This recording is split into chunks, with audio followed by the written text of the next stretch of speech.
Well, good morning, El Paso, and good morning, City Council. We are going to call our meeting to order. Ms. Prine? Yes, sir. Good morning. This is a meeting of the El Paso City Council for Tuesday, February 4th, 2025. Mayor Johnson is present and presiding in council chambers along with Mayor Pro Tem Chavez, Representative Acevedo, Representative Rocha, Representative Trejo, Representative Nino, and Representative Limon. It is 9:01 a.m. Will everyone please silence their electronic devices so as not to disturb the meeting, and rise for the invocation delivered by El Paso Police Chaplain Rabbi Levi Greenberg.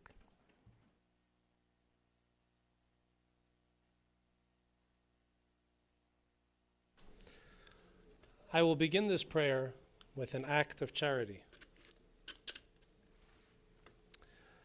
Almighty God, sovereign of the universe, look favorably upon the mayor, the honorable members of the City Council, and all of us gathered in this chamber, and all those watching online this morning, and bestow upon us the joy of life, good health, and prosperity.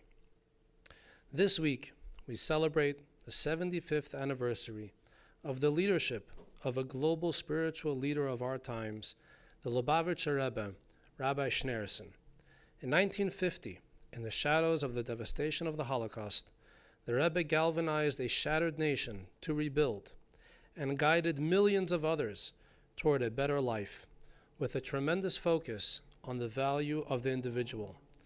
Based on traditional interpretations of the Bible, he taught that our turbulent world is truly a divine garden, and we are its gardeners to reveal its true beauty through our acts of goodness and kindness. The Rebbe taught that every individual, and in fact every individual action, impacts the entire universe. He emphasized the importance of education and good character, and instilled hope for a brighter future in the lives of countless of people across the globe. The Rebbe taught that education in general should not be limited to the acquisition of knowledge and the preparation for a career. Instead, the educational system must pay more attention, indeed the main attention, to building character with emphasis on moral and ethical values. Education is not limited to the classroom. Every person is both a student and a teacher for life, learning the best from others and setting an example for all to learn from. Almighty God, bless Mayor Renard Johnson and the honorable members of this distinguished council. Guide them so that they will always be conscious of your presence and will strive to enact laws with honesty and integrity in accordance with your will. May our city serve as a beacon of light for people of all faiths and walks of life. May El Paso help achieve the goal so powerfully stated in our Pledge of Allegiance, that America is truly one nation, under God, indivisible, with liberty and justice for all. And let us say, Amen. Thank you. And this morning, to lead us in the Pledge of Allegiance, are students from Cielo Vista Elementary School, MacArthur Elementary Intermediate School, and Burgess High School. We have, at the invitation of City Representative Diana Maldonado Rocha, we have Joseph Bencomo, Lola Bencomo, Sarah Bencomo, Ricky Urbina, Eva Urbina, Zoe Villegas, Lucas Villegas, and Alyssa Chavez.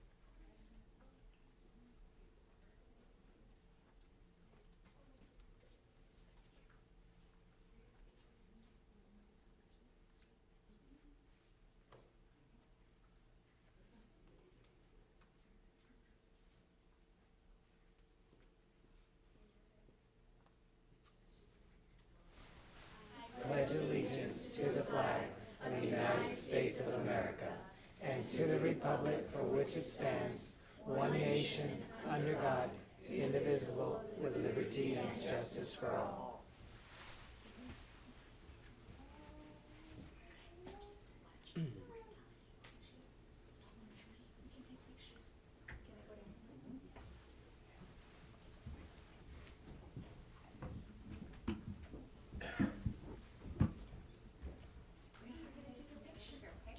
She's going to tell you where to space, all right? She's really good.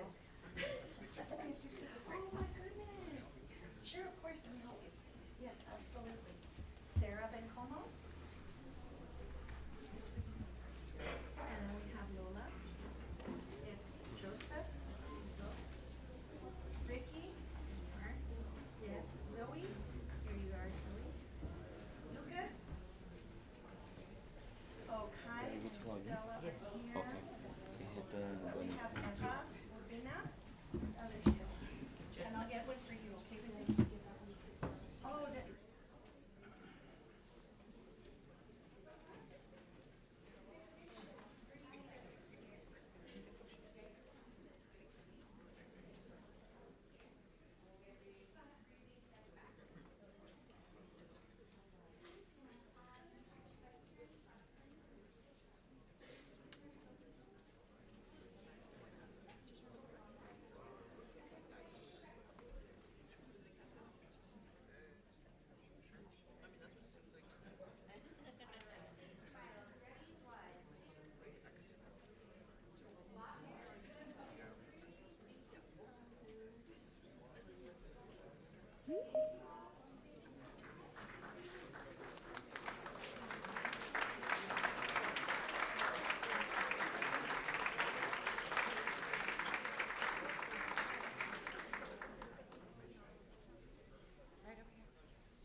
That brings us to the mayor's proclamations. For those of you receiving your proclamation this morning, your group will have up to 6 minutes collectively to speak at the podium. The first proclamation is El Paso Children's Hospital Day. Representative Acevedo, please.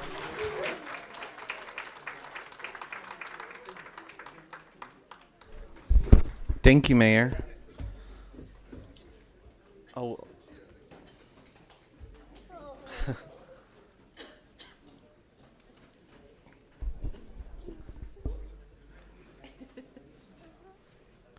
It's always exciting to have the Children's Hospital here. It's so good to see you, Cindy, and everyone else. I'm going to read the proclamation, and then you can say some words after. Whereas each year, thousands of children in West Texas, southern New Mexico region require specialty pediatric medical care. And whereas El Paso Children's Hospital was established by the community to be the first ever and only separately licensed hospital dedicated to pediatric care. And whereas the hospital has continually recruited pediatric specialists and now has over 20 specialties led by world-renowned physicians and medical experts, making it easier for families to stay in El Paso for specialized pediatric treatment instead of traveling out of town. And whereas February 2025 marks 13 years since the hospital's grand opening. Now therefore be it proclaimed by the mayor and council of the city of El Paso that February 14th, 2025 shall be known as El Paso Children's Hospital Day. Signed, the Honorable Mayor Renard Johnson.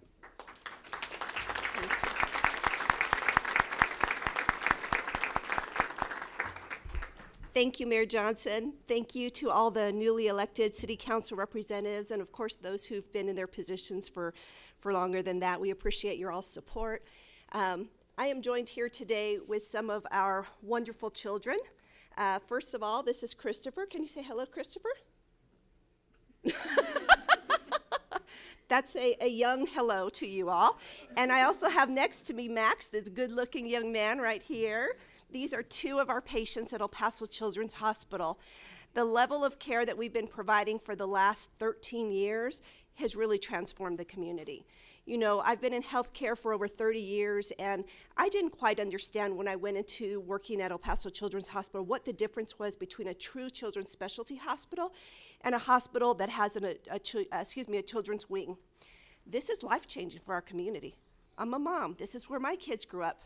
I'm a graduate of Andrews High School, and this is where I grew up, and I want to make sure that the kids of our community, they have the level of care that they need for generations to come. We owe it to our children, and that is what this organization is doing, through our partnership with Texas Tech Health Science Center El Paso, Dr. Lang and his whole team, as well as our partnership with University Medical Center. You know, one of the things that I think that a lot of people don't quite understand is that we are not recipients of taxpayer dollars from the county. We are a not-for-profit entity. And that means that we have to be good stewards of what we do at the hospital from an operational standpoint, and as terms, like I tell everybody, quality of care is our #1 priority. You all see behind me the great individuals, and this is just a few of them, but these individuals, I know, are the ones that make the big difference in working with the kids. I wish that our physicians had the opportunity to come today. They send you their regards. They were busy taking care of children. And so what I do want to share with you all, again, is that this is what it's all about. It's about bringing advanced technology and the highest level of skills in working with our physicians to be right here in our city to transform that level of care. I'd like to go ahead. Max, do you want to say a few words? Sure. All right, perfect. Hi, my name is Max Christine, and I've been a patient of the El Paso Children's Hospital for my entire life. When I was born, I got sent to Dallas, and thank God that I'm still here, because when I was there, I went into cardiac arrest. I have what's called a large ascending aorta, and thank God for my doctor, Dr. Schuster. He's been with me for my whole entire life, and I still go and see him every year, and thank God for him.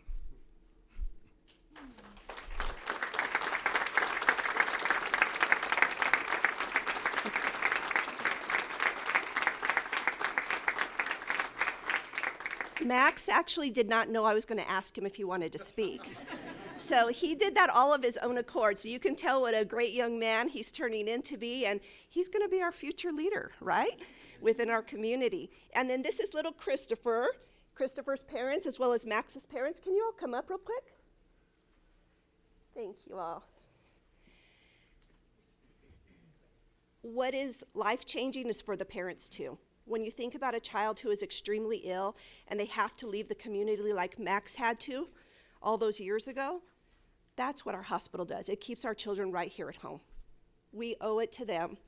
We owe it to our parents, to the grandparents, to make sure that the kids are surrounded by their family when they need that highest level of care.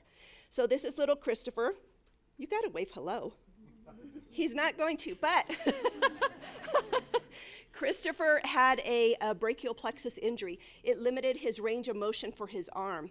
Recently, we were able to celebrate him and how far he has come, more to go though, at the UTEP men's basketball game. And Christopher was able to wave to the crowd, and everybody stood up and waved back to Christopher. And so because of these children and the parents, what they've endured, we're very, very proud to be able to say that this is what we do every day, and that's what these individuals behind me do. So thank you all very much for recognizing the hospital and the work that it's done. We appreciate you all and your support. Wow.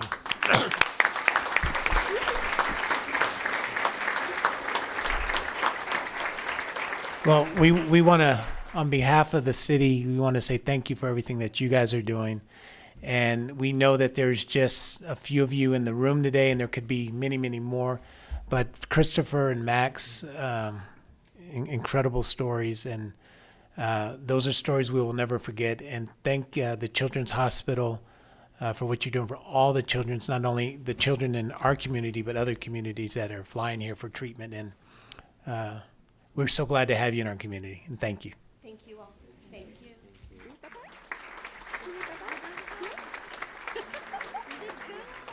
Come on this way, guys. Quickly. Come on in.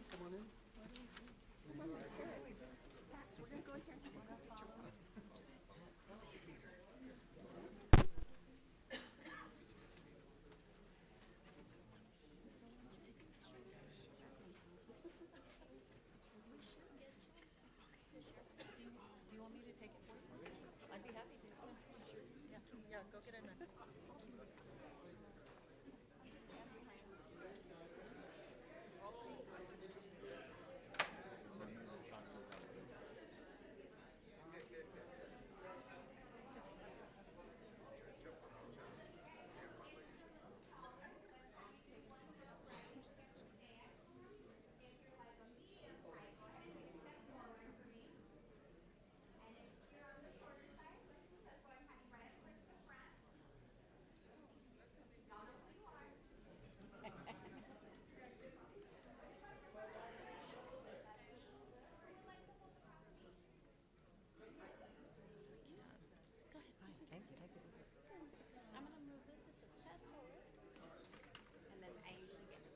Right about here? Yes. Hold on, thank you. You can't see, I should be able to once I get Yeah? up here. I'll double check. got it. Okay, we have a couple hidden faces. Ma'am, right here in the green. Just kind of come in a little bit. There we go. How about you guys flip the other side? Like that. That's good. Perfect.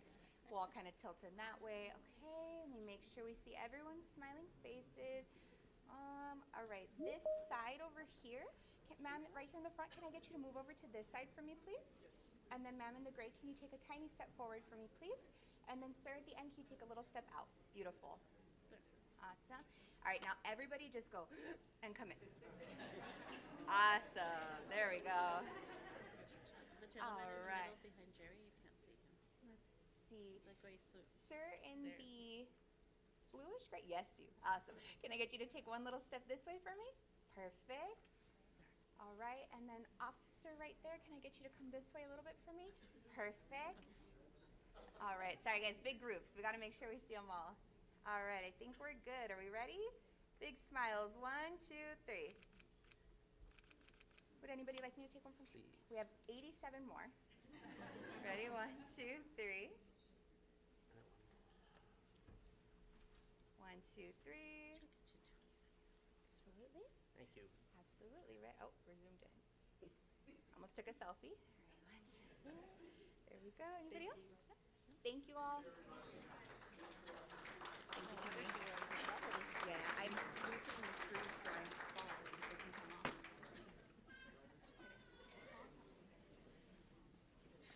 Thank you. Thank you so much. I remember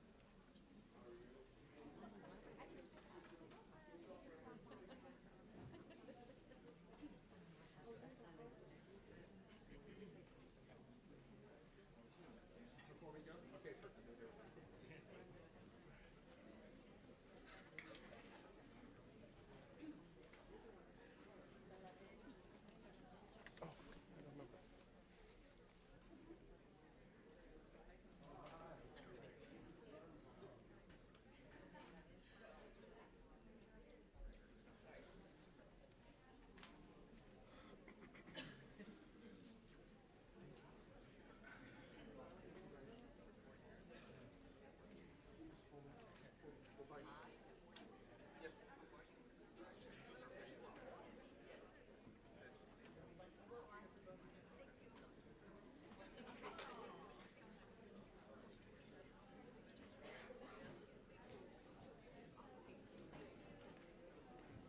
And for the record, Representative Canales joined the meeting at 9:09 and Representative Fierro joined the meeting at 9:19.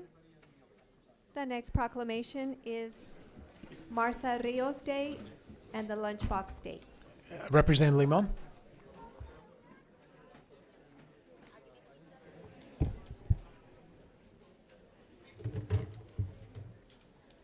Thank you, Mayor. So the proclamation reads, whereas El Pasoan Marta Rios opened a small restaurant, the Lunchbox, in 1985. Her dream was to open a restaurant that would support her family.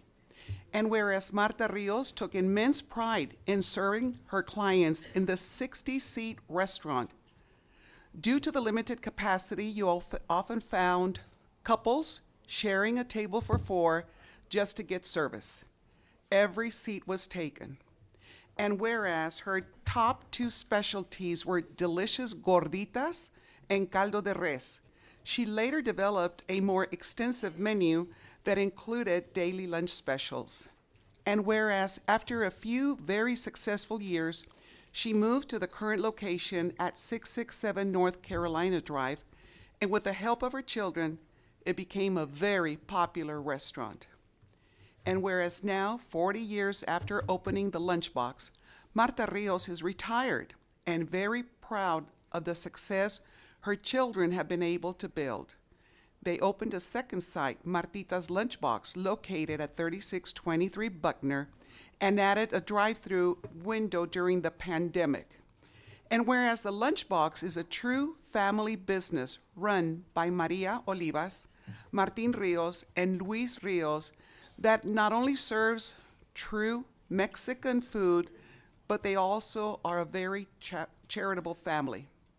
They often hold fundraisers for various organizations, and for many years ran the Gordita booth at the Santa Lucia Kermés. They represent the very best of a local, family-run business. And now, therefore, be it proclaimed by the Mayor and Council of the City of El Paso that the week of February 3rd shall be known as Marta Rios Day and the Lunchbox Day. Martin?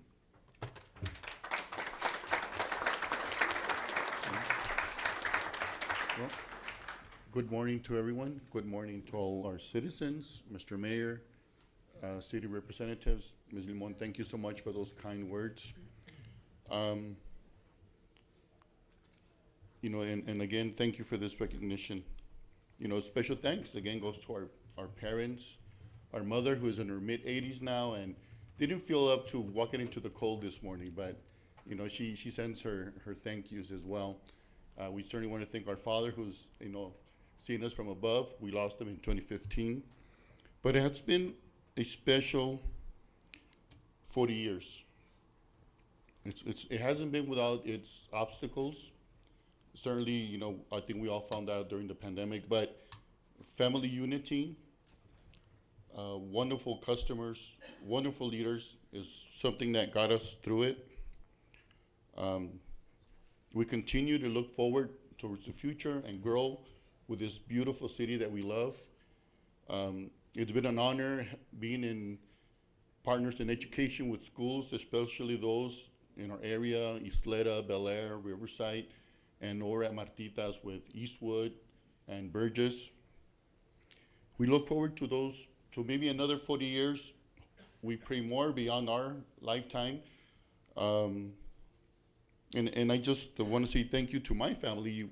Behind me is my sister Maria, my brother Luis, my sister-in-law Claudia, and my wife Laura. We've all come together, worked hard, and we look forward to growing with this beautiful city. Thank you.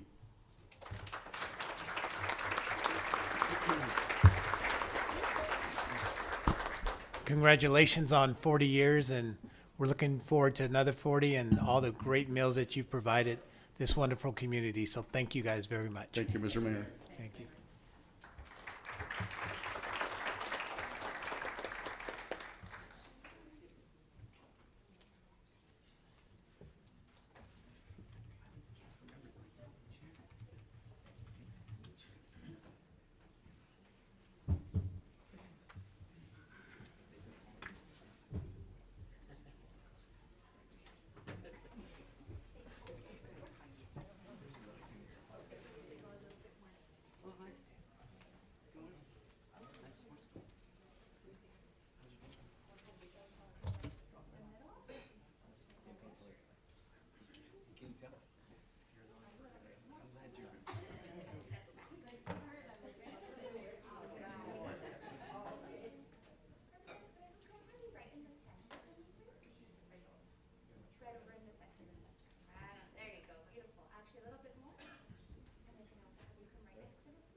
I think my signs are still there.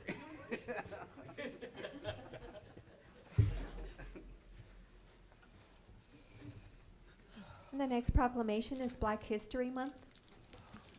Representative Canales? Thank you, Mayor. Before I read the proclamation, I just wanted to acknowledge one thing, and that's that El Paso lost someone who I think was very important to El Paso's Black history last week. That's General Edward Greer. We recognized him last year with a proclamation for his 100th birthday, and I wanted to acknowledge the wonderful contributions he made to El Paso over his 100 plus years of life. Proclamation, City of El Paso, Texas. Whereas Black History Month was established to honor the remarkable achievements, contributions, and sacrifices of African Americans throughout history and reflect on the role of African Americans in shaping our community in El Paso and the world. And whereas the 2025 Black History Month theme, African Americans and Labor, highlights the profound ways in which all forms of work, free and unfree, skilled and unskilled, vocational and voluntary, have shaped the collective experiences of Black people. And whereas El Paso's storied history includes the trailblazing legacy of John and Mary Woods, the first noted African American entrepreneurs in both El Paso and Juarez, whose courage and perseverance in the early 20th century helped forge vital economic and cultural connections between our two cities. And whereas the greater El Paso area is home to over 24,000 African American residents whose enduring contributions continue to shape our community and beyond, influencing art, music, science, business, and politics, and inspiring progress, unity, and resilience for future generations. And whereas community landmarks such as the McCall Neighborhood Center and the El Paso Museum of History, a city-operated institution, offer a vivid portrayal of the experiences and contributions of African American residents, playing a vital role in preserving and sharing their stories. And whereas initiatives and organizations like Amplify El Paso, Black El Paso Voice, the Black Roundtable, the El Paso Black Business Network, and many more serve as vital pillars of support, offering resources, opportunities, and lessons in perseverance and solidarity to stimulate growth and empowerment for the Black community in El Paso. Now, therefore, be it proclaimed by the Mayor and Council of the City of El Paso that the month of February 2025 shall be known as Black History Month, signed by our Honorable Mayor, Renard Johnson.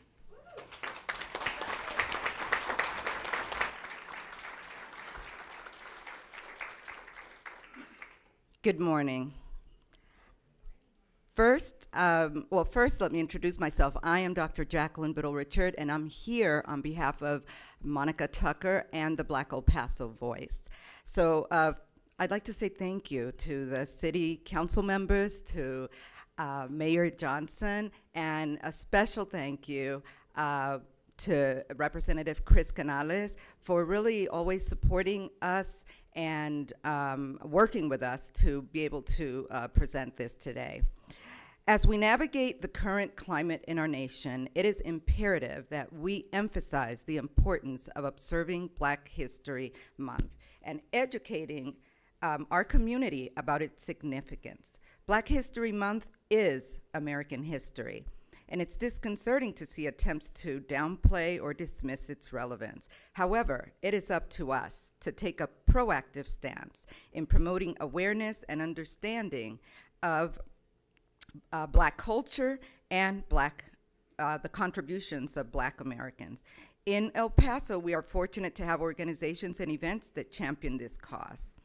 The El Paso Black Business Network first quarter session, titled Black Americans and Labor, aligned with the National Black History Month theme. And there we will be discussing issues such as youth and young adult employment challenges, military employment challenges, and emerging industries. The inaugural El Paso Black Hall of Fame on March 1st, 2025 is another notable event that showcases the importance of recognizing and honoring individuals who have positively impacted the El Paso community. Through collaborations with the Minority Business Development Agency, which is under the El Paso Hispanic Chamber of Commerce, we can create a supportive ecosystem for Black entrepreneurs and professionals. The mission of Black El Paso Voice is to establish a hub for the community to learn about Black history, culture, and life skills, and promoting a more inclusive and informed society. By supporting these initiatives and events, we can work together to ensure that Black history is celebrated and integrated into American history, rather than being marginalized or erased. It is our collective responsibility to educate, empower, and uplift the El Paso community. We must continue to push forward with passion and purpose. And today I also have two members who have some words. Good morning, Mayor and City Council members. My name is Curtis Smith, and I just want to tell you about something else that we have going on in El Paso on February 27th as a part of Black History Month. We will be having the El Paso Interclub Council will be having the Black History Parade. We're moving it to the Northeast this year. We will be starting from Blue Ridge and Diana, and we'll go down Hondo Pass and ending at the Tobin Wells Nation's Tobin Park, I'm sorry. So it starts at 10 and it ends at 12, and we will like to see you out there just waving and say hello. All right, thank you. Good morning, Mayor and City Council members. As a local business owner in El Paso, Texas, and the proud owner of a gentleman boutique by Gone, receiving this recognition from our city in honor of Black History Month is truly an incredible honor. As an African-American entrepreneur, this moment is more than just a recognition. It's a testament to resilience, hard work, and the impact of Black excellence in our community. To be able to contribute to this legacy, uplift others, and inspire future generation is a responsibility we don't take lightly. This recognition is not just for us, but for every dreamer, every entrepreneur, and every individual striving to make a difference. We are deeply grateful to be part of this movement, and we remain committed to empowering, elevating, and setting the standards for excellence in business and beyond. Let's continue to build, grow, and celebrate the richness of our culture, not just this month, but every day. And my name is Charles W. Smith, Jr.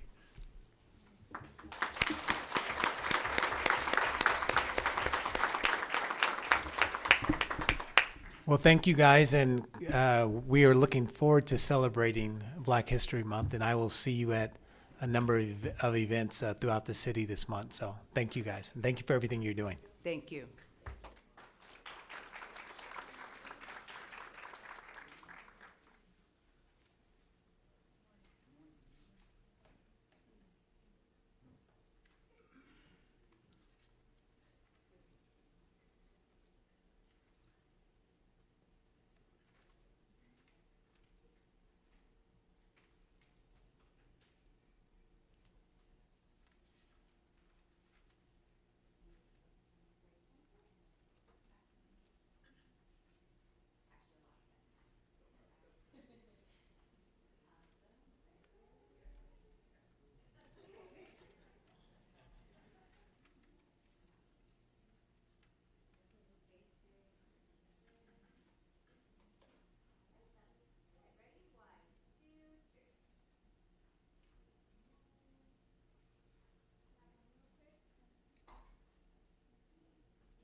The next proclamation is the Black El Paso Democrats' 39th Annual Political Awareness and Awards Banquet Day. And the proclamation reads, whereas the Black El Paso Democrats was founded in 1982 by the late Ariel Washington, the Colonel. The original leadership of the Black El Paso Democrats was initially part of a nonpartisan organization named the Black Coalition. Recognizing a need for partisanship and advocacy for the interests of the Black community, And whereas Colonel Washington and his leaders carefully and personally invited members that they thought would be receptive to the needs of the black community and become responsible for including blacks as equal functioning partners in the democratic process. And whereas over the past 3 decades, the organization has sought to serve the best interests of the black community of El Paso and the community at large by educating and serving the public, working with other democratic entities towards common goals, and advocating for a better governmental response to public needs. And whereas throughout the years, the chairs have been Ariel Washington, Otis Hopkins, Gerald Washington, Donald L. Williams, and since the organization was chartered in 1982, Dorothy Sissy M. Bird was elected as the first chairwoman in the organization's history on November 15, 2015. And whereas the Black El Paso Democrats celebrates its 39th annual political awareness and awards banquet with the theme Uniting for a Better Tomorrow, which will honor our first responders and teachers for their vital contributions to the health and education of our community. Now therefore be it proclaimed by the Mayor and Council of the City of El Paso that the historic contributions by the Black El Paso Democrats be recognized, and that February 22nd, 2025 shall be known as the Black El Paso Democrats' 39th Annual Political Awareness and Awards Banquet Day, signed by our Honorable Mayor Renard Johnson.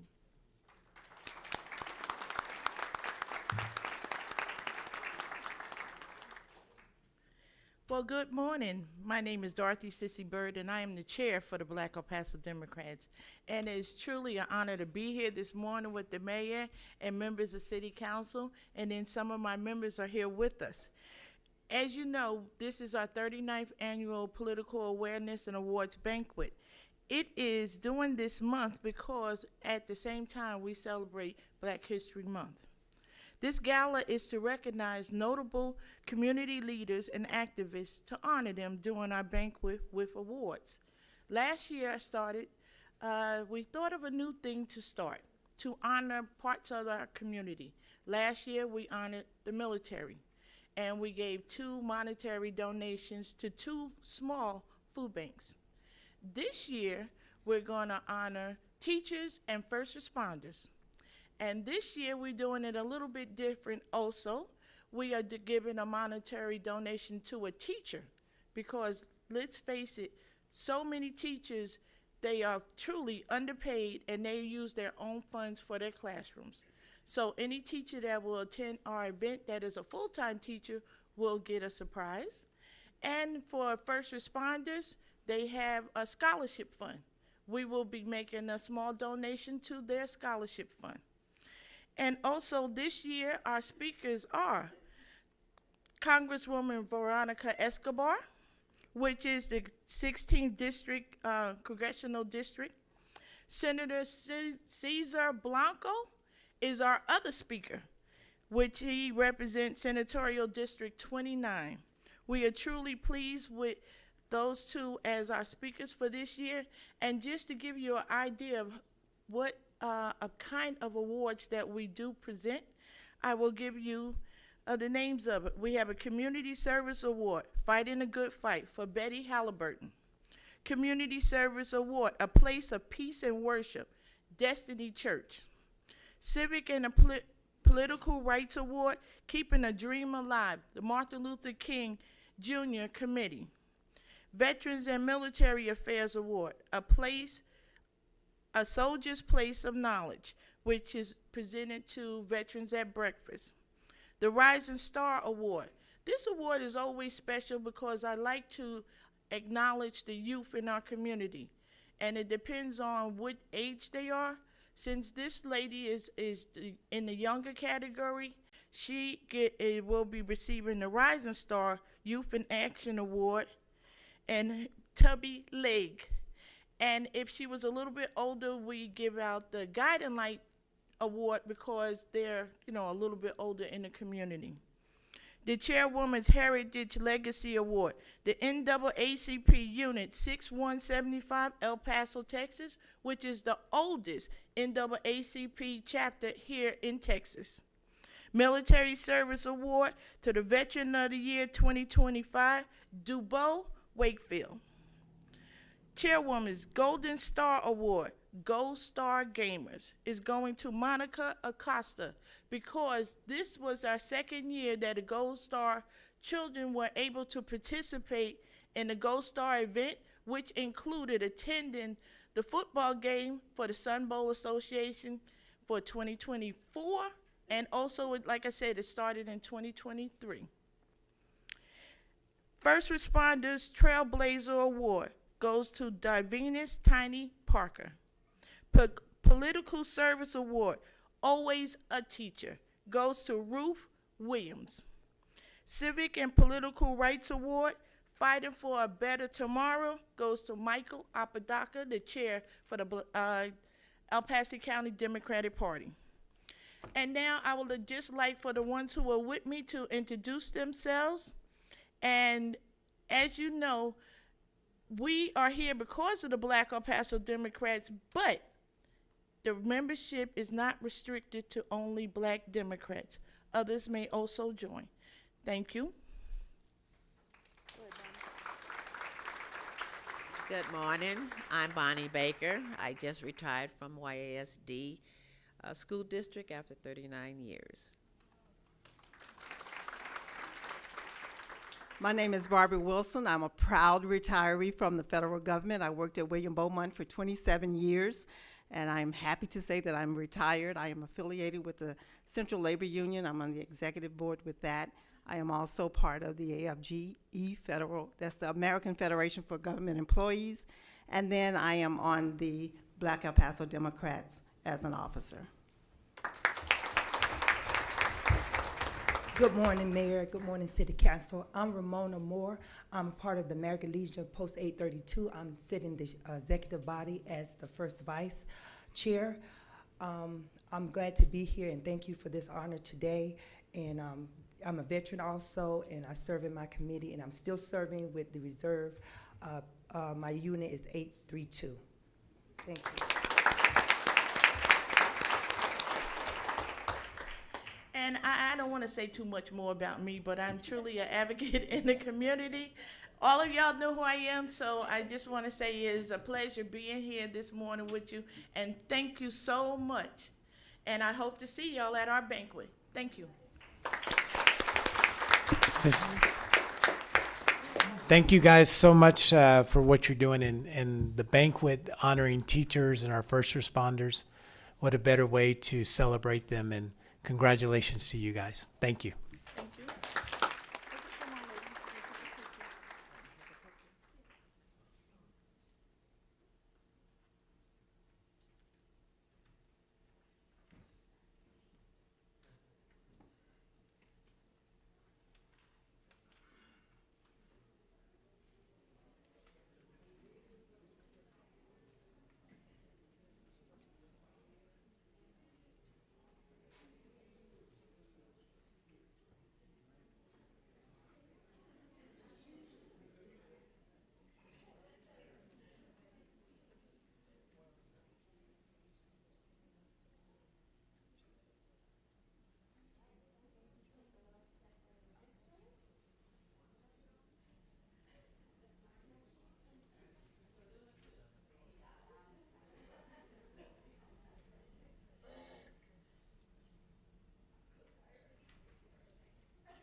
And the final proclamation this morning is Pebble Hills High School Spartan Marching Band Day. Representative Nino. Good morning. Thank you, Mayor. If I could have the Pebble Hills High School Marching Band, Spartan Marching Band, join us up in the front, please. And while they make their way up front, Mayor, thank you so much for allowing me to read this proclamation. I know that me and the mayor were texting on New Year's Day, ensuring that we tuned in to watch this incredible achievement that happened for our community. And I also do want to mention that this recognition was also in partnership with County Commissioner Jackie Butler, who's here today. We've been in conversation of ensuring that we do empower our community, specifically our youth. And now I would love to read this proclamation. Proclamation for the City of El Paso, Texas. Whereas the Pebble Hills High School Spartan Marching Band, under the direction of band director Maximo Sierra, has demonstrated exceptional talent, dedication, and commitment to excellence in music performance, culminating in their selection to have performed in the 136th Tournament of the Roses Parade on January 1st, 2025 in Pasadena, California. And whereas the band's outstanding achievements have brought pride to the school, the community, and the city of El Paso, this prestigious event, known in its rich history and national prominence, has never featured a marching band from El Paso in its 136-year history, making the Spartan Marching Band's participation a historic first for our city. And whereas the 272-member ensemble, comprising from musicians, dance team, and color guard members, has engaged in preparation, showcasing their commitment to excellence and bringing pride to the Socorro Independent School District and the entire El Paso community. And whereas the Pebble Hills High School Marching Band's accomplishments reflect the hard work and perseverance of its students, staff, and director, Mr. Sierra, as well as the support of their families and the community, exemplifying their heights that can be achieved through dedication and community support. And whereas the City of El Paso therefore recognizes the significance of this achievement and the positive representation it brings to our city at a national stage. Now, therefore, be it proclaimed by the Mayor and City Council of the City of El Paso that February 4th shall be known as Pebble Hills High School Spartan Marching Band Day for the exemplary achievements and continued dedication to the arts, and we extend the congratulations to all of the members for their hard work and success. And congratulations again for the Pebble Hills High School Spartan Marching Band for your day. Thank you.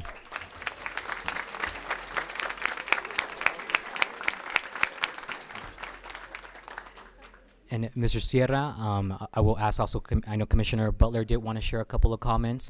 Mr. Sierra, and if you could also introduce some of the members that are here with us today, and also if maybe the students could also just mention their name, and thank you again for being here with us today.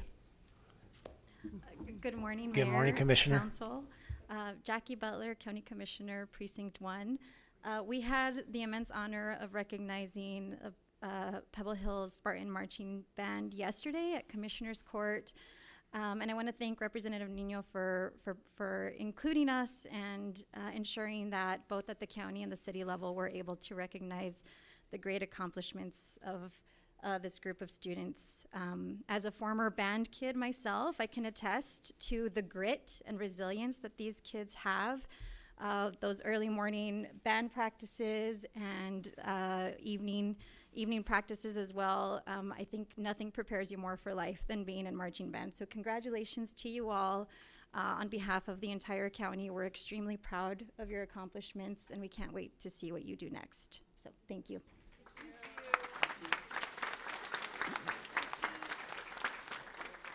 I'll say a few words. I got the goosebumps, right, when you said band day for Pebble Hills Spartan Marching Band is February 4th, but today is a great day. I am happy that the Pebble Hills Spartan Marching Band was given the opportunity to show everyone that we've achieved through the hard work and commitment. These students deserve this. I'm really happy that. But on January 1st, 2025, they achieved greatness. They were on national television representing El Paso, their school, their community, or district. I'm blessed, and it's more than just looking beautiful out there with our color guard and dance and the music, but developing these students, and it's a memory that we'll have forever. We'll always remember this. It's probably a once-in-a-lifetime opportunity because there are hundreds of of bands that apply, and I think there's only like 10 that get accepted. So we are very blessed and lucky. And again, I thank you. And we have our principal, Mr. Ramirez is over here, always so supportive.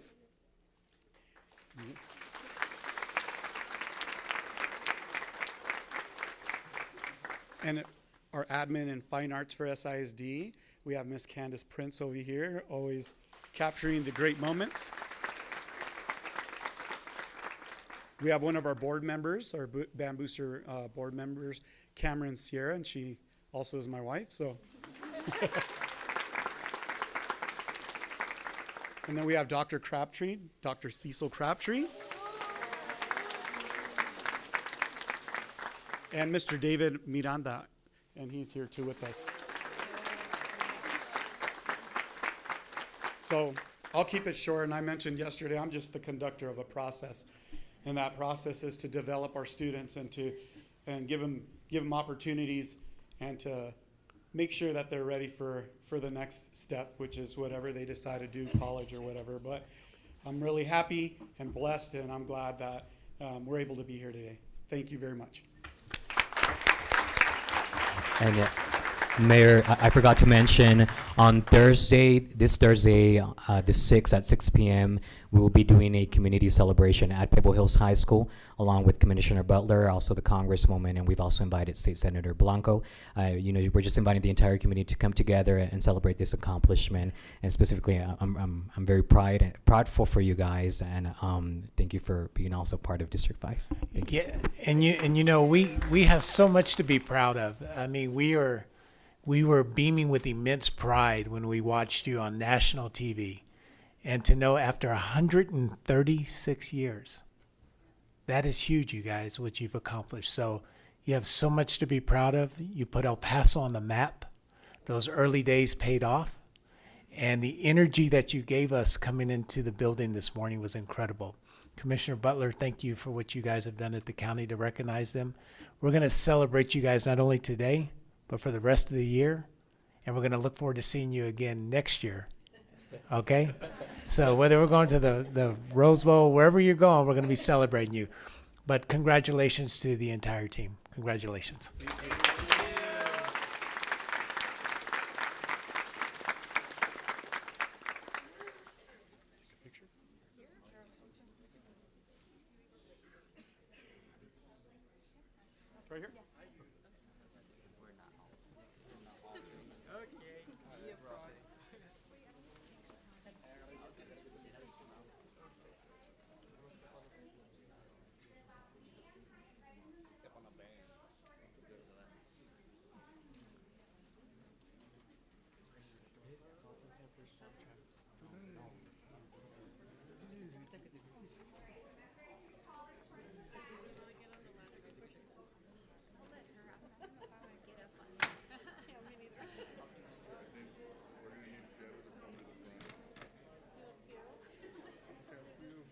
She can. She can figure it out. I was gonna say, oh, you brought it for me.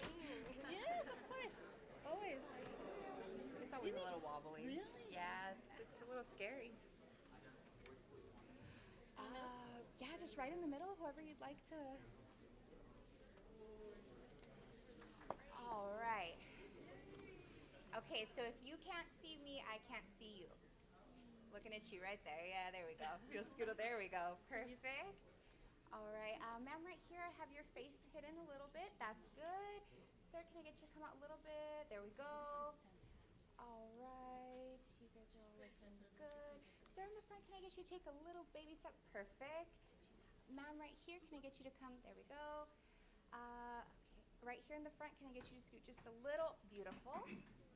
All right, Representative Fierro, how are you doing? All right. Now, if I could get all of you guys to just scoot it on in. You still have their faces? Okay, so we might need to do one extra little row towards the front. So can I get the first 6 to just come in a little bit? All right, and then you guys stay back there. Just kind of, there we go. And then can I get you guys to kind of fill in those gaps right in the middle? There we go. That's looking good. Right here on the end, can I get you guys to come on in for me, please? This row of boys, I can't see them. You three, can I get you to come right up here towards the front for me, please? This row of boys behind the young lady in the front with Letterman jackets, they're all crowded. All right, and then gentlemen, we have a group right in here. I can't see any of your faces. So try to find little windows for me. Don't hide from me. It's fine. We want to see you. This is a big moment. All right, good. All eyes on me right here. Okay, ma'am, with the blonde hair, can I get you to come right there? A little less for me? A little bit more. There we go. And then can I get you to come out just a little bit for me? That's good. And then if she can go a little bit to the right, the young lady in the number 3. Can I get you to come a little bit this way for me? There we go. All right, I have one hidden face right here, the gentleman with the glasses. Other with the glasses, I'm sorry. I pointed right with 2 pairs of glasses. All right. Looks good. And if you're in the front, can I get you to just come down a little? Yeah, and then if you're in the next one a little. There you go. There we go. All right. I think, and can I get you guys to come in a little for me over here? All right, we ready? Everyone can see me, right? Big smiles. 1, 2, 3. All right. Hey, we have a lot more. All right, ready? 1, 2, 3. I'm sorry, you guys are getting a leg workout. All right, ready? 1, 2, 3. One more. Thank you so much. Oh my gosh, if I would have dropped that. Okay. All right, 1, 2, 3. There we go. I think that's it, right? Yes. Thank you guys. Ready? Thank you, Tim. All right, I'm gonna go home now. I'll put this back.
Okay, Ms. Bryan, you want to keep us on schedule? Yes, sir. Council, we need a motion to recess this meeting to convene the Mass Transit Department. Move to vote. recess. We have a motion and a second? There's a motion and a second to recess the regular city council meeting. All in favor? Aye. Anyone opposed? And the regular city council meeting is at recess at 10 o'clock a.m. Good morning. This is a meeting of the El Paso Mass Transit Department Board for Tuesday, February the 4th, 2025. It is 10 a.m. President presiding is Board Chair Johnson. Also present in council chambers are board members Chavez, Acevedo, Rocha, Trejo, Niño, Fierro, Limon, and Canales. Mr. Mayor, Mr. Chairman, there is no public comment. Okay. All matters listed under the consent agenda will be considered by the Mass Transit Board to be routine and will be enacted by one motion unless separate discussion is requested by board members. Prior to the vote, members of the audience may ask questions regarding any items on the consent agenda. When the vote has been taken, if an item has not been called out for separate discussion, the item has been approved. The Mass Transit Department Board may, however, reconsider any item at any time during the meeting. The only item on the consent agenda is the minutes. Is there a motion to approve? So moved. Second. Who moved? And we do have a motion made by Board Member Niño, seconded by Board Member Canales.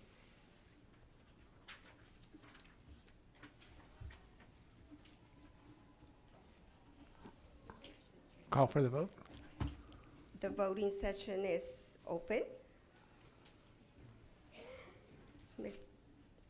Mr. Mayor, Mr. Chairman, thank you, sir. And the consent agenda has been approved unanimously. The first item on the regular agenda is item number 3. And this is discussion and action on the award of solicitation 2024-0528 Brio RTS Landscape Maintenance to Carlos I. Salazar, doing business as Mean Clean LLC, for an initial term of 3 years for an estimated amount of $780,060. The award also includes a 2-year option for an estimated amount of $520.40. The total contract time is for 5 years for a total estimated amount of $1,300,100. Okay. Is there a motion? All right. There's a motion. Is there a second? Second. Any discussion? Call for the vote. And we do have a motion made by Board Member Limon, seconded by Board Member Rocha.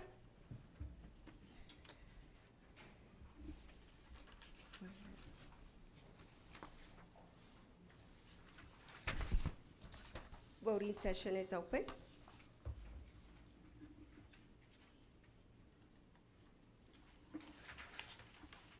Mr. Chairman.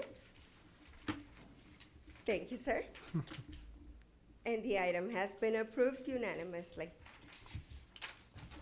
Last item is discussion and action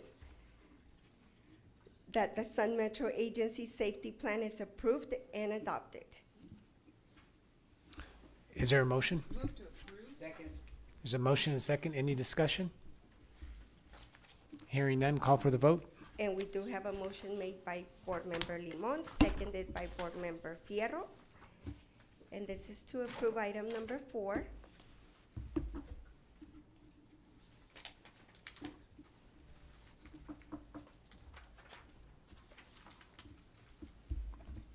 Mr. Canales? Thank you, sir. And the item has been approved unanimously. Is there a motion to adjourn? So moved.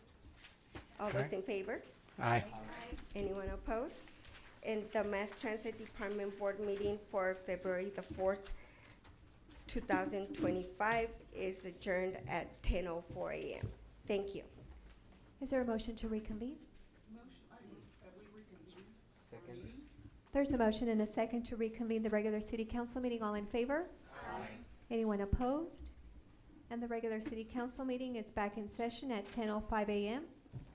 Council, per the rules of order, no use of personal cellular devices nor personal communication should take place on the dais while the meeting is in session.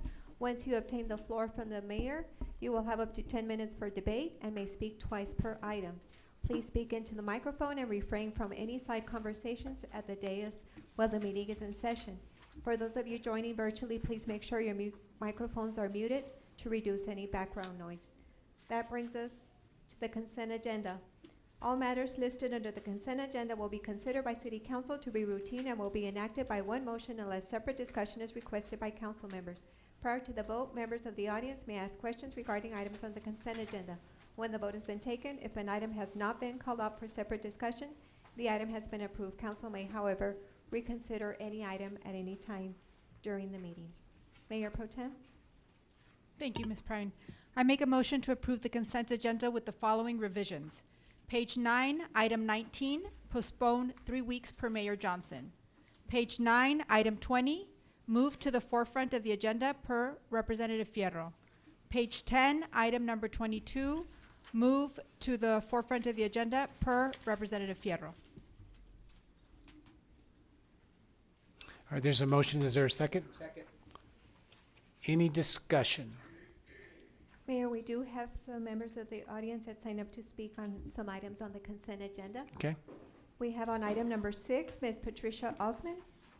And item 6 is a resolution authorizing the submission of an application to the Texas Commission on Environmental Quality, Texas Volkswagen Environmental Mitigation Program, all-electric grant program requesting an estimated cost share of $500,000 with no match required from airport enterprise funds. Good morning. Morning, and nice to see a lot of new faces and some that I've recognized. But the reason I did want to speak on this is that this is a matter that involves a grant. And as a citizen with our new federal climate, we understand that our local grant funds are going to be vastly affected. And I'm hoping that not only this project, but every other project that deals with a grant, that the city has gone ahead and done a complete accounting and calculation as to how that's going to impact if, like, our federal department has already closed the U.S. aid department and they froze funds earlier. That is what they are planning because, unfortunately, Elon Musk has already stated that.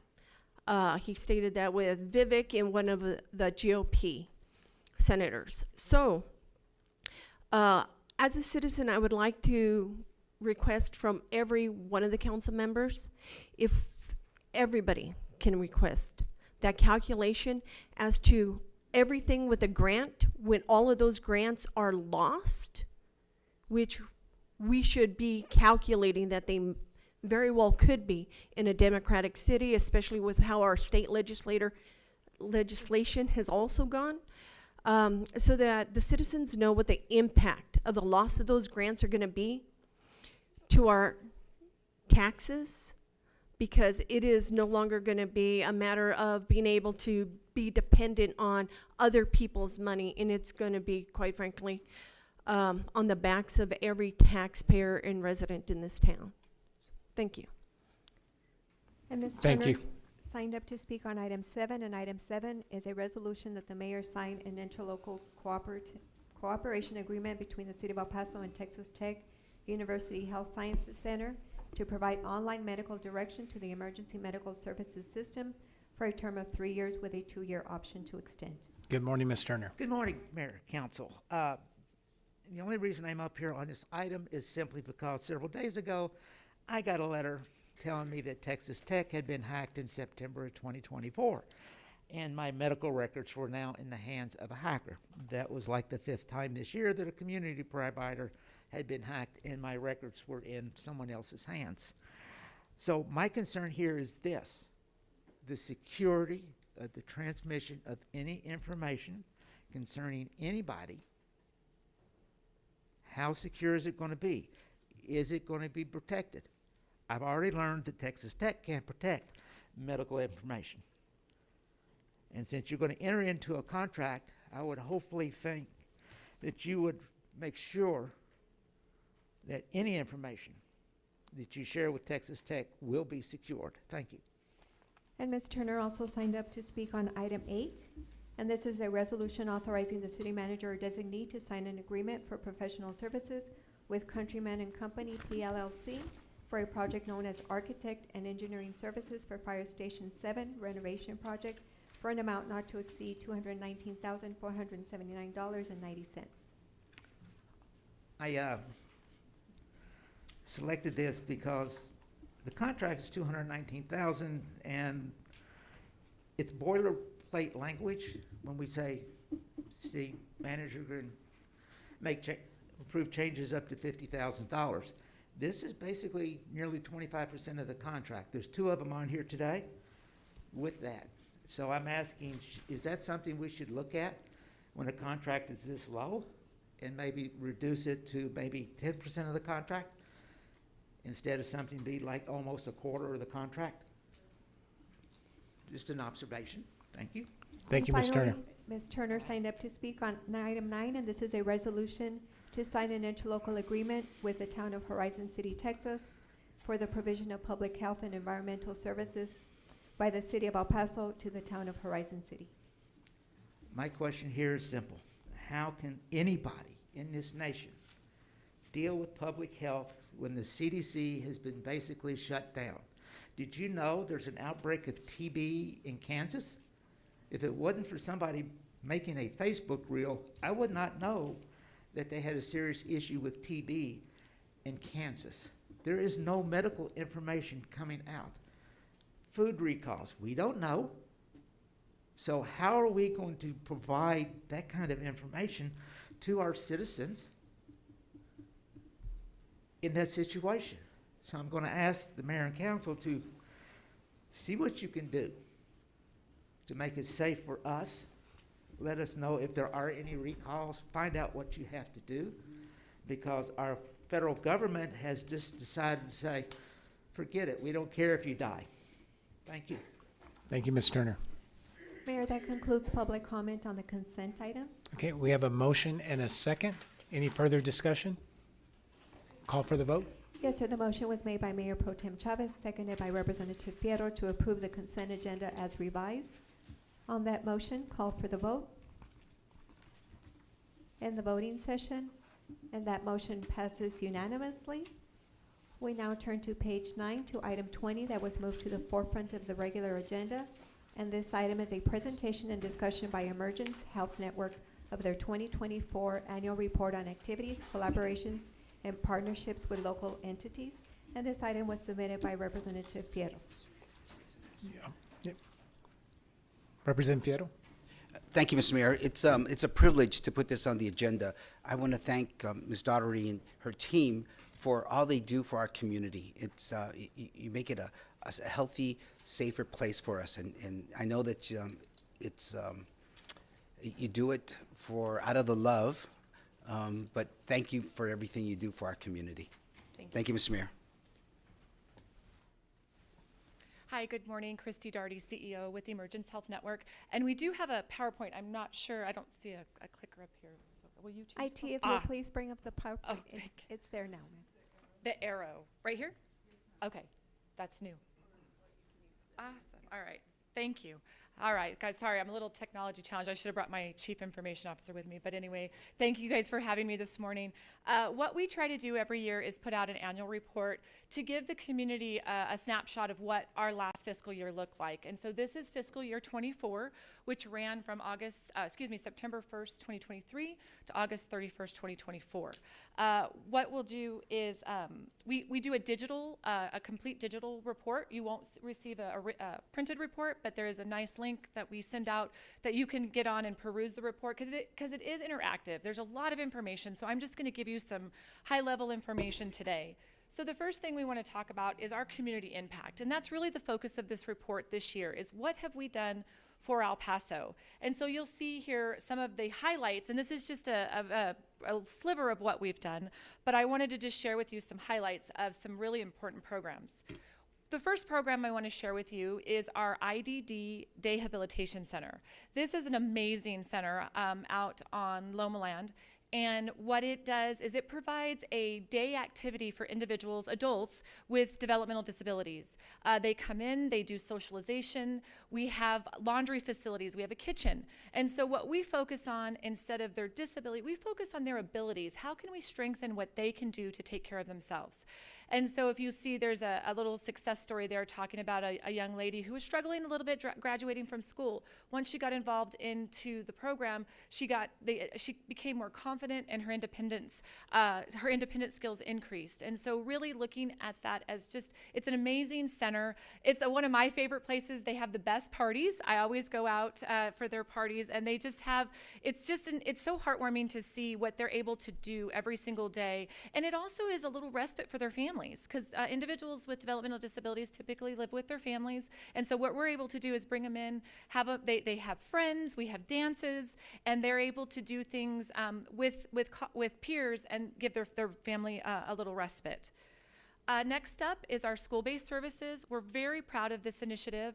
EHN was able to stand up these school-based services without having to ask for financial reimbursement from the school districts. We were able to do it with grants and different ways, and so we're very happy to say that we are in 10 campuses, 3 with Canutillo, 2 with Fabens, and 5 in El Paso ISD, and we had just recently received some additional SAMHSA money. We hope that comes through to be able to expand some of those campuses. Those are the districts who've been very active with us, and as you can see right now, we've served in fiscal year 24, we did serve over 5,000 students in those school-based campuses, and students as young as 5 years old are receiving services on campus.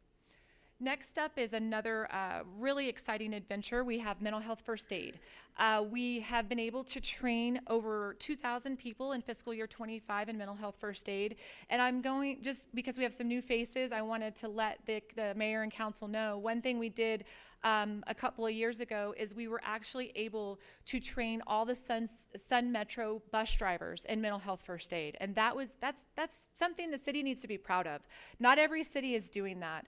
It is important to arm both our bus drivers. We train teachers, because they're going to interact with somebody in a psychiatric crisis throughout their career. And we were also able, through the work of city council and the mayor's office before, to change the city charter to recognize non-visible disabilities as a disability to receive free and reduced fare. So we thank the city for that, and it's made a huge difference for the people that we serve.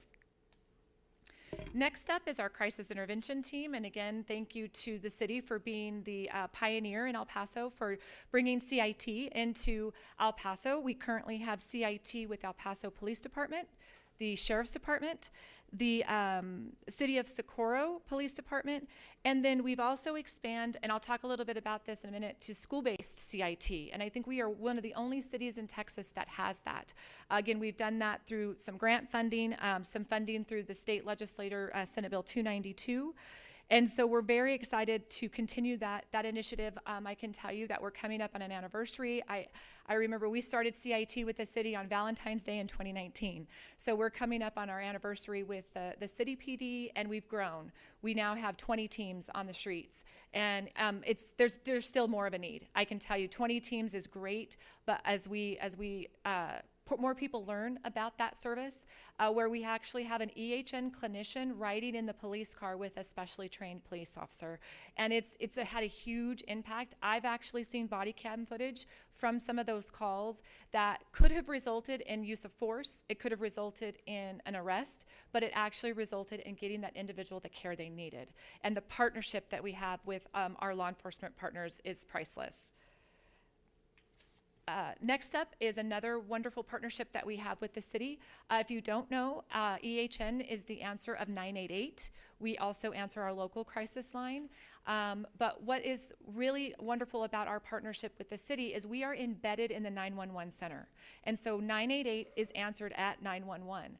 but we took it a step further. I can tell you other cities, Austin, they also have their 988 in their 911 center, but I think we've done it the best. And what we've done is we actually have integrated that process where our staff have access to the CAD system. So the computer-aided dispatch system that communicates with our law enforcement that are responding to these calls, we can, as mental health professionals, provide information to those individuals responding. We can tell them this individual's missed their last 3 appointments. They're clearly out of medication. This is what's going on with them. Again, we're going to get that person the help they need versus simply arresting them and taking them to jail. And I can tell you that the partnership with 911 has been pretty impactful, and it's just continuing to grow. Last year alone, we answered more than 25,000 calls through our crisis line.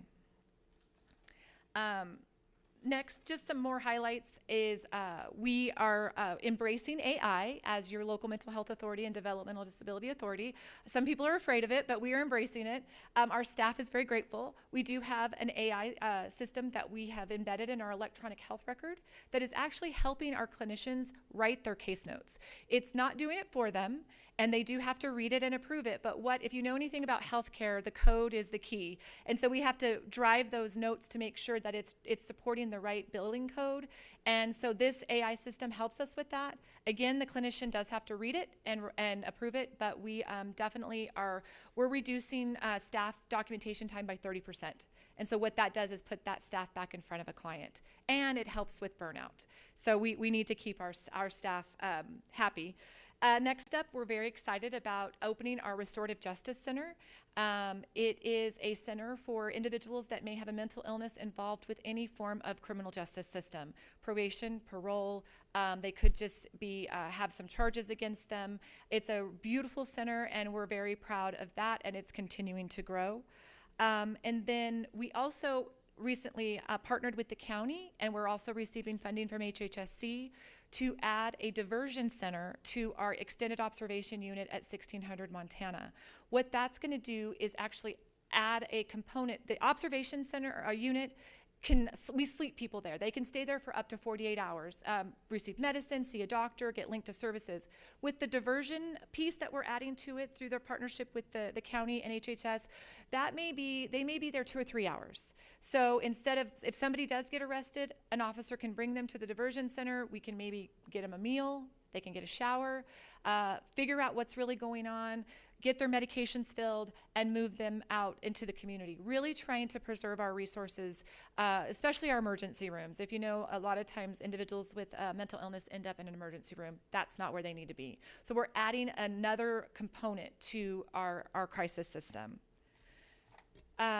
We are excited to say that in this past fiscal year, we hosted a town hall talking about expanding funding for IDD services in Texas. And I can tell you this is top of our priority list for our legislative work this year.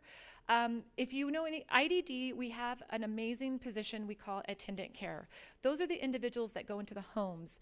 They are helping these folks with daily living, making sure they have their needs met. Prior to the last legislative session, the hourly rate for the attendant care was $7.30 an hour. I think $7.60, I'm sorry. Last session, the Texas legislator thought they got a win and moved it to $10.60. We actually pay our attendants $14 an hour. Right now, the last we heard as of this morning, Senate Finance is happening these today and yesterday. We heard that it's moving to $12 an hour, which still is not a livable wage. So we are pushing as a system in Texas to get that. We're pushing for 15. One number thought out there was 17, but Rep. Moody was there with us to educate our community on the need to really advocate for that day attendant wage to be above $15 an hour. Next, we were very proud to partner with KVIA and receive the Frank M. Adams Award, which is an award within my industry that's very prestigious. If you have ever watched KVIA, they have Be Mindful. And so Avery Martinez, who we know, he's no longer in El Paso, but he was an amazing mental health reporter, and that did receive statewide recognition. So again, and kudos to El Paso for designating a reporter to mental health. As I talked about before, we do have school-based CIT. That is an amazing initiative that we are so proud of, to where we don't have clinicians in the ISD police cars with their law enforcement partners. What we do is we have a team dedicated to school law enforcement. And right now we are in Canutillo ISD, Fabens, Socorro, El Paso, and then we also have remote options through tablets with Clint and San Alazario.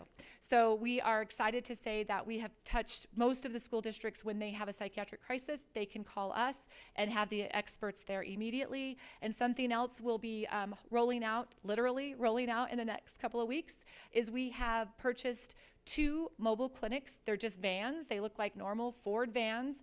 And inside, though, is state-of-the-art technology to where we can roll that van anywhere it needs to go. And that person can see a clinician. They can see a doctor. We can do any type of assessment they need. Very comfortable, very therapeutic environment. The children's one does have a PlayStation in it. I lose my IT people sometimes because they're testing it. But really trying to imagine being a parent and you get a call and your child's in a psychiatric crisis. You drive to the school, you're panicking. Police is there, things are happening. So if we can roll that clinic to that school, that child does not have to ride in the back of a police car, nor do they have that parent who is also probably having a moment, having to put them in a car and take them somewhere. So we're big on access and trying to meet the need where it happens. So something else, and if you get on our website, please check out our report, because it's pretty cool how this adds up. But we did bring in $18.8 million in grant funding in fiscal year 24. And if you look at some of these areas, it tells you where those dollars went. We are very excited that we are a hub for training and distribution of naloxone to first responders. We've done that in a lot of the rural communities that surround El Paso, because naloxone is life-saving. We also expanded into our youth crisis outreach, and the van is going to be driven by our youth crisis outreach team. So if they need that, they can take that where it needs to go.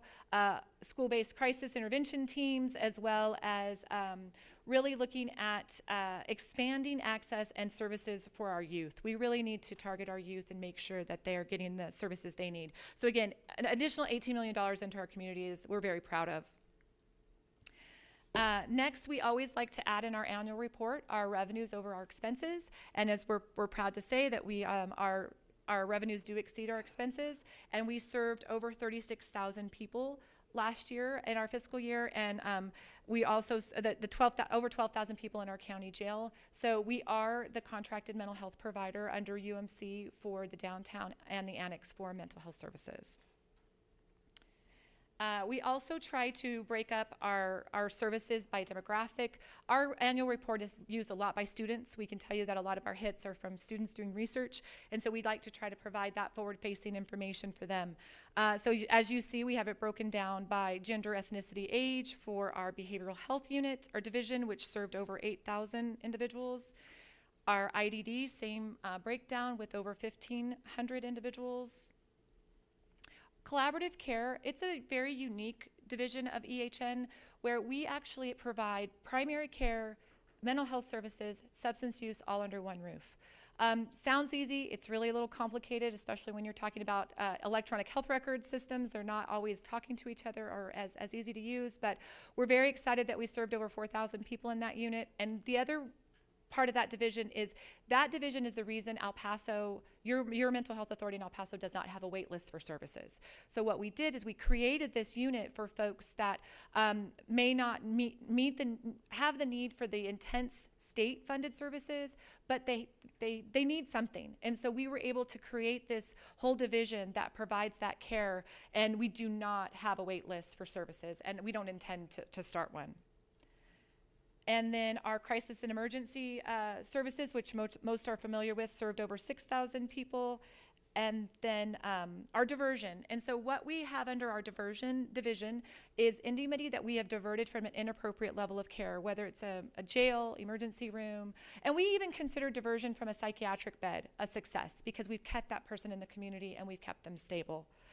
And that is our annual report. I know I went through it really fast. Happy to take questions. Please take a look at it online, and we'd be happy to go over it with you in more detail if you'd like. So appreciate the time. Any questions for Christy?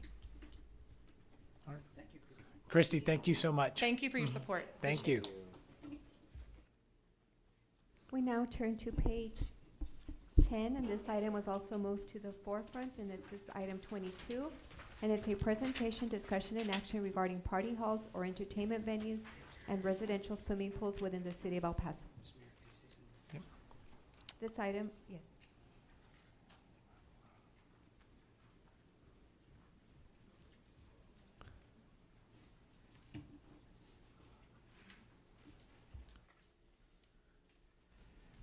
Good morning, Mayor and Council. Nicole Cody. Good morning.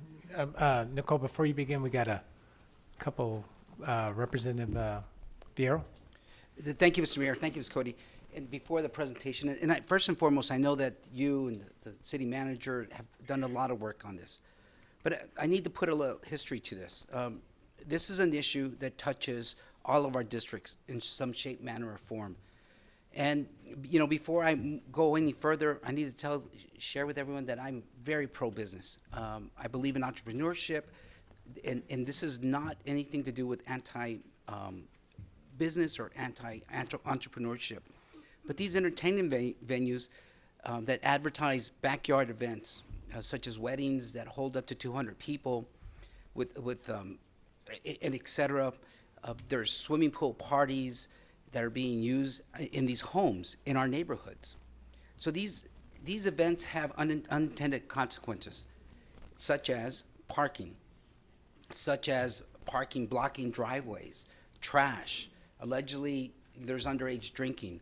There's issues with some of the neighbors feeling that their personal space is being invaded by people who are there for a party or for a swimming event, looking over their backyards. I've heard complaints such as they're throwing bottles and beer bottles over, or just hearing. So this is something that we need to address because of these unintended consequences. And our office has gotten many, many emails and very many phone calls in regard to this. But I do appreciate you doing all the work, and I look forward to the presentation. Thank you, Mr. Mayor. Thank you. Ms. Rocha? Thank you, Mayor. I appreciate it. As a new member of council, I can say that my office has already received several complaints about this particular issue. However, in the spirit of making sure that I do my due diligence, because I do not have quite the knowledge and I understand that there's work that's been done. However, I do not understand the data. And that's what I really want to see, right, is the data. But before I do that, I particularly know that there are some individuals, some bad actors in the space, that there has already been some methods to kind of minimize their activities.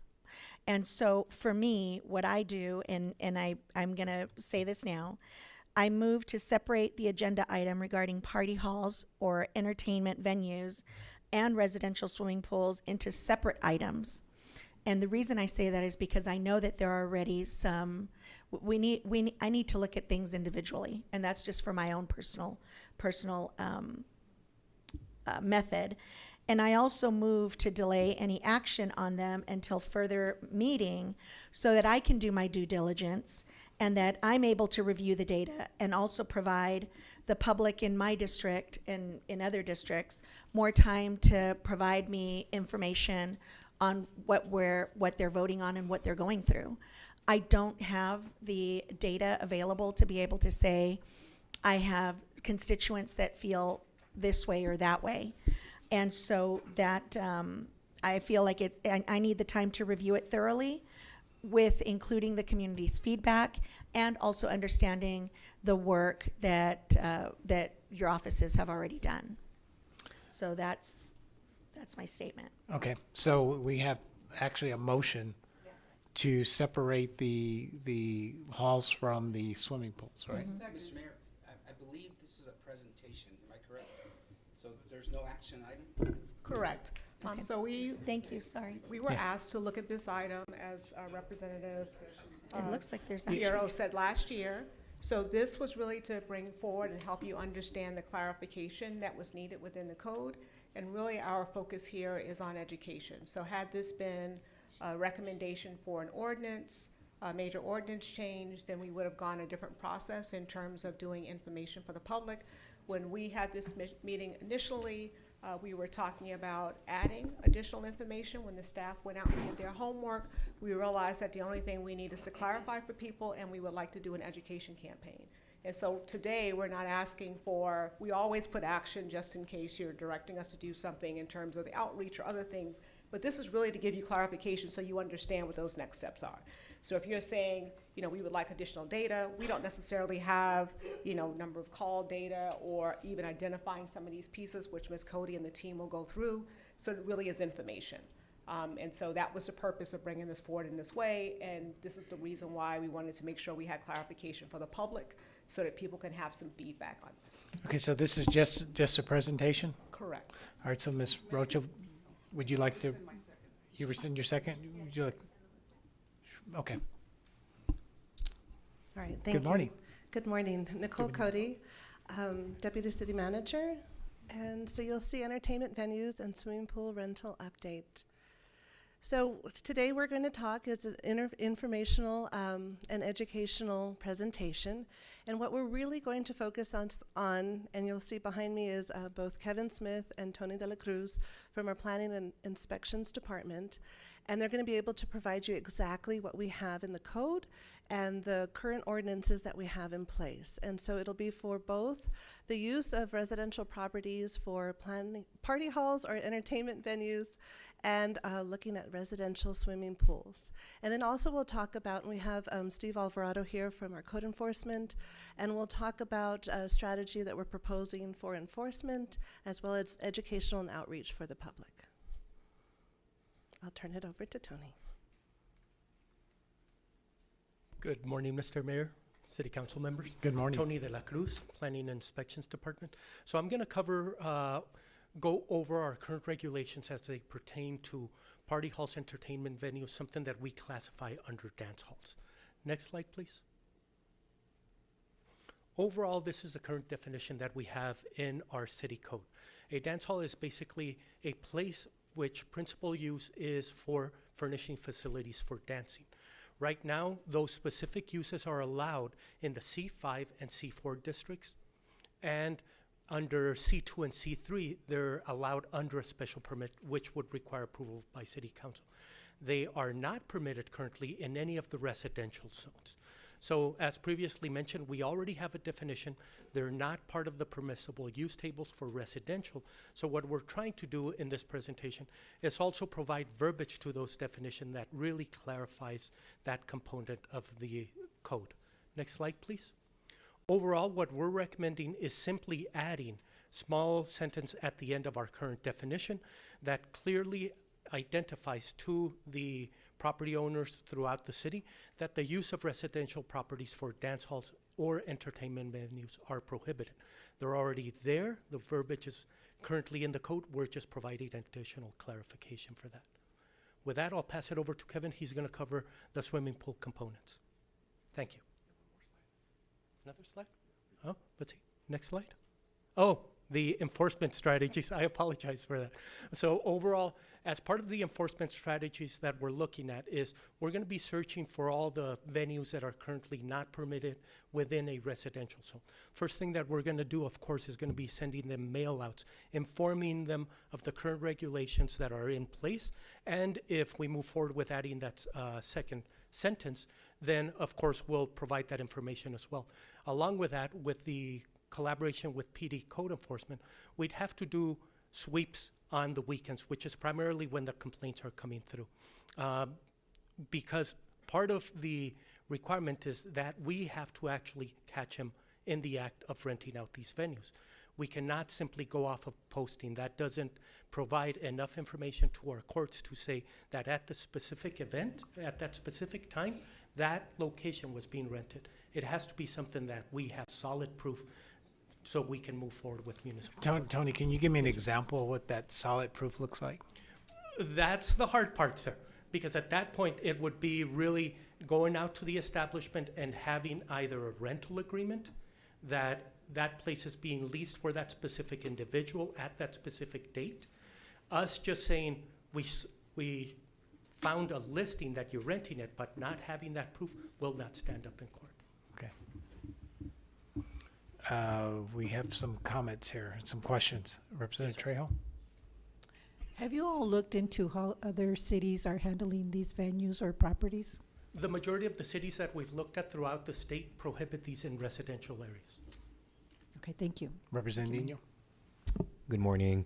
Question, when it comes to enforcement, who would be the person that would be liable in regards of having responsibility? Will it be the owner of the property, or will it be the one who's renting it? Is that something that we have navigated the conversation in regards, or? Overall, the enforcement would fall on the property owner. The property owner, okay. Thank you, Tony. Yes, sir. We have another question. Representative Chavez? Yes, ma'am. Thank you, Mayor. So, in your experience in enforcement, how many people have you actually been able to fine, for example, given your parameters that you just described? Let me check with Steve Alvarado. He's primarily deals with that component. And the of reason why I'm asking is because I don't know if that's really something that's doable, right? If you're really able to determine whether that property is being rented or not, given your definition right now. And so I'm wondering if maybe we need to modify that, and how we could modify that in the future so that it's actually enforceable and not just something that's written but not really enforceable, because we can't really quote unquote catch someone, you know, in the act. Does that make sense? Yes, it does, ma'am. Okay, thank you. Good morning, Mayor, Council. Steve Alvarado, Code Enforcement Director with El Paso PD currently. Excuse the voice, I'm fighting a cold.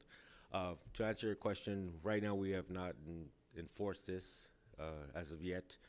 There will be investigative skills that we will enact, asking the right questions, contacting the responsible party at the venue or the residence that's holding the event. Ask those questions. Are you the property owner? No, I'm Steve Alvarado. And there's nothing that prohibits us from issuing a citation after the fact. We don't have to issue it right there on the spot. We could go back, do some more investigative research, and make some contacts with the property owners and do it that way. So we will look to enforce it as the best of our abilities.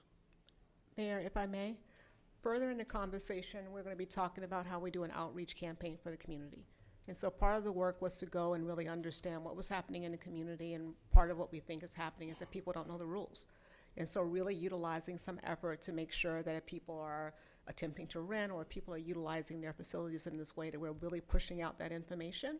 And then we move to, you know, a phase of ensuring that we're talking about compliance and utilizing our newly arranged code enforcement department to move in those areas. And so I think the education is absolutely necessary. And so as we start to get feedback from people, we are starting to monitor, you know, where these items are posted, doing some mailings, really getting out there in terms of messaging, and then utilize this if we need to. But I think it needs to be that two-pronged approach, as you'll see the staff present to you today.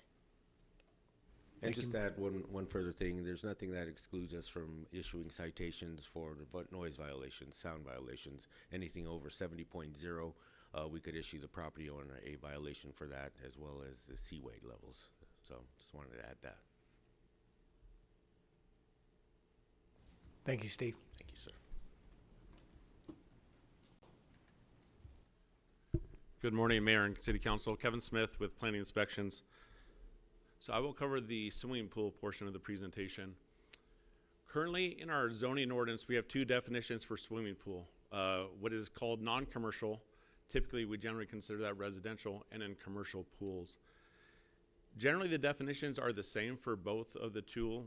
They talk about it being a body of water, but the difference is at the very end and what's shown there in blue. So the residential or non-commercial swimming pool is defined as it's intended for recreational purposes and for the exclusive use of the residents of a residential use and their private guests. The difference is on the commercial definition for a swimming pool, It's intended for recreational purposes, which is the same. However, and open to the public upon payment of a fee. And that's really where it crosses the threshold from a residential to a commercial, is the payment of a fee. To go along with that is under the licensing too. Under a residential or non-commercial swimming pool, there's no license required. But in a commercial swimming pool, a license is required, plus you have to have different elements there, and mostly it's for health and safety. So as you look at it, that's there on the screen, some items such as depth markers, safety equipment, ADA requirements, annual water testing, parking, and minor supervision. Those are all required in a commercial swimming pool, but it's not required in a residential swimming pool. Restrooms is another one as well, whereas a non-commercial or a residential pool, it does not require it. Typically there is, because it's with a house, a home, but a commercial pool does require restrooms. So there really are some differences. This is required as per our city code, as well as the International Swimming Pool and Spa Code has similar verbiage for them as well in terms of requirements under licensing. So similar to, as we look at the definitions, this is already existing in the code, and the area in red is what we're proposing at a future time to bring forward to City Council to strengthen the code. And Dallas has similar definition that clarifies that it cannot be rented, except that private swimming lessons may be given under the home occupation use, and that's similar in Dallas. So as we have a lot of new members of City Council, to amend an ordinance as such as this, that's in our zoning code, first it has to go through the public vetting and through legal review. It goes to the City Plan Commission for their consideration and recommendation, and then finally it's brought before City Council at a future time, an introduction, and then public hearing after that. So with this, there's an extensive number of pools that are in El Paso, and part of the concern is as Ms. Mack mentioned, is it's a little bit difficult to identify how many of these are being rented out. These residential pools are being rented out for to the public. And so there are roughly 17,000 pools in El Paso. So we need to get out the information to them through mailers, and Nicole will cover this a lot as well in terms of the outreach, PSAs, press releases. And then, as similar to the entertainment venues that Tony covered, is doing sweeps as well. We've heard similar situations where neighborhoods have been inundated with people having a pool party. Their neighborhood is full of cars, people making noise, and typically those are on Friday and Saturday. So working with our code enforcement team to see if we can catch them in similar. It's similar to the entertainment venues. We need to catch them in the act, and that's really the how we need to do that. Nicole, I'll pass it over to Nicole to talk about the public outreach that is being proposed in terms of this, because this is a lot of it is already existing in the code, and this is educational, how we can inform the public about what you can and can't do on their residential property. So Nicole. Thank you, Kevin. So as the city manager said, it really is a two-prong approach, and there is a great deal of education that we need to do for our residents, and part of that is included in this communication outreach plan. So we're looking at assuring there's a dedicated web page, not only through press releases to ask the media to assist us in getting that information out. We also have social media ads and postings that we're planning on doing in coordination with our strategic communications department, of course. We'll also be working on media interviews, our city TV, along with any type of community meetings. So if you would like us to be able to come out and talk to your residents, to your constituents about this issue, of course, we're happy to do so, as well as any newsletters and targeted mailers. So we really want to inform the property owners of the existing code and what's already in place, so they're aware of the current restrictions. So in summary, we're planning on bringing this or starting this communication campaign in the spring of 2025 for both the party halls and the residential swimming pools. And as Kevin mentioned, bringing forward any potential additional language as we recommend. Thank you, Nicole. Thank you guys for the presentation. Thank you. we have Representative Acevedo. Thank you, Mayor. I had a few questions. One, when we voted on this a few months ago, one thing that had come to mind was that these are already zoned residential, so they couldn't be happening anyway. So what do we have on the books that can do the enforcement without an ordinance change? So what we presented today is exactly as it reads. The language? Yes, Okay. sir. So it's exactly how it reads currently in our code, and that's why we're recommending doing very targeted enforcement sweeps, but really ensuring that, as City Manager mentioned, it's that two-prong approach, that they're informed. Okay. That it already exists. So then if we have that, it kind of seems more enforcement has fallen by the wayside and we haven't really done it. So now we're going to really step up the enforcement, right? Okay. And then do we have any data on police calls or the most egregious cases of residential homes being used for entertainment venues? You know, at this time, I don't believe we have anything to provide, but we can definitely start, either go back and see if we can identify those, because it is difficult, because they might be calling about the noise, or it's after 10 and it's really loud, and we haven't identified that it was specific due to an entertainment venue rental.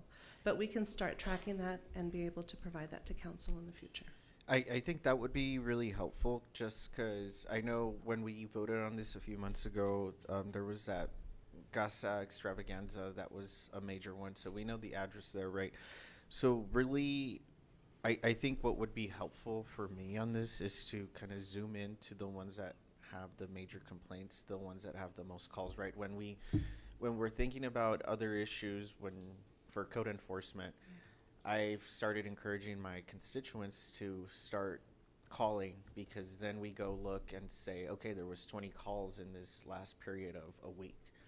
And that's the type of data that I would really appreciate around this. So I really do share what Representative Maldonado Rocha was saying around getting the data. For me, I see the party halls, entertainment venues as something that really should be the priority.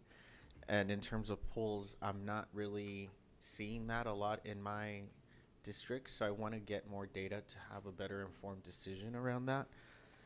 And so I know that we got an email from Jose Rodriguez around the pool. At least I got it in my inbox this morning. But I think if we kind of treat these as kind of case studies on saying, okay, Jose Rodriguez is complaining about a pool where he lives, so let's go check this out and understand how many calls are happening and have that brought back to council, I think that would be helpful. And I know we're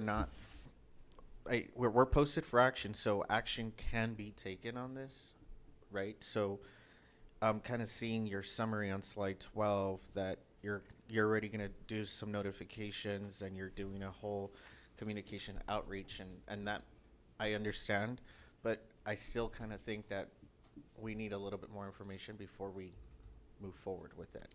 So move forward with the community outreach? Yeah, just because I think from the team's perspective is on the swimming pools, it's truly a safety concern, and we want to ensure that our code is being met regarding the swimming pools. And I understand maybe there's not a lot of complaints regarding that, but I do know it's a priority for us and the safety of the community. I just want to make a decision based off of data. That's the puzzle piece that's missing for me. So I totally understand the safety concern with pools, absolutely, but if we don't have the data to support that, that's where have we had any drownings at one of these pools? I would hope we wouldn't wait until there's a drowning. I totally, but I mean, that's part of the data that I would be asking for, right? Or are we getting the pools, is it a weekly thing where they're trashing the whole neighborhood? Like, those are the calls that I want to see to inform a lot of this, right? Sir, we understand that there are some apps that are available for people to be able to rent these pools throughout El Paso. So we already know that people are using them for this purpose, and so we will be starting there in terms of the targeted work. We absolutely will have a better sense of the data in terms of how we move forward. It is really important when we talk about enforcement across our city that it's even and it's fair, that we're not targeting any one individual. We're ensuring that we're being fair and that we have been very clear about the expectations.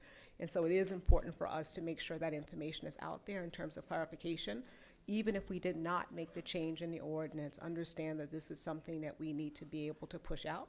We think that the clarification is for the public's benefit, so that you're not trying to, decipher and understand what is written, although our staff feels that it's already in our codes. And so we will work on figuring out how we do the data piece through Mr. Alvarado once his team's in place in about next month or so.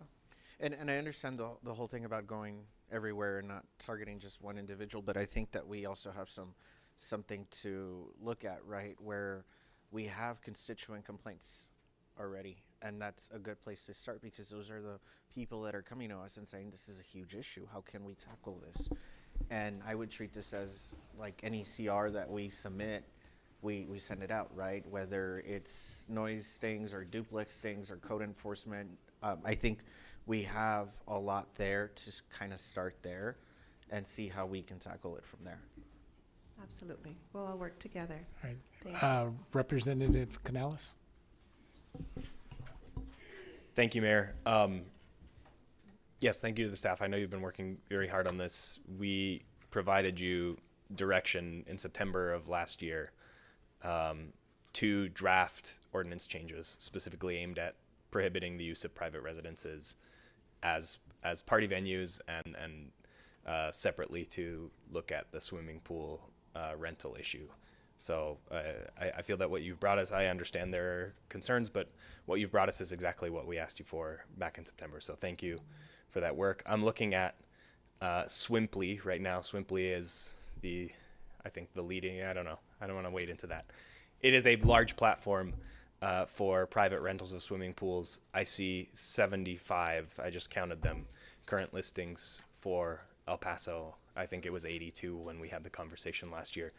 I know they pop up as summer approaches.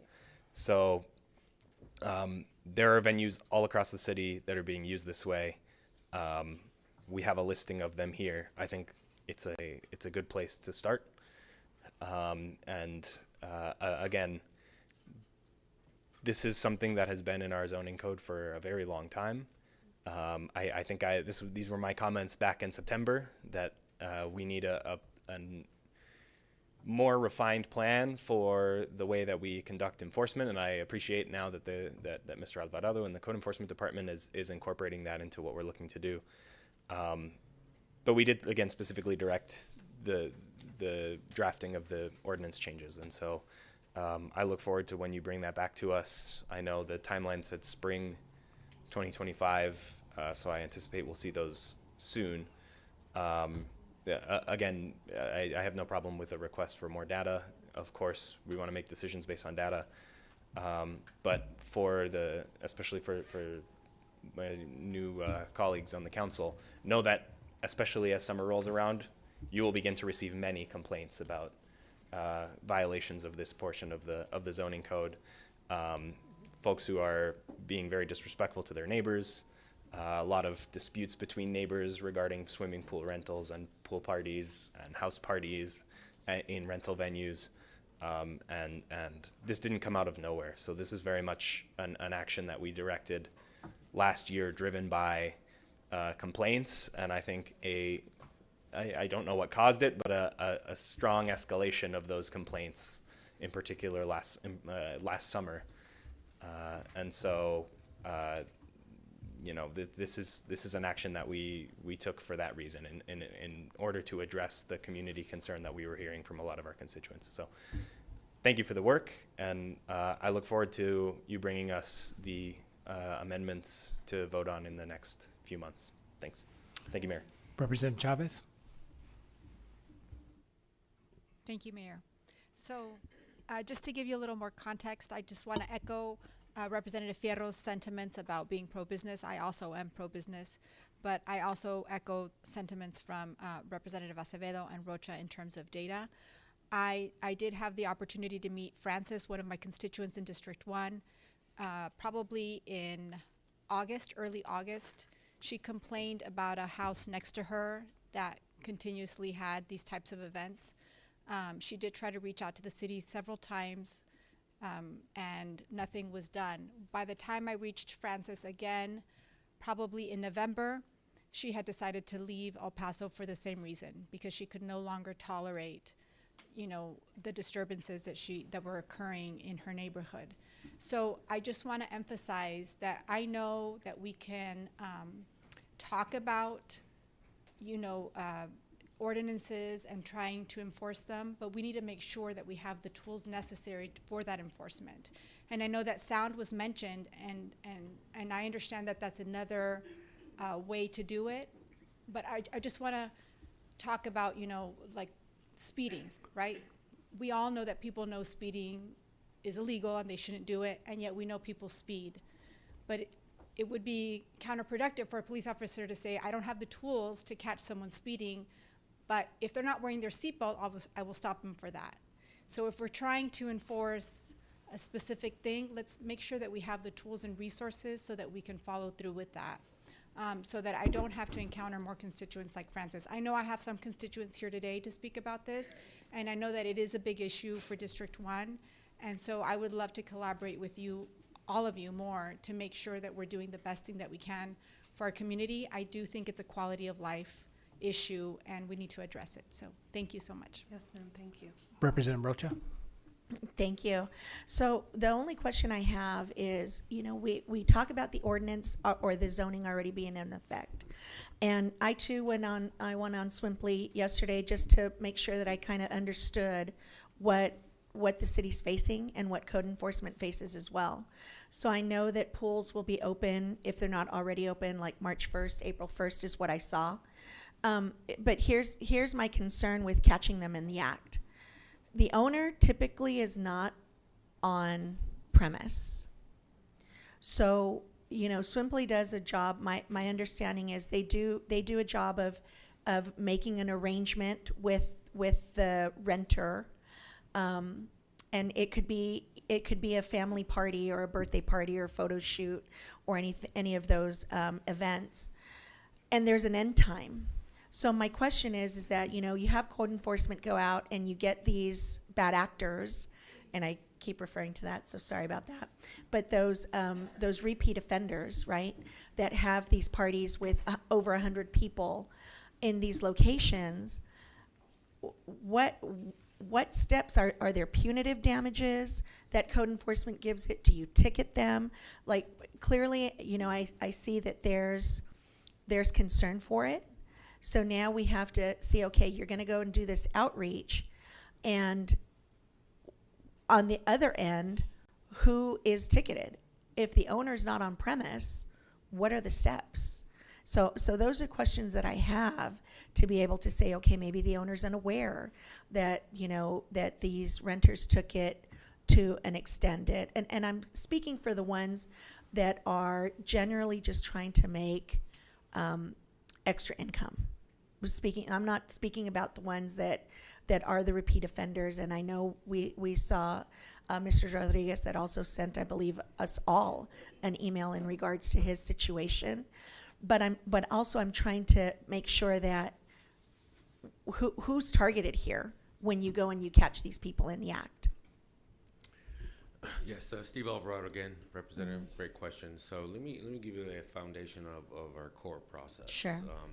Basically, we will receive the complaints, and we have a new council. Welcome, everybody. I look forward to working with each and every one of you. We have a nighttime enforcement team currently in place for the last year and a half or so. So this team works every Friday, Saturday nights until 2 in the morning. So they're out there taking noise violations, readings along that line. We're also responding to calls from PD dispatch for house parties, loud parties, and we go out there and we do the same thing with the noise readers. But if I go out to my house, say the code enforcement comes to my house and I'm a Airbnb or one of these short-term rentals, excuse me, not to name anybody in particular, a short-term rental owner, in my contract for what I've seen is if a John Doe's renting it, it says in there no loud parties, no drinking outside, a lot of, no blocking parking violations, et cetera, et cetera. So, but the property owner is ultimately responsible. So we would give the property owner, myself, a notice of violation or notice of correction, because we usually actually do outreach. So, do the same thing with all the restaurants and bars that we interact with. So we'll go out there. Hey, you're over the sound meter. I know your levels. I know you're new. You need to keep you below 70, and there's your warning, if you will. We'll come back to the next night, and if they're up at 90 or so, well, we're going to issue a notice of violation. Basically, it's going to be a court summons to show up to court at a later date and time for the violation specified. You're over 70.0 of the noise ordinance. Your C weight is higher than what is allowable in our current ordinance, things along that line. Our team will, of course, when it gets closer to summer, we're going to have to either expand by having more team members work overtime. We currently have 46 full-time employees under code enforcement. As you all know, we're going through a transition. We're bringing in other sections, and we'll be around 135 cross-functional team trained so they could do multiple aspects of the enforcement. So currently, code enforcement doesn't do food safety or property maintenance, interiors violations, but in a few months we will be, as we start training and getting certified and being able to address various violations and bring more customer deliverables. The customer has a better experience, and we address these issues in a timely manner. So what happens to the party itself? If you're targeting the owner, and the notice goes to the owner or the violation, what happens to the party itself when you catch them in the act? So when we catch them with code enforcement, as you well know, we're not law enforcement. Right, that's why I asked. I tell my team not to interact because usually there's alcohol, there's a proclivity of having alcohol and other things that people just aren't in the right state of mind. We'll have to call a police officer, uniform officer, to come out and then make contact with the owners to have them, hey, you're over the sound limit, you need to shut it down at that time. That doesn't happen so often. Usually people are standing outside, hey, PD's here, because we drive black and white units. They look like, it's part of the force multiplier process. So, we usually go out there, we'll talk to them, and a lot of times we make contact. And people are civil, hey, you're over the sound limit, we're getting complaints, can you please lower it? We'll come back out, and that'll be the first warning. Get another call from dispatch later, we'll go back out there, and they're over. We're going to send the owner a notice of violation to go. Because the property owners are ultimately responsible for their property, his or her property. Is there a fee associated with that violation? The fines vary. Once we go to court, they could be up to $1,000 now. And when we go in front of the judge, they'll make that assessment and, charge them for fees. We're looking at different enforcement tools moving forward that we'll have to talk with our legal team and city leadership as well to see what we're going to bring forward. I have a lot of ideas, 33 years in government, so it's just a lot of ideas from Southern California. I know it's a California word, but I want to make it a better community. We have a great community here, a lot of great people in the city. I love El Paso. I've only been here 2.5 years, but I see us moving forward and bringing new ideas and bettering the city.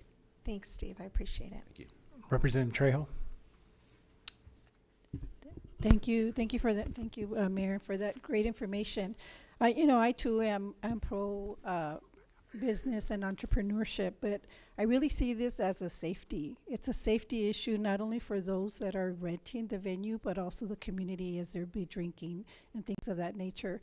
Very different to an Airbnb, where there's regulations and most of them will tell you no partying, drinking, videotaping, things like that.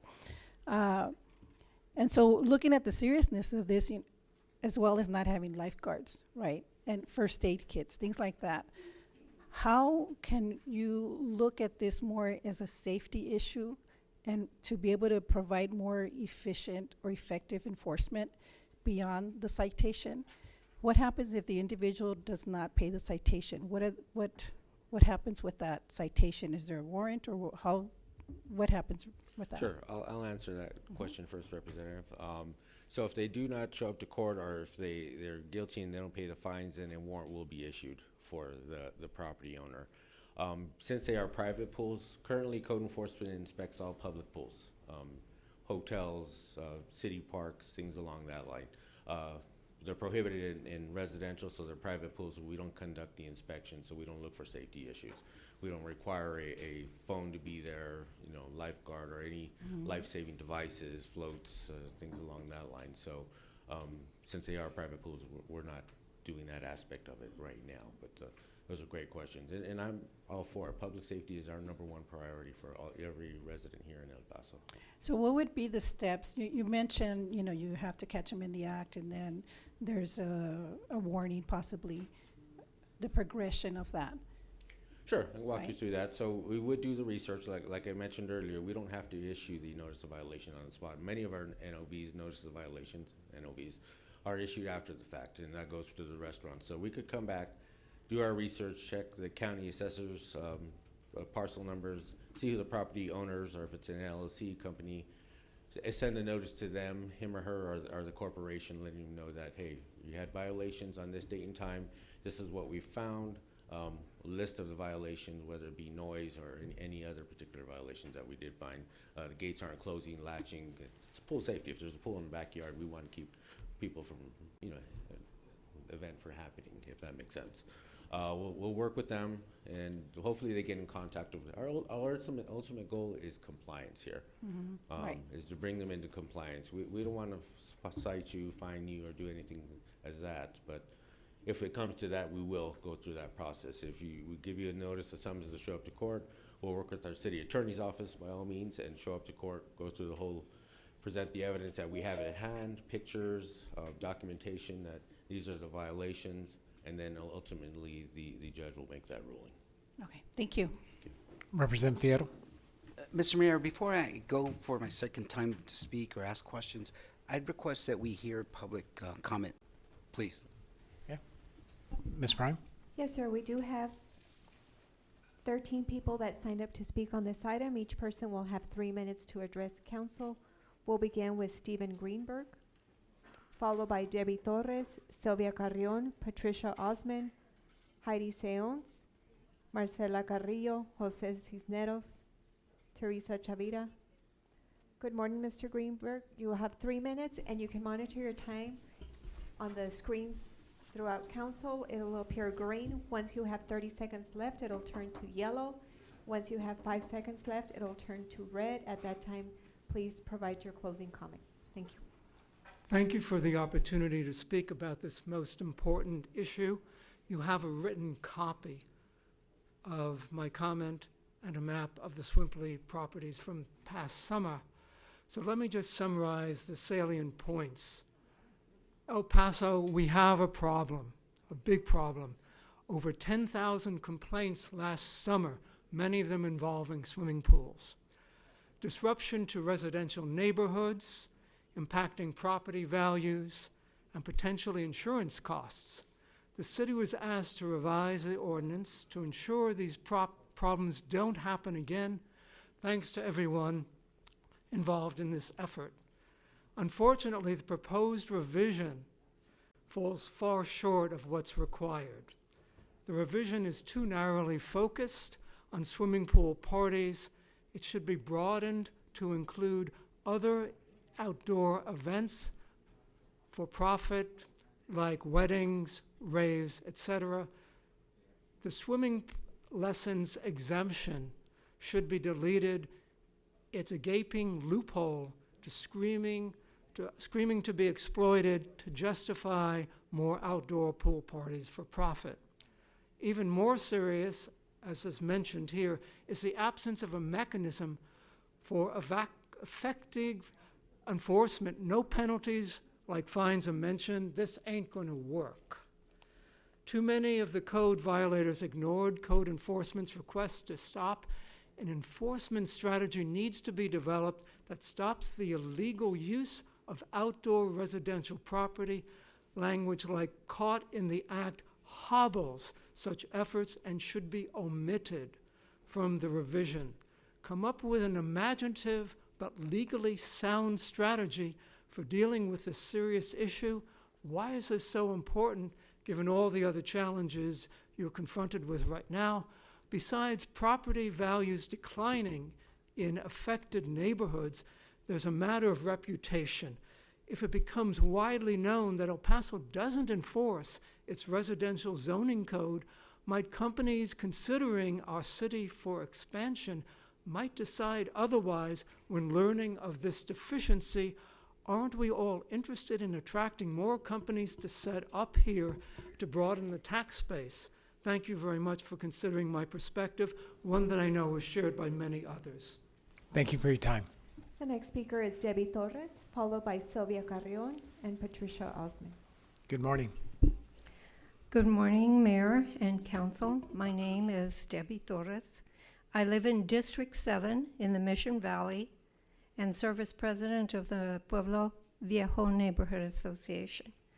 I am here to express my strong support for item 22 on today's agenda.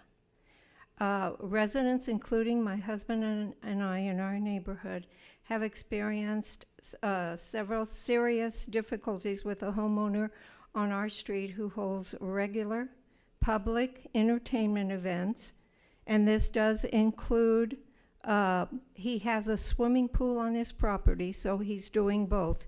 He's having the public entertainment event, he's having the swimming, and often both things are going on at the same time. These events have occurred for the past 2 years. The homeowner has freely admitted that he charges the party hosts to use his property. He does not provide off-street parking, so large trucks often spill onto our already narrow street, or worse, they begin to park diagonally to create more space, which just makes the situation worse. There is no regard for blocking driveways or gate entrances of other residents on our street, and of course this presents a safety issue in the event of an emergency, medical or otherwise. Some residents have attempted to discuss this matter with the homeowner, but to no avail. Situations like this create an atmosphere that is in direct contrast to the city's goals to enhance quality of life for its residents and provide safe and secure neighborhoods. While the strategies proposed in the presentation today are a good start, I believe, as Mr. Greenberg previously stated, it is critical to include more specific and stronger consequences for violation of the ordinance. For example, hefty fines for failure to comply with the ordinance and subsequent legal action for continued non-compliance should be included and explained in the ordinance. As far as caught in the act goes, it's not going to work. It's going to create issues concerning a sufficient staff. As evidence, there was a neighbor just next to me who had a problem with somebody breaking into their house during the day while they were there, and her daughter actually arrived before the police car did because the police car was on another call. So I want to thank you for your time. I ask each member of City Council Thank you, Ms. Torres. to consider this item and support it. Thank you. Thank you. The next speaker is Sylvia Carrion, followed by Patricia Osman, Heidi Siones, Marcela Carrillo. Good morning. Good morning, City Council. Good morning. My name is Sylvia Carrion. I am president of the Mission Valley Civic Association and deal with a lot of neighborhoods and neighborhood issues. Debbie, Okay, talk to me. Remember we got the new reports from Pension I'm sorry, we have a 67? hot mic. Will you please make sure you're on mute if you're on Teams? Thank you. Go ahead, Ms. Carrion. I apologize Okay. for that. I'm usually prepared with a big piece of paper and read it off, but I didn't do that today. I have a big home, not a big home. I have a little home, but I have a big family. I'm a sibling of 9. I have 5 kids, 11 grandkids, and 4 great-grandkids. So when we throw a party, we throw a party. That even goes to rent a portable bathroom outside for the boys. Boys are outside and the girls are inside. The music, fairly loud until about 10 o'clock, 11, and then we muddle down. We take responsibility to take care of our neighbors and our neighborhoods all the time. Other people, most of the people do the same thing. But when you rent out the item, the house, the pool, whatever, that's not your house, and you could care less what the things are doing. Destruction to the house or the property, maybe they care or don't care. But this is an item that should be looked on very seriously because it's happening all over. And like I said, a lot of us do have parties, but we're responsible. But when you start renting out things to other people, They don't care. People are coming into your neighborhood that are not familiar with the neighborhood. They don't care about your neighborhood. And that also could allow for theft of cars, burglary of a vehicle, a lot of stuff that people come into your neighborhood that you're not familiar. So, yeah, strange cars come into your house, strange people come into your neighborhood, and they see a pretty car, a pretty truck, and everything, and they might not do it that night, but they'll come back and get you. So, please seriously think about accepting this type of maneuvering of ordinance. And I know the city's doing their due diligence about wording it. I'm concerned with you, Mr. I know I can see what a lot of people. ¿Para qué nos dice la ciudad qué hacer con nuestras vidas? ¿Para qué? And I know it, okay? You know, the city should be doing something better instead of telling us what to do and how to do our things. But it causes a problem. It causes a problem with the neighbors and the issues and, of course, safety. Thank you very much. Thank you, Ms. Prime. Thank you. Welcome back, Ms. Limon. The next speaker is Patricia Osman, followed by Haiti Sions and Marcela Carrillo. Good morning. Well, Mr. Fierro, you and I spoke about this matter when you brought this up.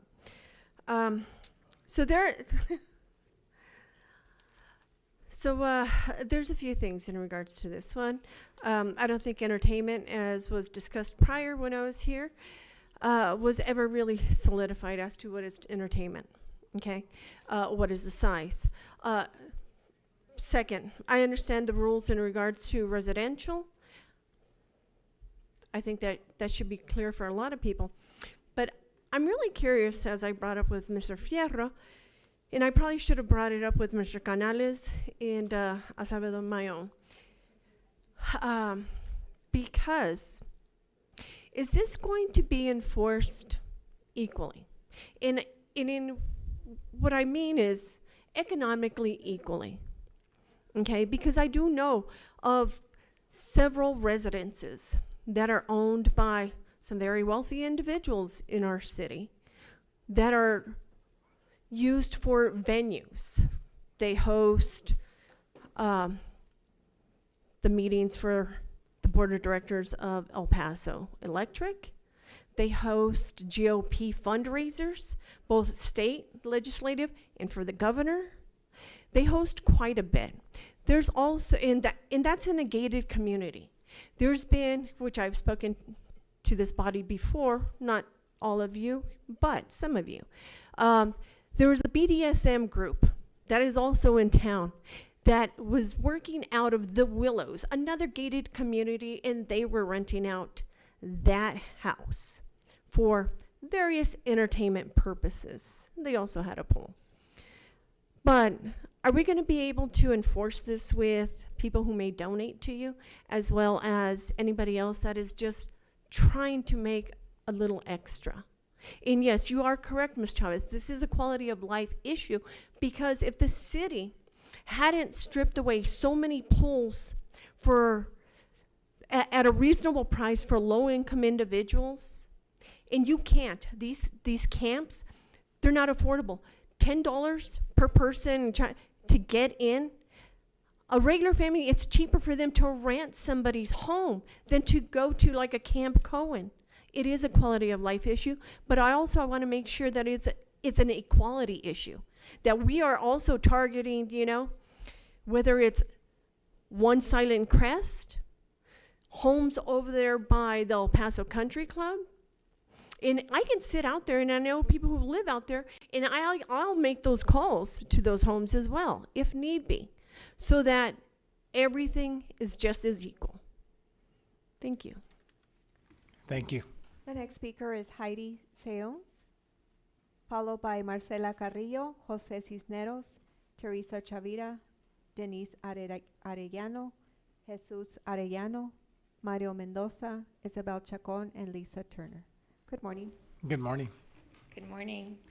My name is Heidi Sowens, and I'm here representing the El Paso Short-Term Rental Alliance. I am the president. And we just want to let you guys know we appreciate the city's ongoing outreach and the collaboration we've built together. We're committed to continuing this work to stop bad actors while also educating our community.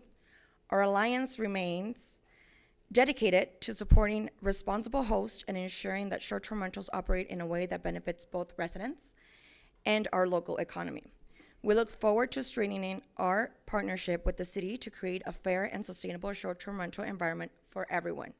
I'm here representing the Short-Term Rental Alliance. We were asked last year by the representatives to be involved during this planning of educating and doing outreach. So we're really thankful for giving that opportunity, and I just want to thank everyone for allowing us to continue being part of this. Thank you. Thank you. The next speaker is Marcela Carrillo. Ms. Carrillo, star 6, please, to unmute your telephone. Good morning. You have 3 minutes. Good morning, Mayor and Council. My name is Marcela Carrillo, and I reside in the Mission Valley in District 7. I, too, believe this is a quality of life issue. I do have issues as well. I do have a person who does rent out his house and a swimming pool for the same thing that's going on around town. And accountability must be taken into this ordinance. Hopefully, this is a great start. And I just want to say I give the support for y'all to continue with your mission. Thank you. Thank you. The next speaker is Jose Cisneros. Mr. Cisneros, if you're in the queue, star 6, please, to unmute your telephone. Jose Cisneros, star 6, please. I don't see his phone number in the queue. We'll move to Teresa Chavira. Ms. Chavira, star 6, please, to unmute your telephone. Good morning. You have 3 minutes. Hello. Good morning, Council and Mayor. Can you all hear me? Yes, ma'am. Okay. Yes. I just wanted to speak a little bit about this. First of all, I wanted to thank the work and the presentation that was done from the city. I appreciate that because we have the answers that we were asking back in September. I did approach this group also in September about not in favor of these businesses. First of all, I'd like to say that now that we know that the code can be enforced, we should begin with just enforcing that code before we put this on the back burner again. I think that only procrastinates things, and we already know that it is against the code. It can be enforced, and we should start there and then maybe go on to more diligent ways of catching them in the act, and those kinds of things that were brought up earlier. To the representatives that want more data, I have to say to you, I know that you stated that you didn't have, complaints and you didn't have, you need to look into this. This has been going since September, and maybe something that should have been reviewed prior to taking on the district seats. Also, it doesn't, you represent all of El Paso with your vote, not just your districts. So I would encourage you to look at this as soon as possible to look at what is happening in the city. The other thing I wanted to touch on was that these businesses are also taking revenue from the city, and that's something that you're in charge of. You proposed these parks that were hundreds of thousands of dollars of tax money that was put into these parks so people could enjoy quality of life issues, and that is where the quality of life, that's why that was done. These businesses are not registered. They're not paying city taxes for these businesses. Also, it's taking away business from those city parks because people can find, and it is cheaper probably, but that's not, everybody's looking for a cheaper deal. But it's taking revenue away from the parks so that people can have those parties and have people at events at those locations. So I really need to look at enforcing things that are on the code already.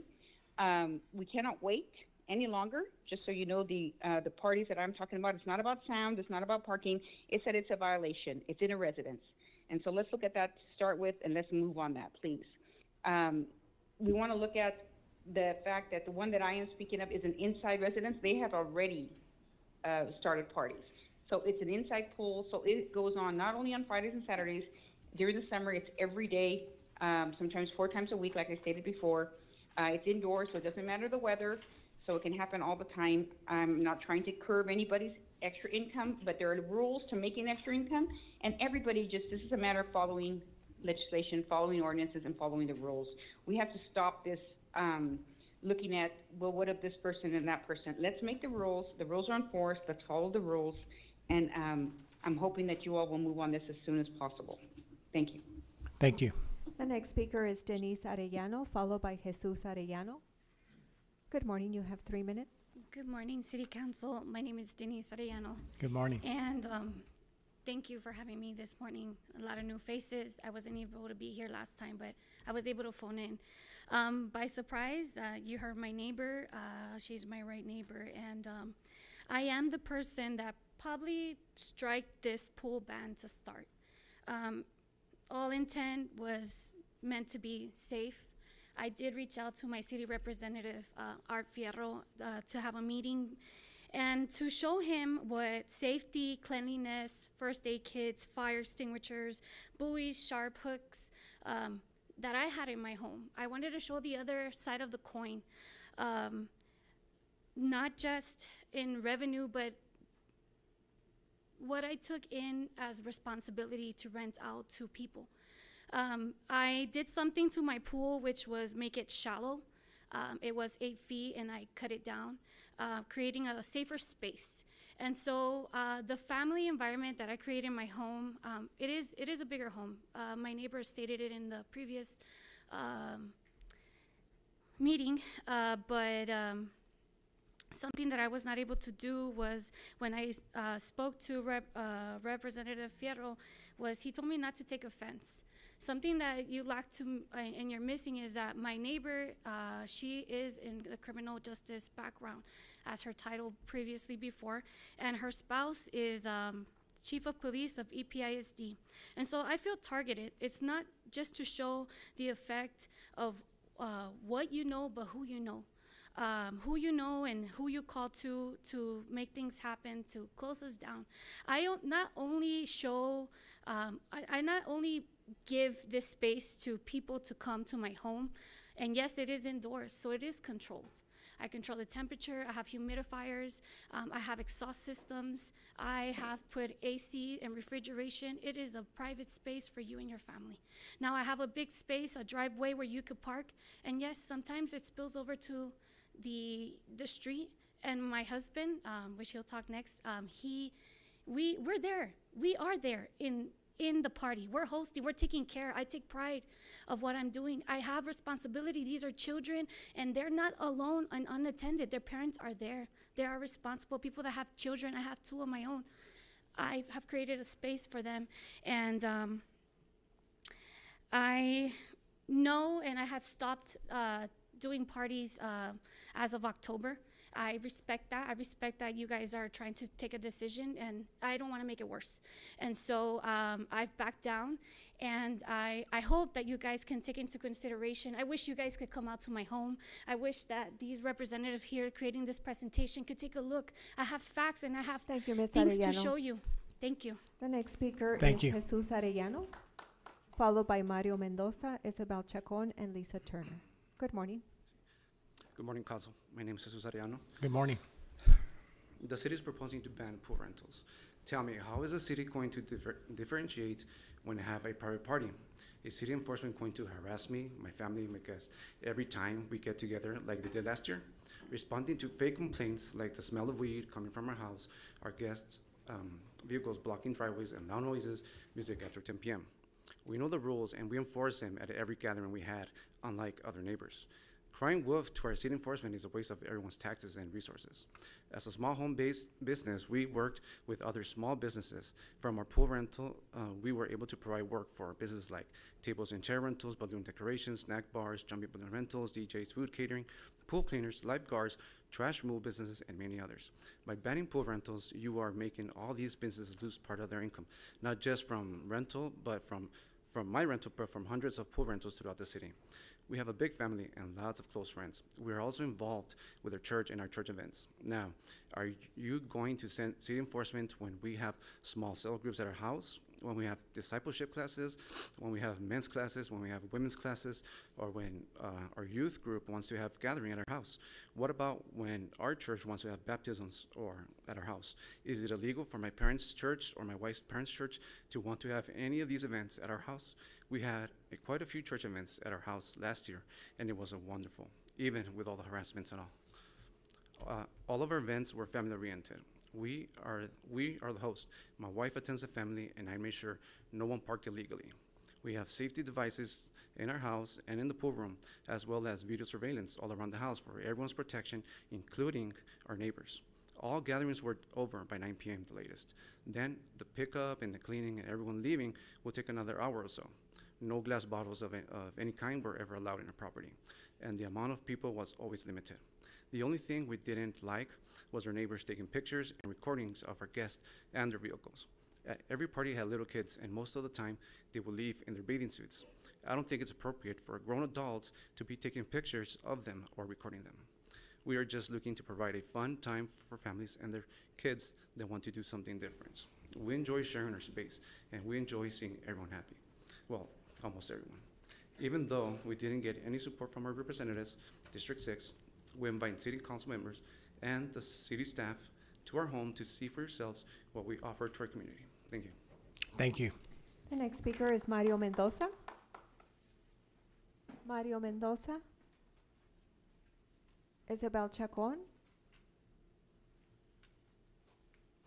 Mario Mendoza? Yes. Good morning. You have 3 minutes. Good morning. Good morning, Mr. Mayor. Good morning. Welcome to El Paso. Thank you. Lily Limon, our district for the Lower Valley. This is very strange. It impacts every one of us when we have parties, piñatas, swimming parties. We rent our home as well, just like Mr. Denise and Mr. Ariano. And it's a difficult situation because how do we control our parties? Who invites who?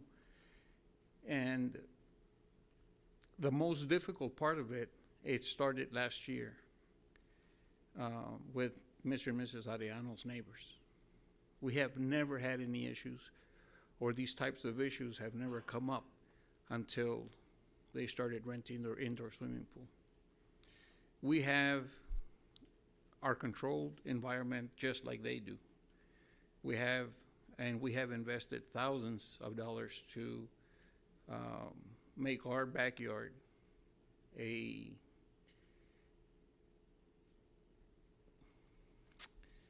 I don't know the word, but it is a beautiful backyard. It is a very, you would think you're in Ruidoso. Many lights, many cameras. When we have parties and we invite, or they invite over 75 people, we have 2 off-duty police officers, 1 in the front and 1 in the back. And they are constantly patrolling who is drinking, who is not drinking. Earlier, someone stated that there's multi-million-dollar homes on the west side in the Willows. They themselves host parties. I've gone to some of those parties, and there's no police officers in hand, but they still rent their properties.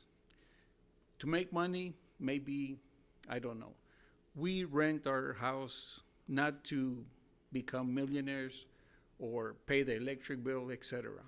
We rent it because people want to be there because of the environment. It's a safe environment, and that's all. I know that you all have invested thousands or maybe hundreds of hours doing research on how we're going to present this to renting or not renting. Swimply is another platform.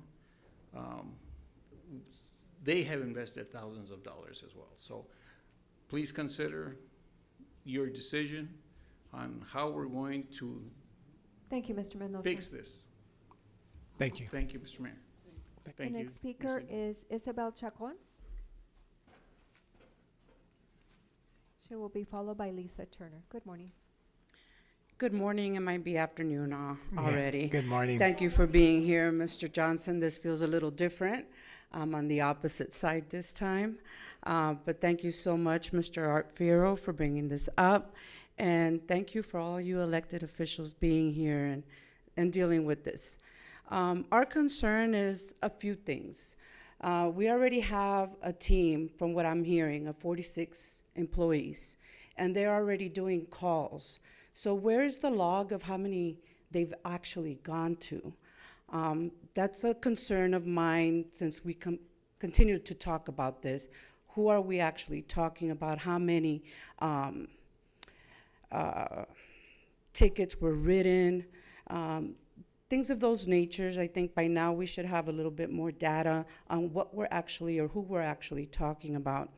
My concern is property rights, infringing on property rights. As the city, we don't want to hurt nobody. Yes, we want to help everybody, but we keep in mind that some of these people are exercising their right of owning their property. And so in moving forward, education is priority, and that's to educate not just the owners, but ourselves as well before we restrict people from certain things that they might have a livelihood coming from that. We don't want to hurt anybody in El Paso. We want to help everybody. Using the tools that you already have in place, I think, as he was saying, he's got 46 employees already. So the definition of ordinances and zoning should be what he knows he can use already. So I'm a little baffled at why we don't have the data if it's already been something he's been working on. And so that's my main question and concern. I thank you all for making sure that we handle this the right way. Thank you. Thank you. And the final speaker is Ms. Lisa Turner.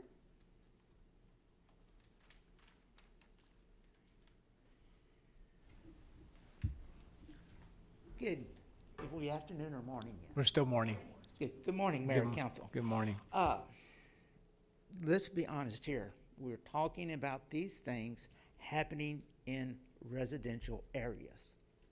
These parties lower the valuation of the properties surrounding these places.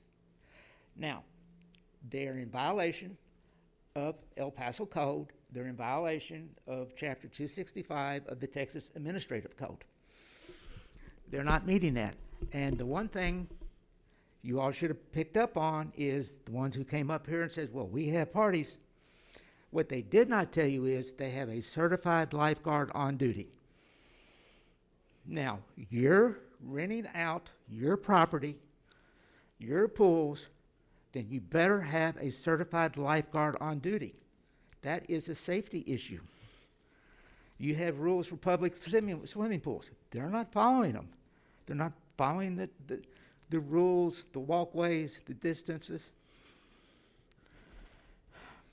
We are talking about residential areas. If you live next door, your life is turned upside down every time they have a party. Restaurants have a limit to the number of people they can have in. These pools should have a limit to the number of people they come in. If they have 75 people, I can guarantee these regular swimming pools are too small for 75 people. You need to think about the people who live around this. Now, let me say this. They are running a business. Therefore, they are not zoned. They haven't sought a business license. And on top of that, since they've turned their home into a business, they should not have a homestead exemption on the property. So, I do not want businesses. I don't want a business I don't want to live next door to one of these. I don't want 50 people I've never known partying next door. It disrupts my life. It'll disrupt your life. And how long does it go on? 3 o'clock in the morning? These things are in violation of your code and Texas law. They should be shut down. Thank you. Thank you. Mayor, that concludes public comment on this item. Okay, we have a couple district Representative Fierro. Thank you, Mr. Mayor. And first and foremost, I want to start with thanking everyone who waited patiently to share their views on both sides of the issues. Somebody mentioned property rights and how we could be, or maybe we're infringing on property rights. If you look at the definition, and I'll give you the Reader's Digest version, that's for the old people in the room. That means, having the authority, the legal authority, to use your property for your resources. What it also says at the very end is an example is, as long as it doesn't violate any laws. The one thing that we've learned today is that there is no ordinances that allows, whether it be a swimming pool or an entertainment venue to be held in the neighborhood. It's breaking the law. You know, I believe, I want to start off by thanking the city manager, Ms. Cody, code enforcement, that whole team. You did a fabulous job. But I want everybody to remember, this is just the first step. And it's the first step on keeping our neighborhoods safe. We talk about people renting our homes, our backyards, for commercial uses. There's plenty of places throughout our community where you can rent a commercial facility, where you can buy a commercial facility and rent it out legally, where you can pay your taxes, where you can have insurance, and pay your taxes to not only the city of El Paso, but also the state of Texas. Ms. Arellano, you and your husband and your father, well, you and your father came to visit me. Thank you very much. And you're absolutely right. You had some great safety measures in place. But again, I can't emphasize enough, there are no ordinances to do this legally in neighborhoods. We talk about bad actors. It's not the bad actors who are making the situation any better or any worse. It's people that are breaking the law and doing this in their neighborhoods.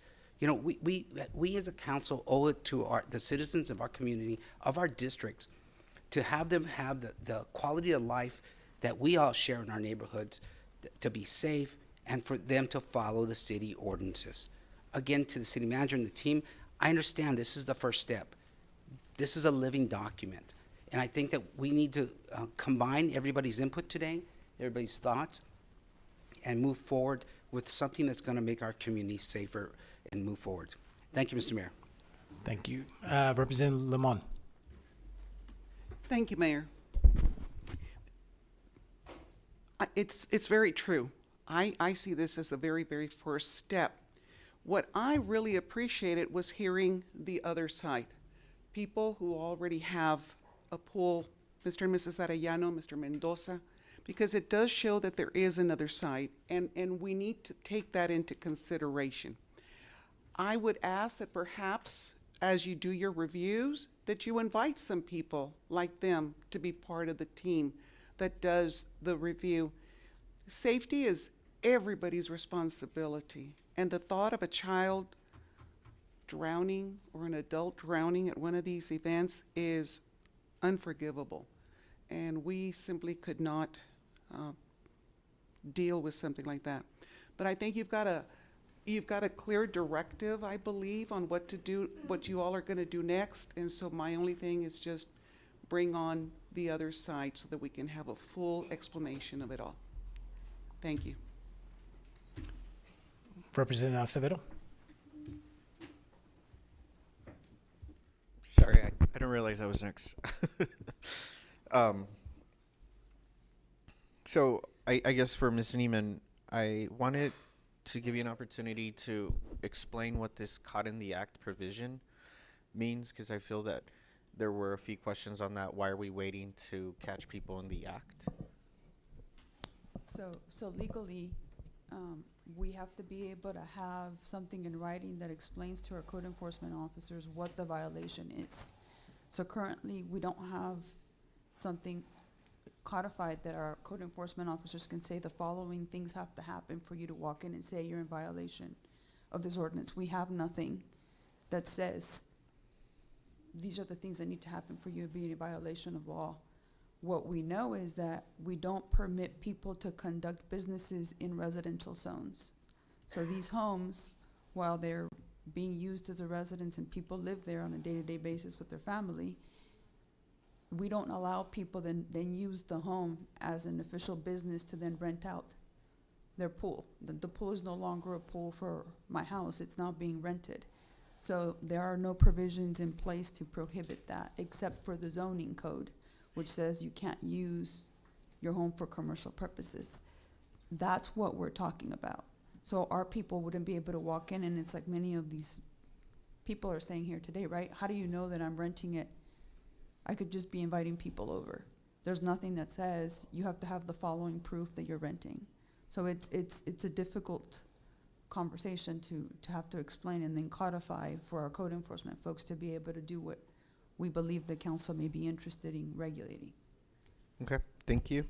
The other question Sorry, say go something ahead. else. Go ahead. Russell Yes, go ahead. Lakeland, Sorry. Assistant City Attorney. It's a burden of proof issue also. Okay. That our prosecutors require to be able to prove it in court, that there was a violation, and part of that is catching them in the act. Okay. Thank you for that. And something that I also wanted to ask is, from the comments that we heard from the public, I kept hearing, how do you know if it's a party that I'm just having with my family versus me renting it out? So how do we handle that, right? And then on top of that, it seems like what we were also hearing throughout everything that's been said throughout this discussion is the sound ordinance and how we put that in to all of this. Yes, and that's, once again, Steve Alvarado, Code Enforcement Director. Once again, we have to show that they are renting it out for that purpose. A lot of times we don't know, but we will do investigative work, our due diligence as well. Look at, if I talk to Steve Alvarado, but, Mary Alvarado owns it and I'm not related, and then we're going to have some more questions to ask. We could also check, who's paying the trash bill, water bill, things along that line, to kind of tie it together. How are we doing that? I'm sorry, what was your second question, Representative Acevedo? You had also talked about the sound ordinance at length throughout, kind of sprinkled throughout the conversation, so I kind of wanted to hear more on that. Sure, and I need to correct myself from earlier. I said we're not enforcing it. The calls that we get, usually from 311 or PD dispatch, are reference to loud music, loud parties. They're not specifically stating there's a short-term rental here or there's a pool rental. We're usually going out there for the sound violations, noise violations that we're currently enforcing. Anything over 70.0 of the A weight is a violation, and anything 8 decibels higher than the C weight from ambient would be a C weight violation for the sound ordinance as well. So we're doing the same thing with restaurant, nightclubs, things along that line, and it would be applicable to the private residences that are holding these parties as well. And that goes for people yelling, screaming as well. A sound is a sound, amplified sound is usually the one we're going after, though. Okay.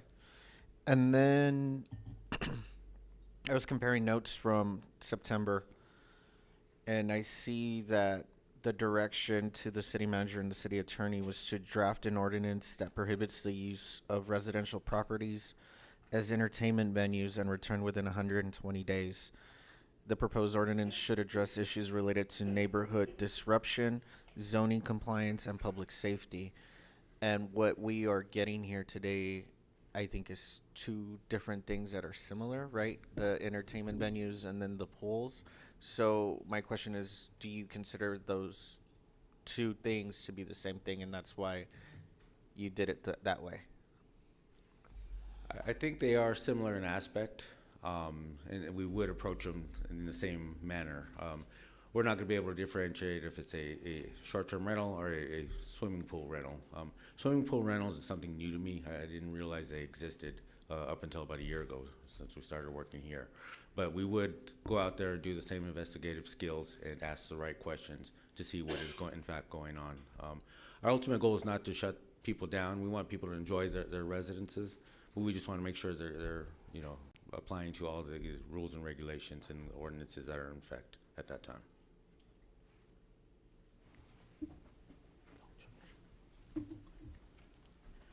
One item I just want to make sure we clarify, so there's no confusion, is we're talking about party halls or entertainment venues under the code, and residential swimming pools as well.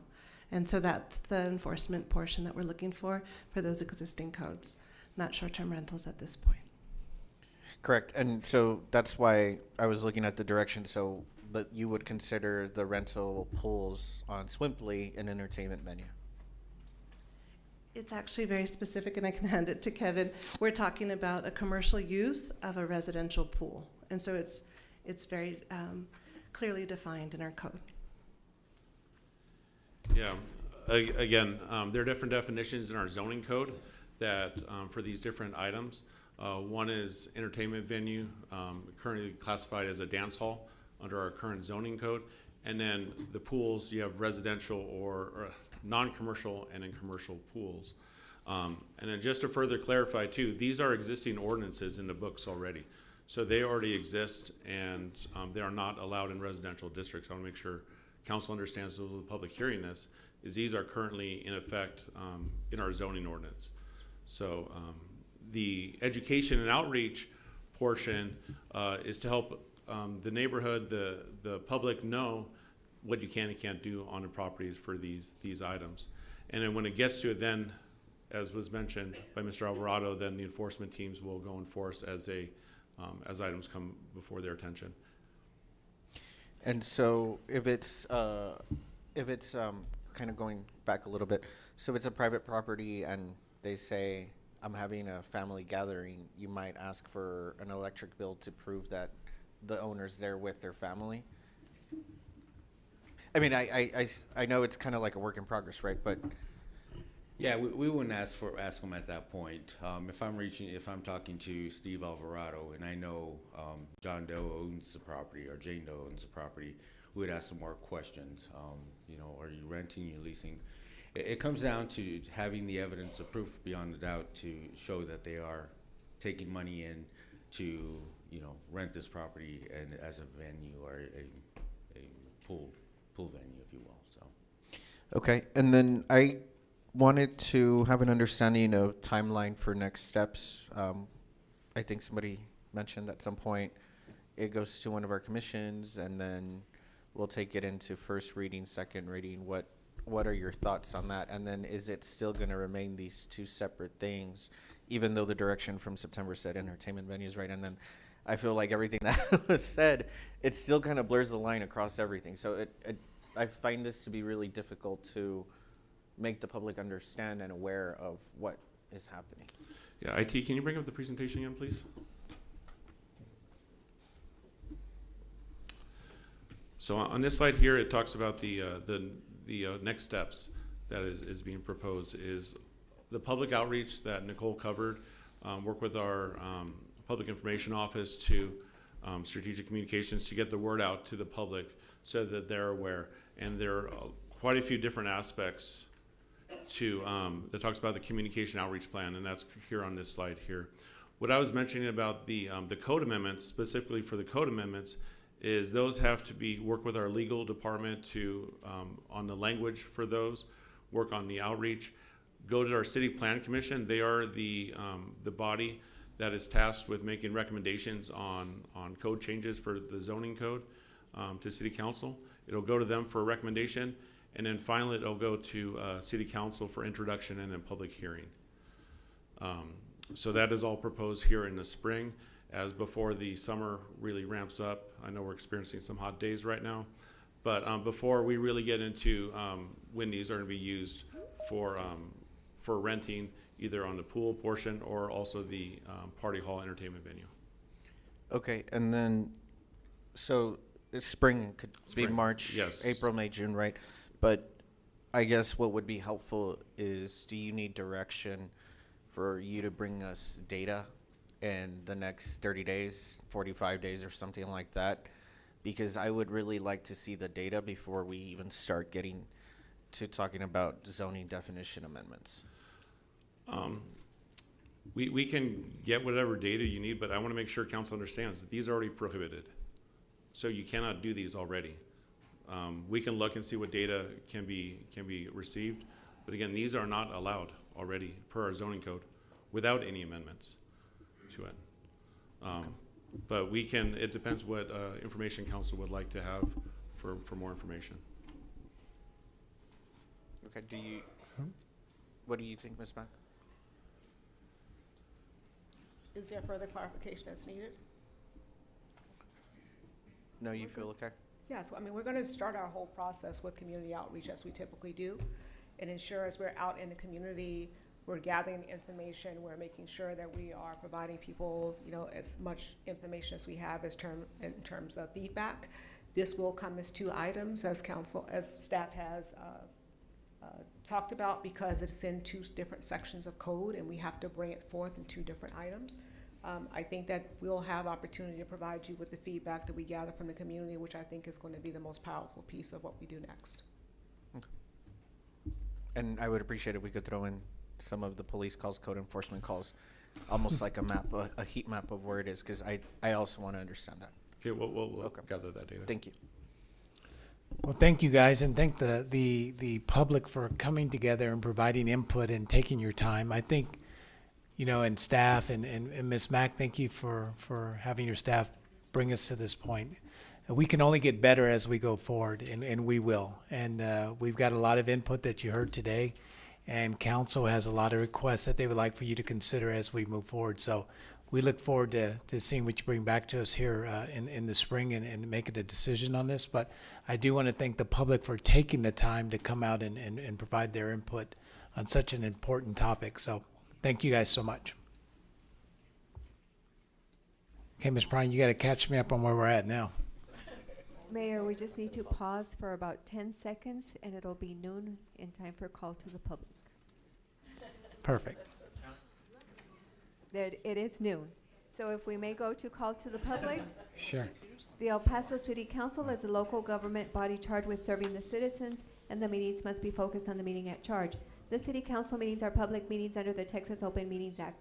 Public comment is an accommodation and not a requirement of city council. All persons in attendance are expected to display civility and decorum that is respectful to other persons without the use of insulting, profane, threatening, or abusive language. Public comment will not be used for personal attacks against a person or group's character or integrity which are not pertinent to city business, nor may any member of the public use this forum for political statements or campaigning. Please note that during call to the public, the city council may not deliberate or decide any subject that is not on the agenda. However, council may propose that a topic brought forth be posted on a future agenda. This afternoon, we have 8 members of the public that signed up to speak. And council, I'll ask you to please refrain from side conversations. We'll begin with Elizabeth Crawford. Ms. Crawford's topic is the Pink House and racism. Good afternoon, Ms. Crawford. You have 3 minutes. Good afternoon. Thank you so much. Good afternoon. This month of February is designated as Black History Month. We remember the contributions of Black Americans throughout the decades and the centuries. I've really enjoyed studying the life of George Washington Carver, a scientist and agricultural expert. One of the quotes that I love is regarding the Creator. He said, "I love to make nature an unlimited broadcasting station through which God speaks to us every day, at every moment of our lives, if we will only tune in and remain so." The height of God's creation was on day number 6. We are told in Genesis 1, "So God created man in his own image. In the image of God created he him, male and female created he them." We are created in the image of all God. Abortion is the destruction of tiny. I had the privilege in 2018 and 2019 of serving with some dear brothers and sisters outside the infamous Pink House in Jackson, Mississippi, named Jackson Women's Health Organization, the abortion center. This abortion center was listed as a defendant in the Dobbs case that overturned Roe v. Wade. Thank God the Pink House was forced to close in Mississippi. The tragedy, the Pink House rebranded itself as the Pink House west of Las Cruces, New Mexico. Serving outside the Pink House brought extreme emotions for me. Great, great joy. Serving with the beautiful families of Jackson, Mississippi, standing for life, pleading with God for the lives of these babies. I observed this team. They saved baby after baby after baby on that sidewalk. They cared for the moms, for the families afterwards. It was beautiful and great, great sadness. Jackson, Mississippi has been one of the most depressing cities to live in. I was told the problem was all about past segregation, but what I realized over time was another huge issue. Where are all the kids? I sensed that Jackson was eerily absent of children around the city and soon came to understand how, even more than the racial segregation openly decried in Jackson, there's a much crueler underlying reality, the targeted genocide of the Black preborn children of Jackson, Mississippi. So the Pink House, which once preyed upon the Black minority population of Mississippi, now preys upon the primarily Hispanic population of New Mexico, as well now as Native Americans, and targeting also the ladies of El Paso. Martin Luther King has a niece, Alveda, very vocal, very vocally pro-life. She champions civil rights of the unborn. She speaks boldly against the targeted genocide of Black Americans.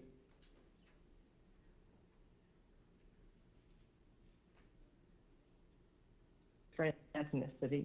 One of the sickest forms of racism is abortion. I can't forget my study in 2021 going to stand for life outside the Planned Parenthood.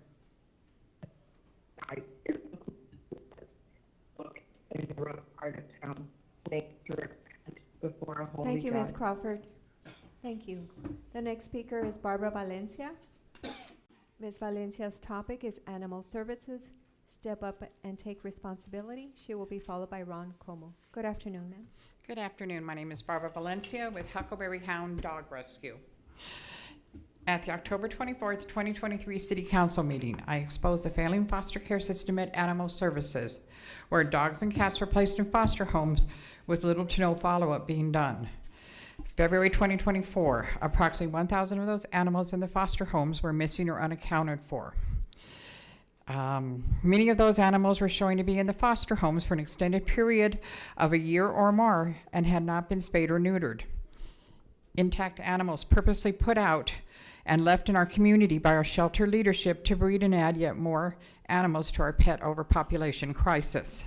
In February 2024, the director stated, "We've identified the shortfall in our foster program. We took action to address the issues identified." 1 year after that statement and nothing has changed. The issues still remain. And this is just a sample I'm showing you. This puppy has been in foster care for 3 years, has yet to be spayed. This kitten has been in foster care with Animal Services for 2 years, not neutered yet. This puppy has been in for 2 years. He is not neutered yet. This kitten has been in foster care for 3 years, yet to be spayed. This puppy has been in for 3.5 years, and she is not spayed. This kitten also, 3.5 years, not spayed. This puppy has been in foster care for 1 year. She has yet to be spayed. This kitten, 18 months, not spayed. This puppy for 13 months, not spayed. This kitten has been in for 18 months and has yet to be neutered. Animals after animal after animal continue to fall through the cracks of a failing system. The city is responsible for these animals to ensure they are being properly cared for and being spayed and neutered, not to be put back out into the community unaltered to further drown our city in more unwanted litters. The community is fed up. Our tax dollars pay for this department. We pay for services that we are not getting, and the top leader at Animal Services remains unaccountable while the department consistently fails, failing the taxpayers, failing the community, and most importantly, failing the animals. Giving the leadership a free pass for over 2 years has only magnified the animal crisis we are now in. Since the leader of this department is not being held accountable, the responsibility now falls on all of you sitting up there, elected by the people of El Paso, to step up, take responsibility, and proactively address the animal crisis, including the need for a qualified director and a complete and thorough independent audit of Animal Services. This has been ignored for far too long. Today, the community is saying no more. Thank you. Thank you. The next speaker is Ron Como. Mr. Como's topic is exercising my constitutional right to the Rescue 1983 Animal Services. He will be followed by Claudia Contreras and Patricia Osmond. Good afternoon, Mr. Como. Good. Good to see you again. Actually took a break for a little while. Well, welcome to all the new people, and good to see the other people still here. I got to apologize because you guys walked into a disaster and a crisis caused by the previous administration when it comes to animal services. You heard a conversation about finder to foster.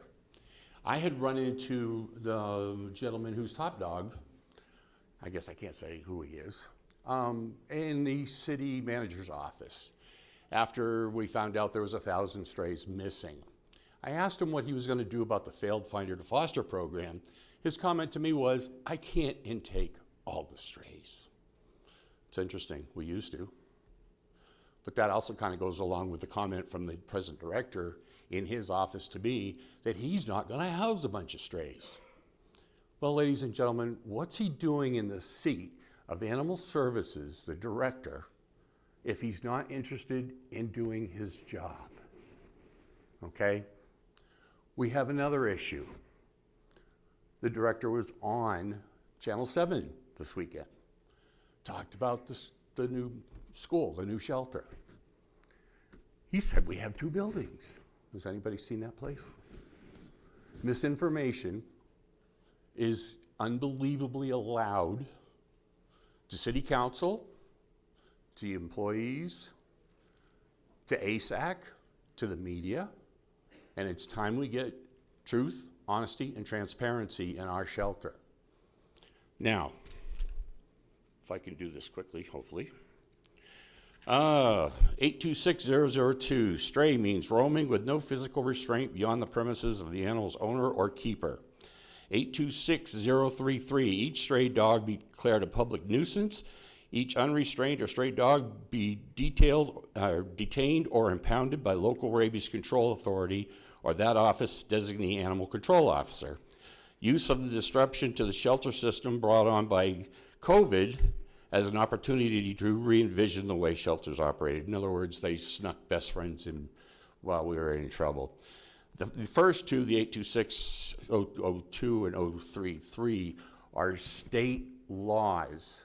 Our shelter is directed by the state of Texas to intake all strays.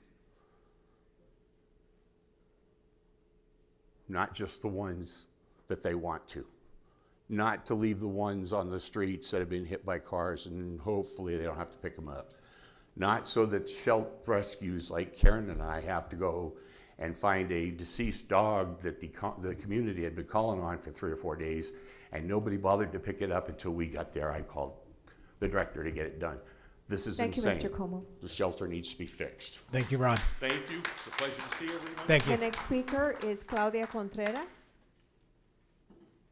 Claudia Contreras. Ms. Contreras' topic is raising awareness about cat cruelty in El Paso and how can we help. Good afternoon. Hi, it's my first time here. I made it on time.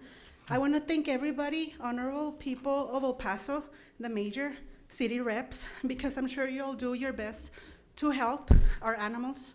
And also, I want to thank everybody that helps the animals, the police department, animal cruelty unit, also the animal services, because I've been working by myself. I feed stray animals. I am under the trap neuter return program, and I've seen a lot of cruelty. Not a lot of people understand it because they're not there.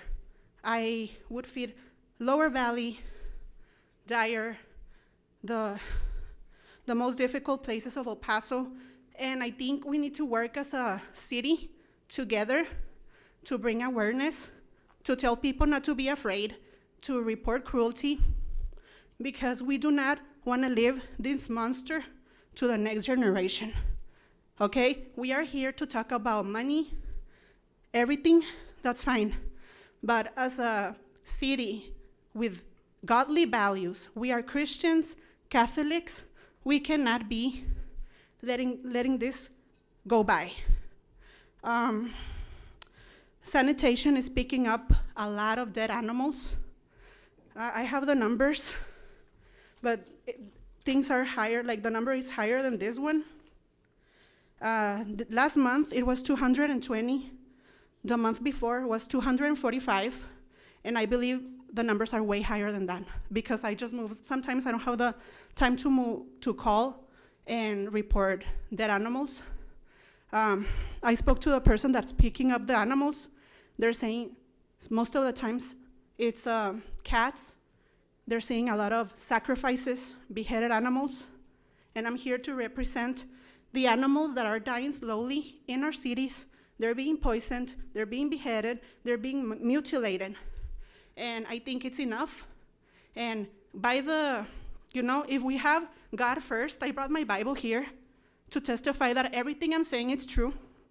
And also, it takes a lot for us to build a case, take it to court, and I want to make sure the judges understand that the value of a cat and a dog is the same. So I want to request a private meeting with a major, respectfully, and thank you so much, everybody that worked together to help El Paso. We have Mexican roots, and we are brave. Also, take into consideration that the firefighter that poisoned cats and dogs, he's free. Charges were dropped. He was not innocent, as he is saying. Thank you so much, everybody. Thank you. The next speaker is Patricia Osmond. Ms. Osmond's topic is purchasing Ion Wave, City Council duties and legal, public safety deck plaza, and grants and unethical practices. Good afternoon. You have 3 minutes. So I'm going to give a quick introduction to myself, if not all of y'all were catching city council meetings, since only a few of you remain. But the reason why I started speaking at city council is because I went ahead and applied for a grant through the Community Human Development Program. I was approved for this grant.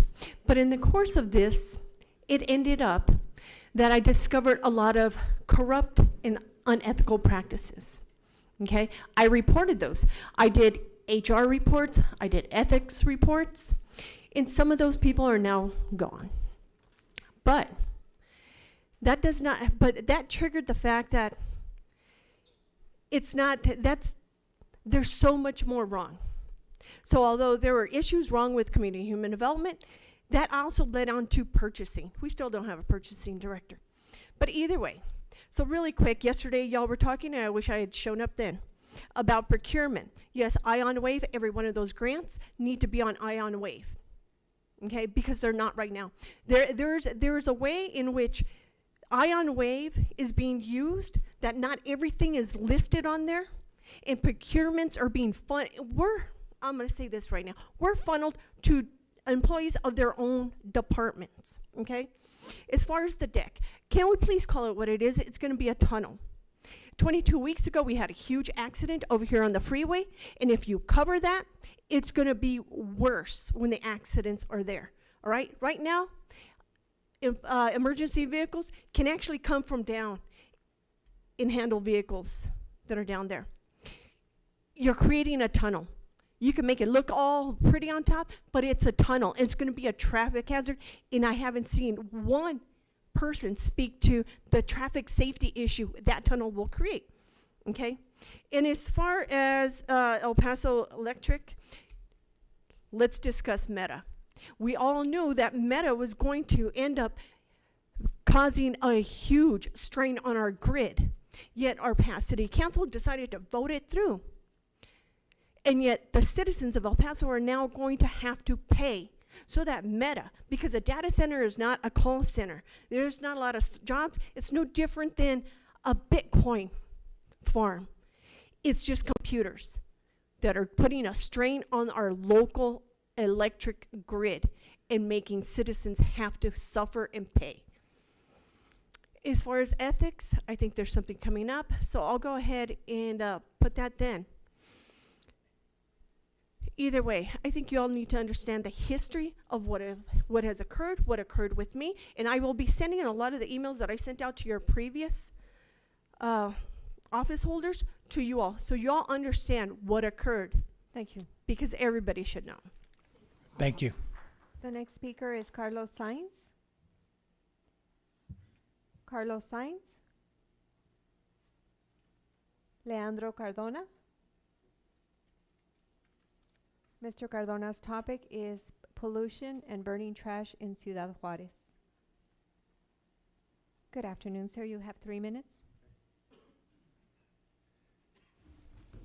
Good afternoon, Mr. Mayor and members of City Council.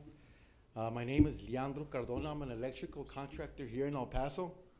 I stand before you with a plea for your help.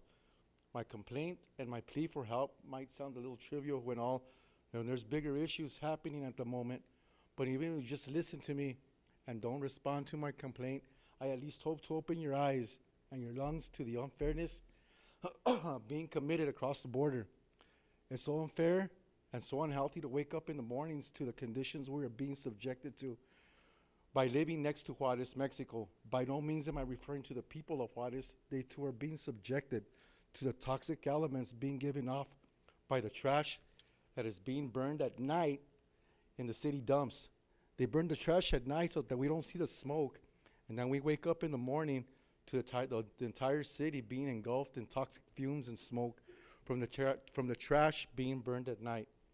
I've reached out to Congresswoman Veronica Escobar for help in this matter. She responded by saying that she doesn't have jurisdiction. I've gone to 4 news stations and emailed them with pictures and my complaints and nothing. I'm hearing hopes for being heard and opening your eyes to the unhealthy conditions we are being subjected to. By me reaching out to the news media, I was hoping that someone would see it and maybe do a segment showing the smoke and the toxic fumes coming from Juarez, and maybe embarrass someone over there into making them do something about it.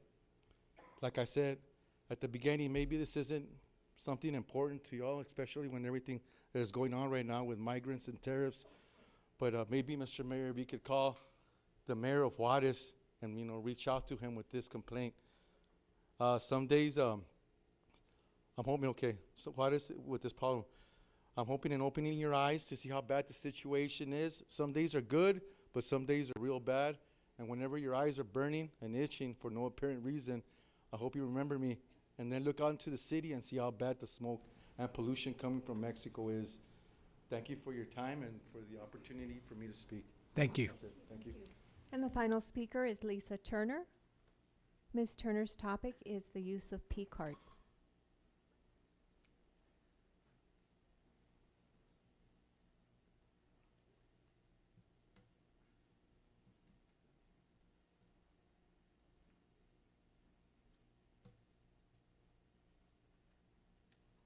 Good afternoon, Ms. Turner.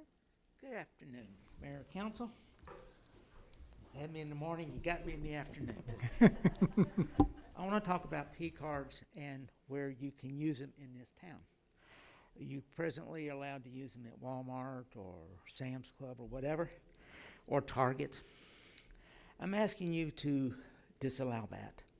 Why am I asking you to do that? Well, Walmart, Sam's Club, Target, big box stores who decided to say, you ain't a straight white male, you don't matter. Okay? So I don't think we should be allowing our money to go into these stores. As council members, I've gone over a lot of these things. You go out, you go buy candy or whatever, you'll hit Walmart or you'll hit Sam's Club. I would want to ask you all to go to Costco instead. Support a local company instead.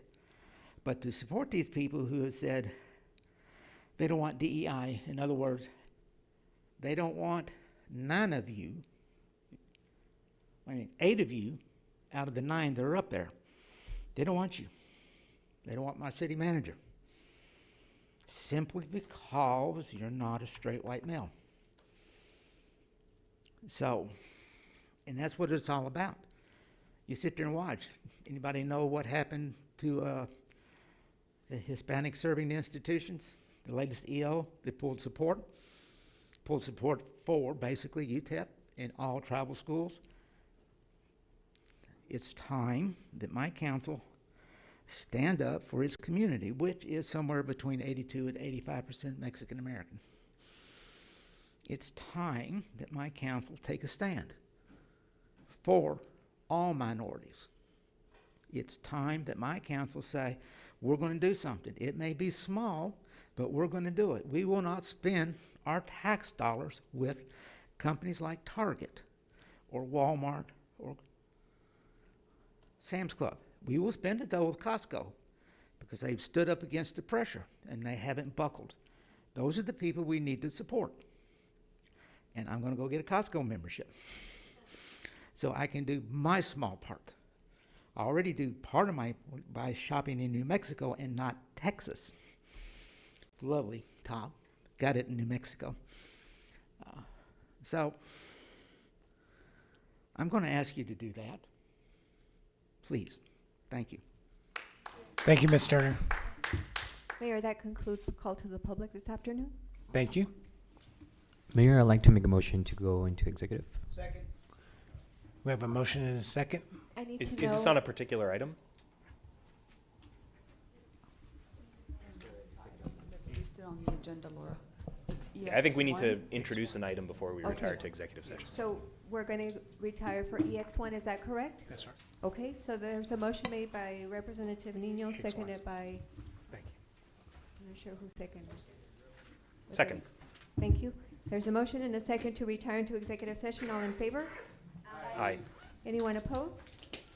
And the City Council of the City of El Paso may retire into executive session pursuant to Section 3.5A of the El Paso City Charter and the Texas Government Code, Chapter 551, Subchapter D, to discuss executive session item 1, investigation regarding former elected city official under 551.071, consultation with attorney, and 551.074, personnel matters. It is 12:24 p.m. Yeah, we're going to city council chambers. Okay, we're going in. No, we're downstairs when you walk into the chambers. We're gonna go in now.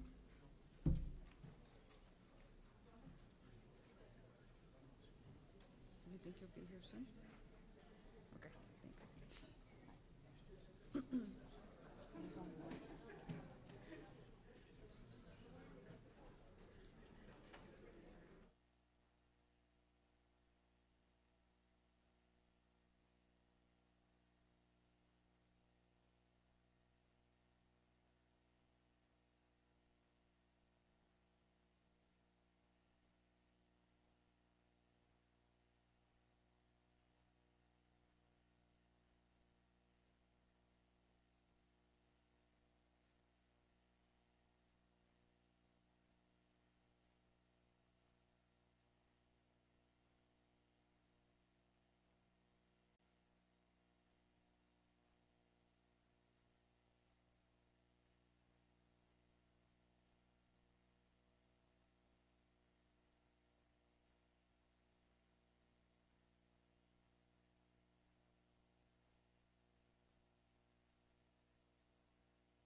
It's Rosa Parks' birthday.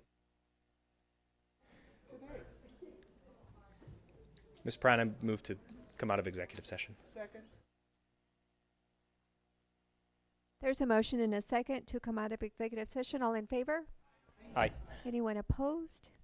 And the regular meeting is back in session at 2:02 p.m. and we're on executive session item 1. Mayor Pro Tem. Motion made, seconded, and carried that the City of El Paso authorizes the implementation of a training afforded to city representatives regarding their roles as supervisors over legislative aides, authorizes a comprehensive ethics and harassment training for City Council and employees assigned to work for members of Council, including their legislative aides, on the specific parameters and restrictions related to election activities under applicable state and local law, and authorizes the city attorney to engage outside legal counsel. Second. All right, we have a motion and a second. Any discussion on this? Ms. Prine? Yes, the motion was made by Mayor Pro Tem Chavez and read into the record, seconded by Representative Canales on EX1. On that motion, call for the vote.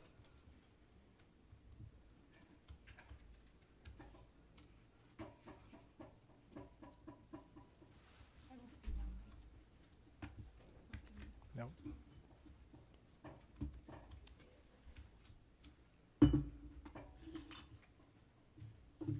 Voting session is open. It's not showing up on my screen. Okay, Representative Trejo? Aye. Thank you. And the voting session? And that motion passes unanimously.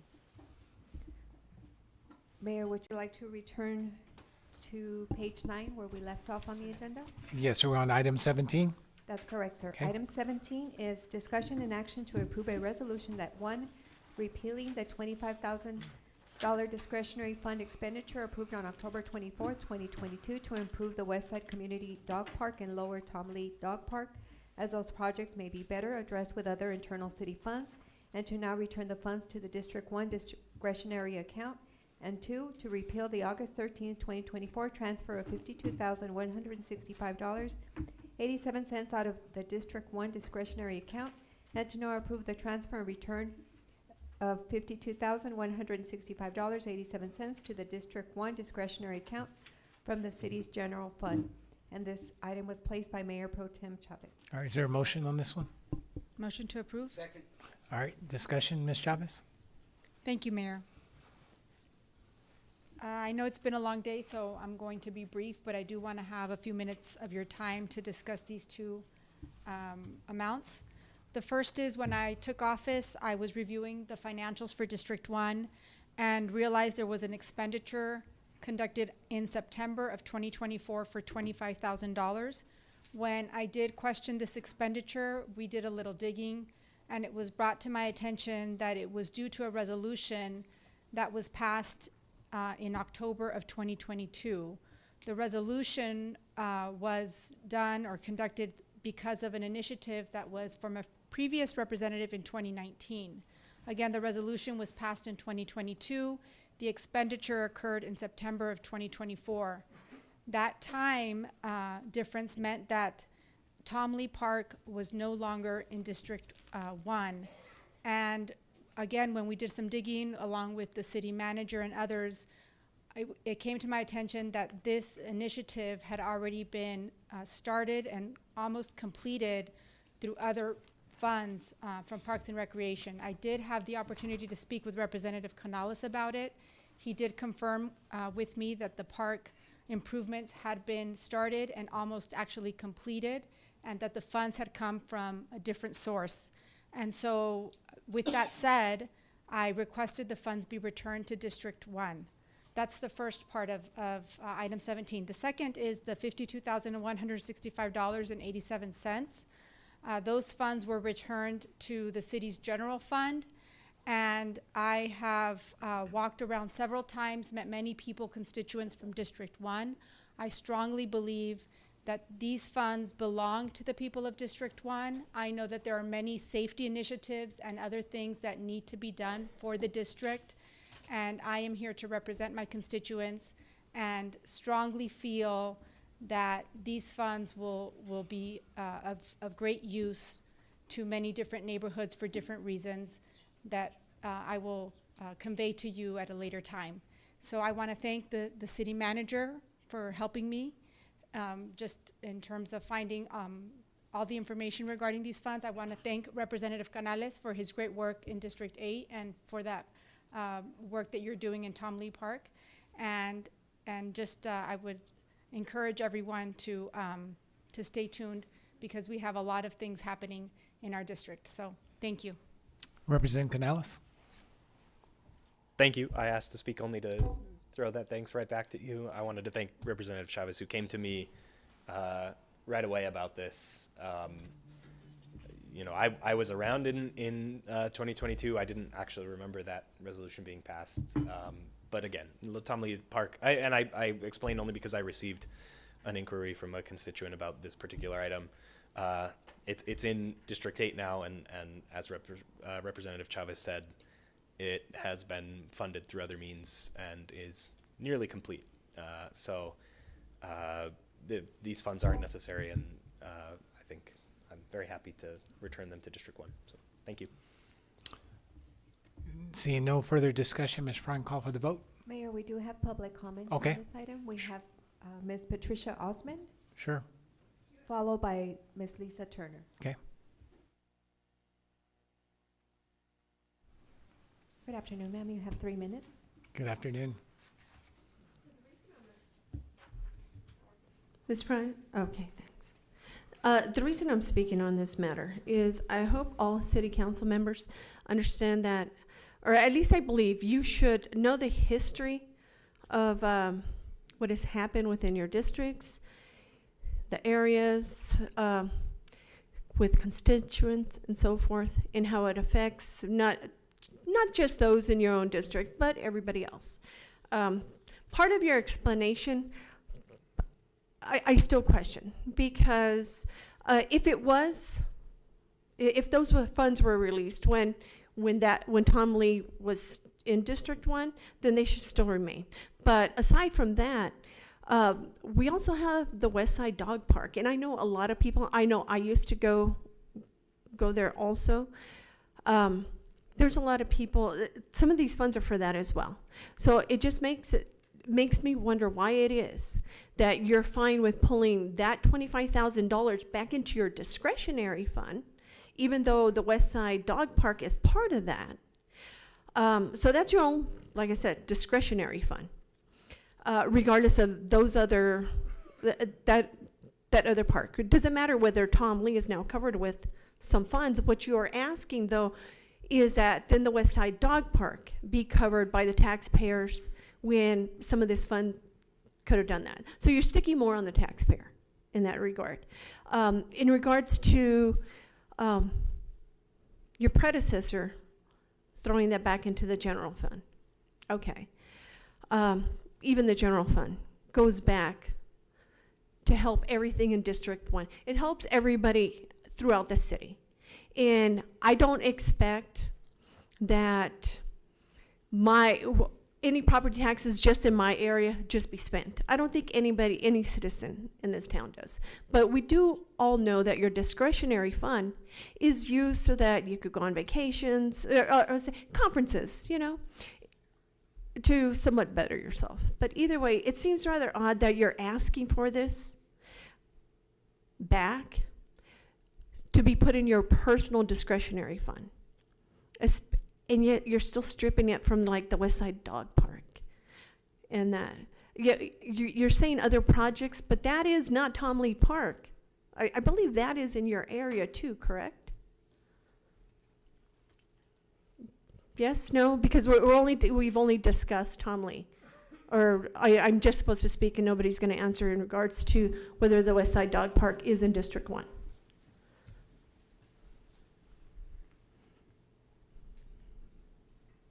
Yes, it is in District 1, but if Ms. Mack would like to speak a little bit about that. So you're stripping funds from your own district too? Okay. No, ma'am. Thank you. Thank you. Ms. The Brown. next speaker is Ms. Turner. Okay. Good afternoon. Good afternoon, and just in case anybody doesn't understand my position on discretionary funds, I will say it again. I consider discretionary funds a taxpayer slush fund, and you should not have it. Now, when council passes a resolution authorizing the spending of discretionary funds, at that point, I expect those funds to be spent. I don't expect those funds to pop up years later not having been spent. That tells me you all didn't do your job. That tells me Mr. Cortinas didn't do his job. That tells me my city manager who oversees Mr. Cortinas didn't do their job. So this is what I don't like. Now, you're repealing 25,000, but you're getting 52,000. So where's this other 27,000 coming from?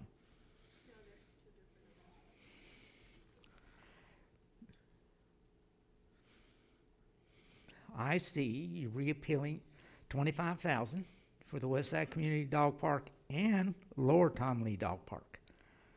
And $52,165.87 is going back into District 1's discretionary funds.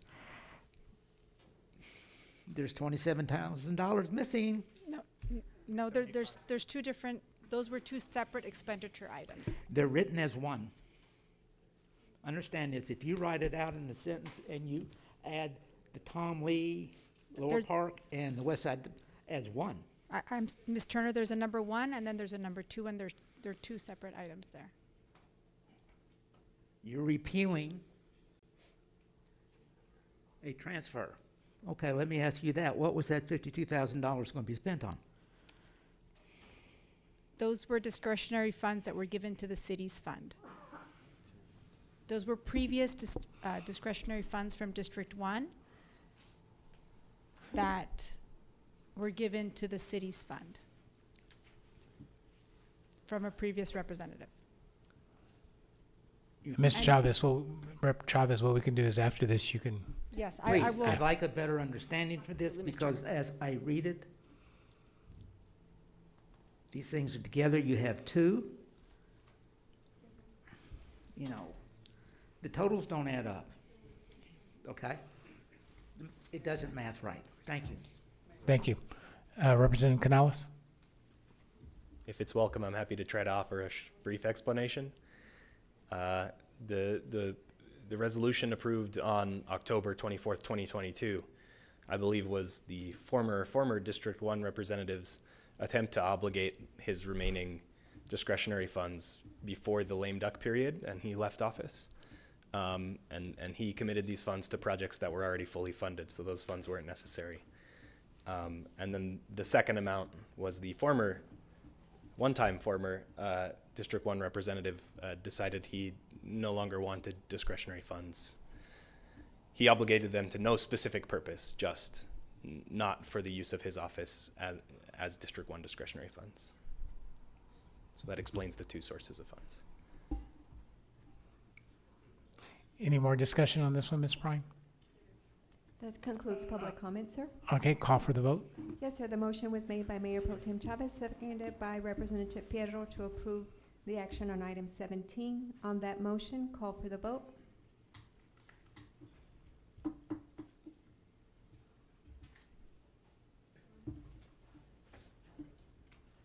Representative Trejo?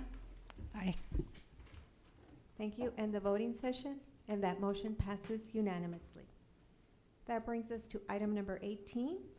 And this is discussion and action to request that the elected El Paso Municipal Court judges participate in a planning meeting of City Council during a future council work session to coordinate efforts and establish strategic planning sessions to incorporate the municipal court judges into the city's strategic plan. This item was submitted by Representatives Acevedo and Nino. Okay, is there a motion on this one? Yeah, I move to approve, and I And could give some context. Okay. Is there a second? All right, discussion? Representative Acevedo? Thank you, Mayor. I put this on here with Representative Nino just because, well, there's been a lot of different conversations that I've had internally with staff, and one thing that I did when I got here about a year ago was meet with the municipal judges, and I realized that that was the first time that city council had reached out to those judges. They were really shocked that I brought them together in one room.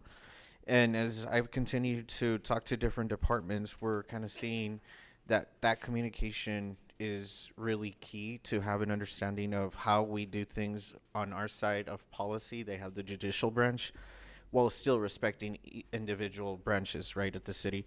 So this would be the first time, I think, ever, or maybe in a very, very long time, that they would be included in our strategic planning session. And I know that Ms. Mack is working on getting us into strategic planning in the next month or two.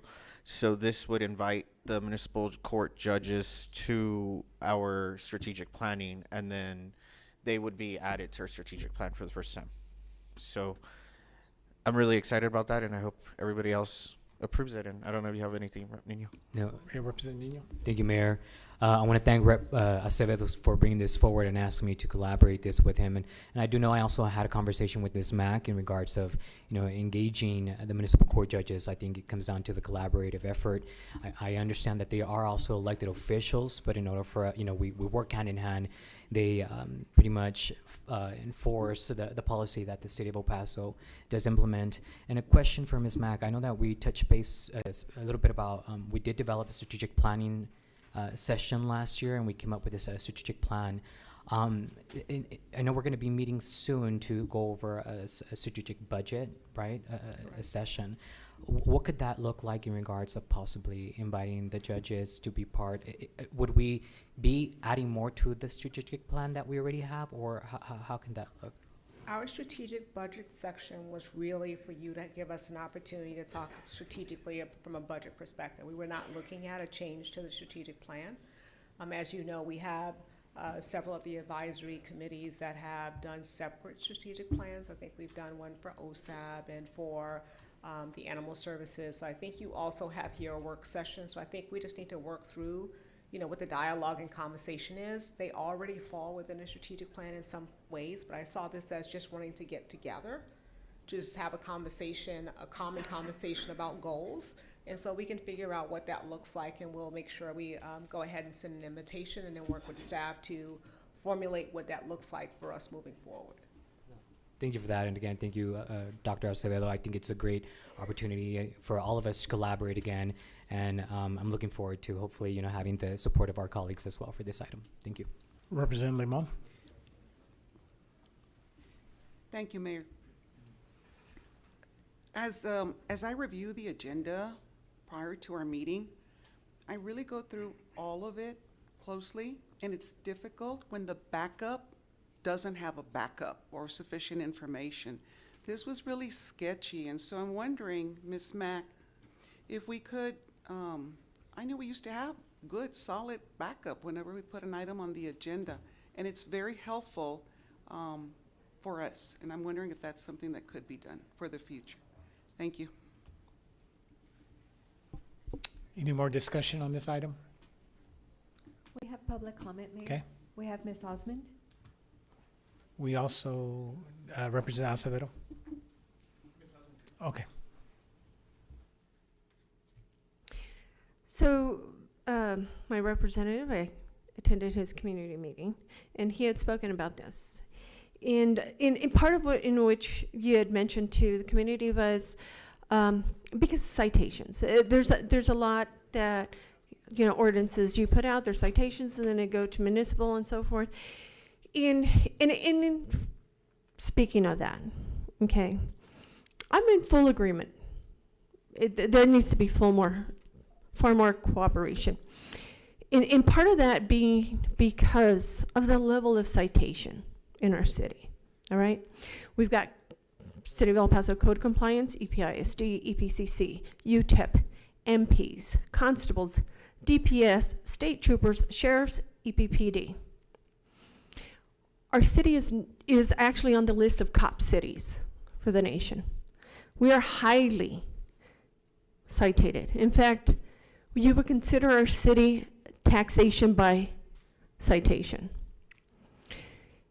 And I think when you all do your ordinances, we do need to coordinate, understand everything else that the citizens are being, what are their citations, what are their laws, ordinances, municipal codes are being enforced on top of everything else that's on the books. Because quite frankly, you can say that you're lowering taxes, or at least our last city council had. But in reality, our citizens are being taxed tremendously in so many other ways. Besides the fees, building fees, you've got every citation out there. So I agree. There needs to be, in fact, a more larger meeting done, not just with the municipal court, who actually has to deal with a lot of these citations for the various entities. But I would expect that maybe a larger meeting with a lot more of these entities, all the rest of the entities that do end up giving citations to the citizens in El Paso need to be done. In other words, something in more broader scope than what is just being proposed. I think what's being proposed should be just the first step. And that's more to have more consideration for the citizens of El Paso. Let's not make it harder for everybody, because although the city has raised wages over $15 an hour, most citizens are still on minimum wage, which is $4.25. A lot of this city is on poverty wages. Thank you. Thank you. That concludes public comment on this item. Representative Acevedo. Yeah, I just wanted to address a sketchy comment. I thought that this was a pretty straightforward item that I think if you read it, it's really just invite the municipal court judges to a work session. There isn't a lot more substance or a plethora of more documents that could be added to this backup. And I think that as we kind of see our council requests, each office is really going to detail as much as possible. Some people may request a presentation. So on a presentation, there may not be any backup on that, maybe just a sentence or two on the reasoning. So didn't really appreciate that, and I just needed to throw that out there. I thought this was pretty straightforward and common sense, but that's it. Thank you. Any more discussion on this item? Ms. Bryan, call for the vote. Yes, sir. The motion was made by Representative Acevedo, seconded by Representative Nino to approve the action on item 18. On that motion, call for the vote. In the voting session, and that motion passes unanimously. The next item is number 21. And 21 is discussion and action to direct the city manager to initiate a rewrite of the policy for the evaluation of 9% low-income housing tax credit applications, including consideration of a geographic index for local location-based scoring and minimum point thresholds for eligibility for letters of support or letters of no objection, also including an alternative method by which in a given year the city may designate only one specific location for which it will consider applications, and that the city manager shall return to the council with an update within 120 days of the approval of this item. And this item was submitted by Representative Canales. Is there a motion on this one? Move to approve. There's a motion and second. Chris, you have discussion? Yeah, thank you. I guess I'll start off with the disclaimer that I understand low-income housing tax credits and the entire process are very tedious and complicated, and not always easy to understand. So I've done my best, particularly in the backup documentation, to try to explain as clearly as possible what the changes are and what they would mean. I brought these changes up with some of the developers who apply and have a history of applying for low-income housing tax credits. They have largely agreed that there needs to be some sort of change in this process to make it more understandable for them, to have a better grasp of what exactly the city is looking for. And I think for years, you've seen the discussions amongst the council when we consider the annual applications to the 9% low-income housing tax credit program, that we have found similar difficulty in evaluating submissions, and I think frankly in receiving the types of submissions that we want to, given the criteria that we put out. And so it's very important to me, I think, that we take a comprehensive look at the scoring methodology that we use, the materials that we're providing or that we're putting out publicly for the potential applicants, outlining what it is that we want to see in their applications. I don't think I'm going to beat my own writing, so I apologize, it'll take a minute. I'd like to read through what I wrote in the backup to make sure that we understand what it is that we are voting on. And I think you'll see the difference to what we end up discussing in a later item during this meeting about concerning this year's low-income housing tax credit cycle. So I'll read what I wrote. So the 9% low-income housing tax credit program is a key mechanism for financing affordable housing projects in Texas and nationwide. The city plays a vital role in determining which projects receive support through letters of support or letters of no objection, which add points to the Texas Department of Housing and Community Affairs, TDHCA, scoring of applications. As the demand for affordable housing in our region continues to grow, it is essential that the city's policy for evaluating low-income housing tax credit applications remains transparent, strategic, and responsive to both housing needs and community priorities. This agenda item proposes directing the city manager to conduct a rewrite of the city's current policy for evaluating 9% low-income housing tax credit applications to ensure that the process aligns with evolving needs and objectives. The changes will include, but not be limited to, a geographic index for location-based scoring. The new policy will introduce a geographic index that prioritizes housing developments in areas of greatest need based on factors like accessibility to public transportation, employment opportunities, and community services. This will help to focus affordable housing investments where they are most beneficial to residents and the broader city. I'll break off only for a moment to say you'll see in our current evaluation, we have a small defined geographic area that we call Tier 1, and some small radius bubbles, as they become known, around BRT stops known as Tier 2, and anything outside of those is essentially treated the same. And so this would make it so that any point anywhere within the city has a score, because some places outside of the Tier 1 and Tier 2 zones are better than others. Minimum point threshold for eligibility for letters of support or no objection, establishing a clear point threshold for developers to meet before the city can provide letters of support or letters of no objection, ensures that only projects that align with the city's priorities and objectives will be supported. This adds an element of accountability and consistency to the process. And then designated location for applications. The policy will also include an option for the city to designate specific locations each year where applications for low-income housing tax credit funding will be considered, possibly on city-owned properties. This targeted approach ensures that affordable developments are located in areas where there is a strategic need for housing, which could help enhance resident and neighborhood outcomes. And lastly, a timeline for updates. I will be offering a small amendment here, but the city manager will be required to return to the council with a proposal for the new policy within 120 days of approval. This ensures transparency and provides an opportunity for the council to assess the effectiveness of the proposed changes and make adjustments as necessary. I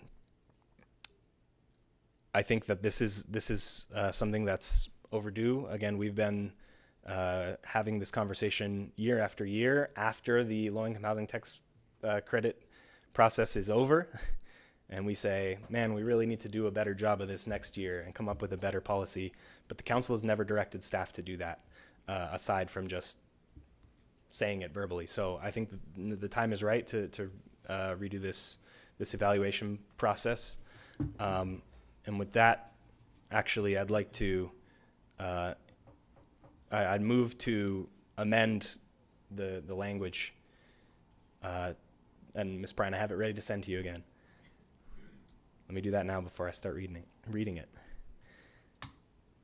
And it reads, discussion and action to direct the city manager to initiate a rewrite of the policy for the evaluation of 9% low-income housing tax credit applications, including consideration of a geographic index for location-based scoring and minimum point thresholds for eligibility for letters of support or letters of no objection, and also including an alternative method by which, in a given year, the city may designate only one specific location for which it will consider applications, and that the city manager shall return to the council, here begin the changes, with a recommendation for approval of a final policy, informed by the ongoing work on an updated El Paso Regional Housing Plan within 240 days of the approval of this item.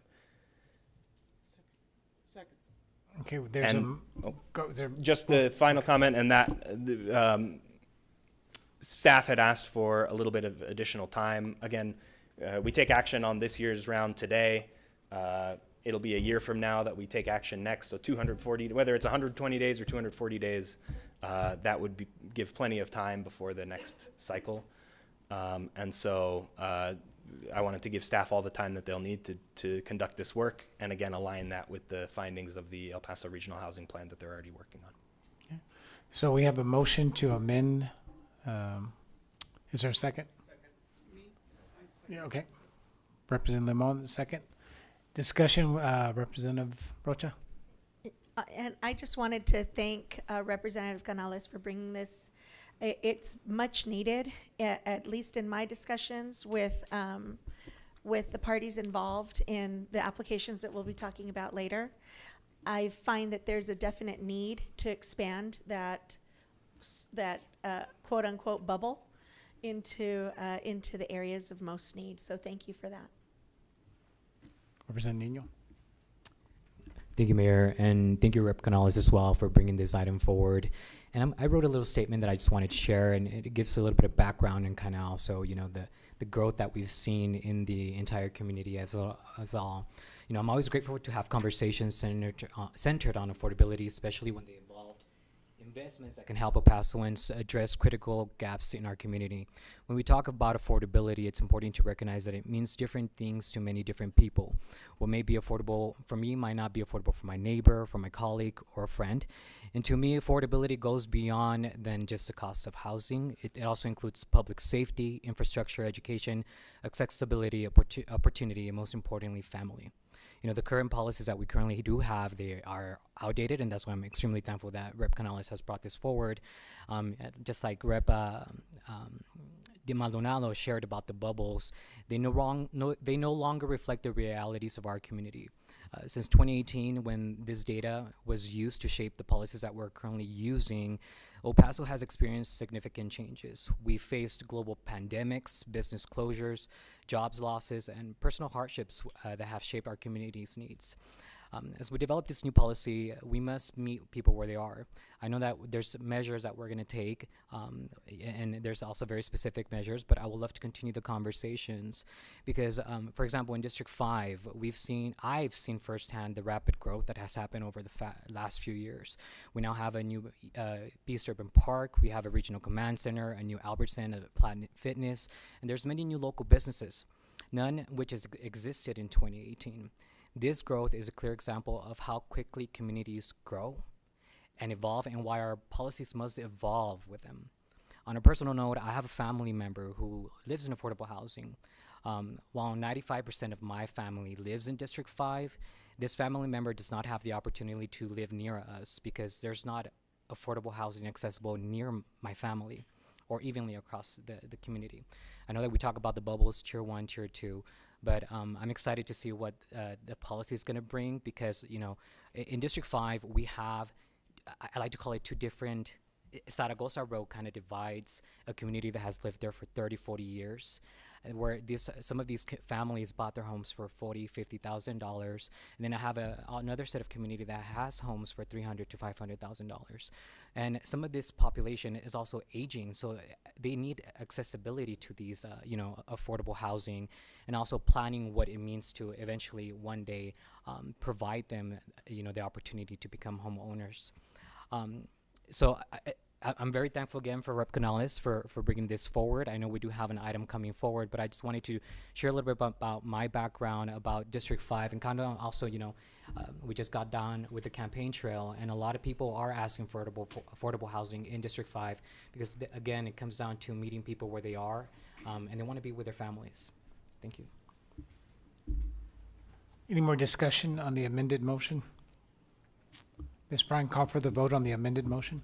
Yes, sir. And so the amendment was made by Representative Canales, seconded by Representative Limon, and the amendment is to strike out the words "with an update" and strike out the number 120 and replace with a recommendation for approval of a final policy informed by the ongoing work on an updated El Paso Regional Housing Plan within 240 days of the approval of this item.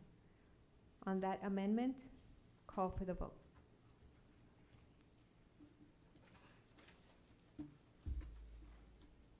In the voting session, and the amendment passes unanimously, and we do have public comment, Mayor, on this item. Okay. If I may call, the first speaker is Hilda Villegas. Hilda Villegas, I don't see her coming forth, and I don't see her phone number in the queue. We'll move to Brittany Medellin. Ms. Medellin, *6, please, to unmute your telephone. Brittany Medellin, *6, please, to unmute your telephone. We'll move to Semeli Diatzlan, *6, please, to unmute your telephone. Semeli, good afternoon, Ms. Diatzlan. Go ahead, you have 3 minutes.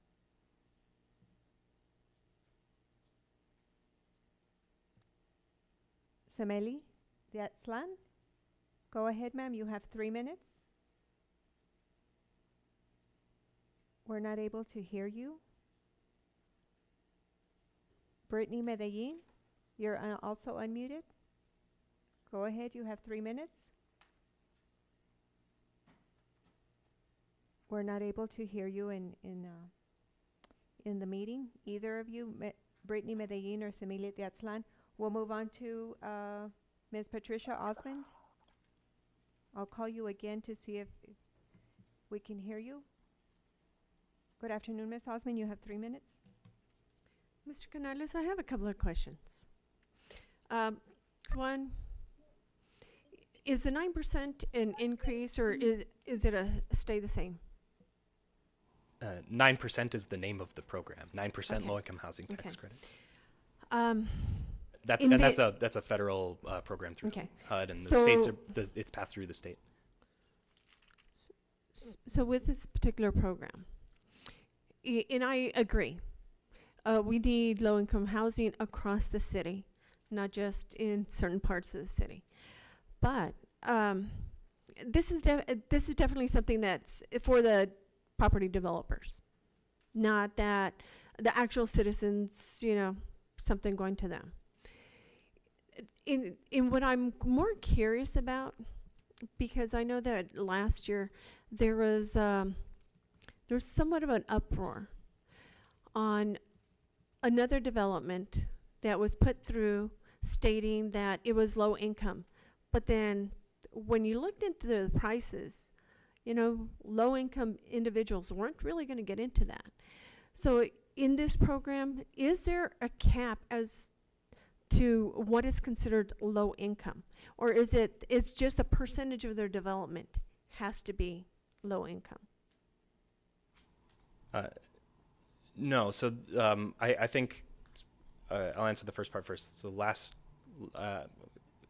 am I correct in assuming you're speaking about the South Mesa Hills property? You know what? It wasn't just the South Mesa Hills. There was another development where when the properties went up for sale, the prices were outrageous. And there was like, you know what?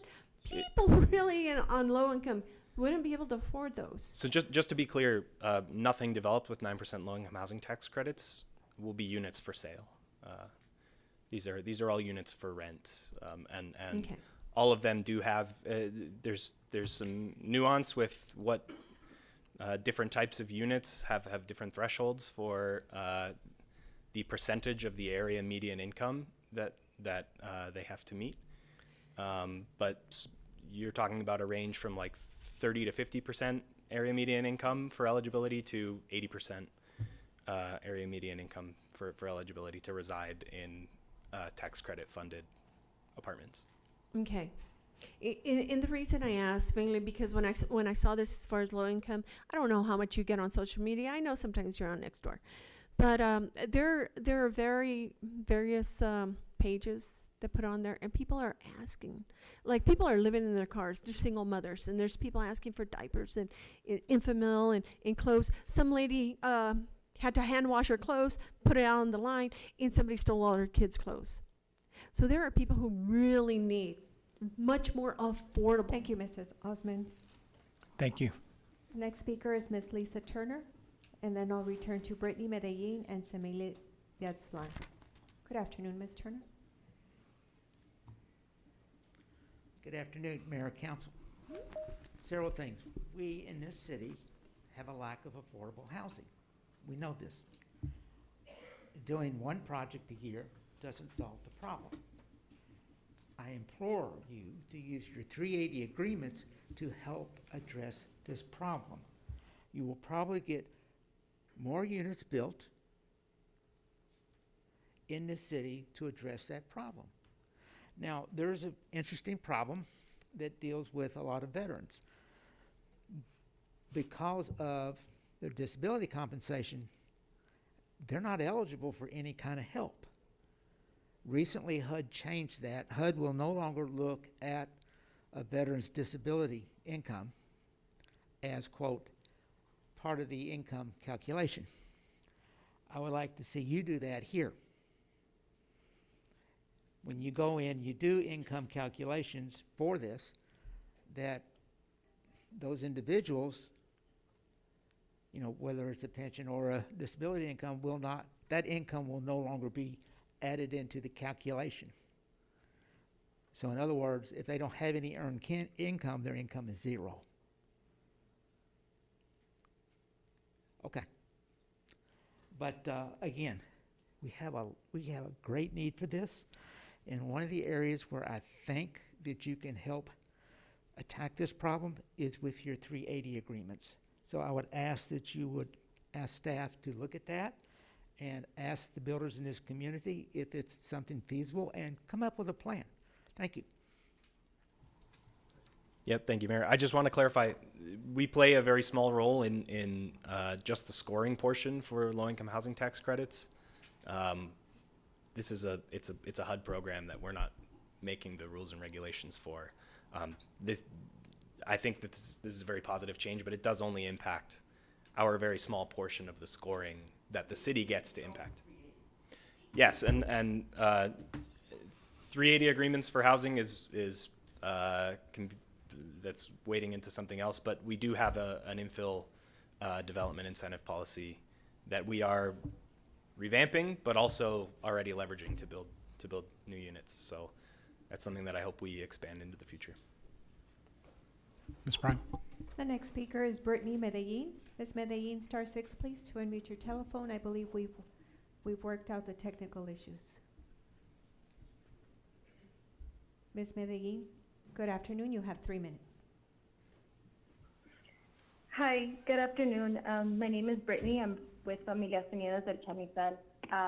So as Familias Unidas del Chamizal, we choose to defend our education, environmental health, and housing in order for us to live here and build community with our neighbors. We don't want to leave Barrio Chamizal. We don't want to be displaced and pushed out of our neighborhood. We are creating the community we want to live in, a community with just and dignified housing. Because of this, we are staying up to date with the Salazar housing project rollout. Home has already shared with us that they have no intention of having any kind of priority to address the housing crisis in the barrio and the risk of homelessness for women, children, and elders, even those that were initially displaced from the Salazar shutdown and are facing eviction because of city's plans like Onward Alameda. We are saying that Home does not meet the needs, nor do they understand the barriers residents face in the Chamizal. The private managing company involved, who are contracted to manage public housing, are adding a burden to an already vulnerable community with their inability to roll out an accessible process. There has been mishandling of information, of important information and sensitive documents, applicants have been removed from the list unjustly or have been threatened to be removed from the list. Additionally, Home doesn't do infill development, and they only do large scale.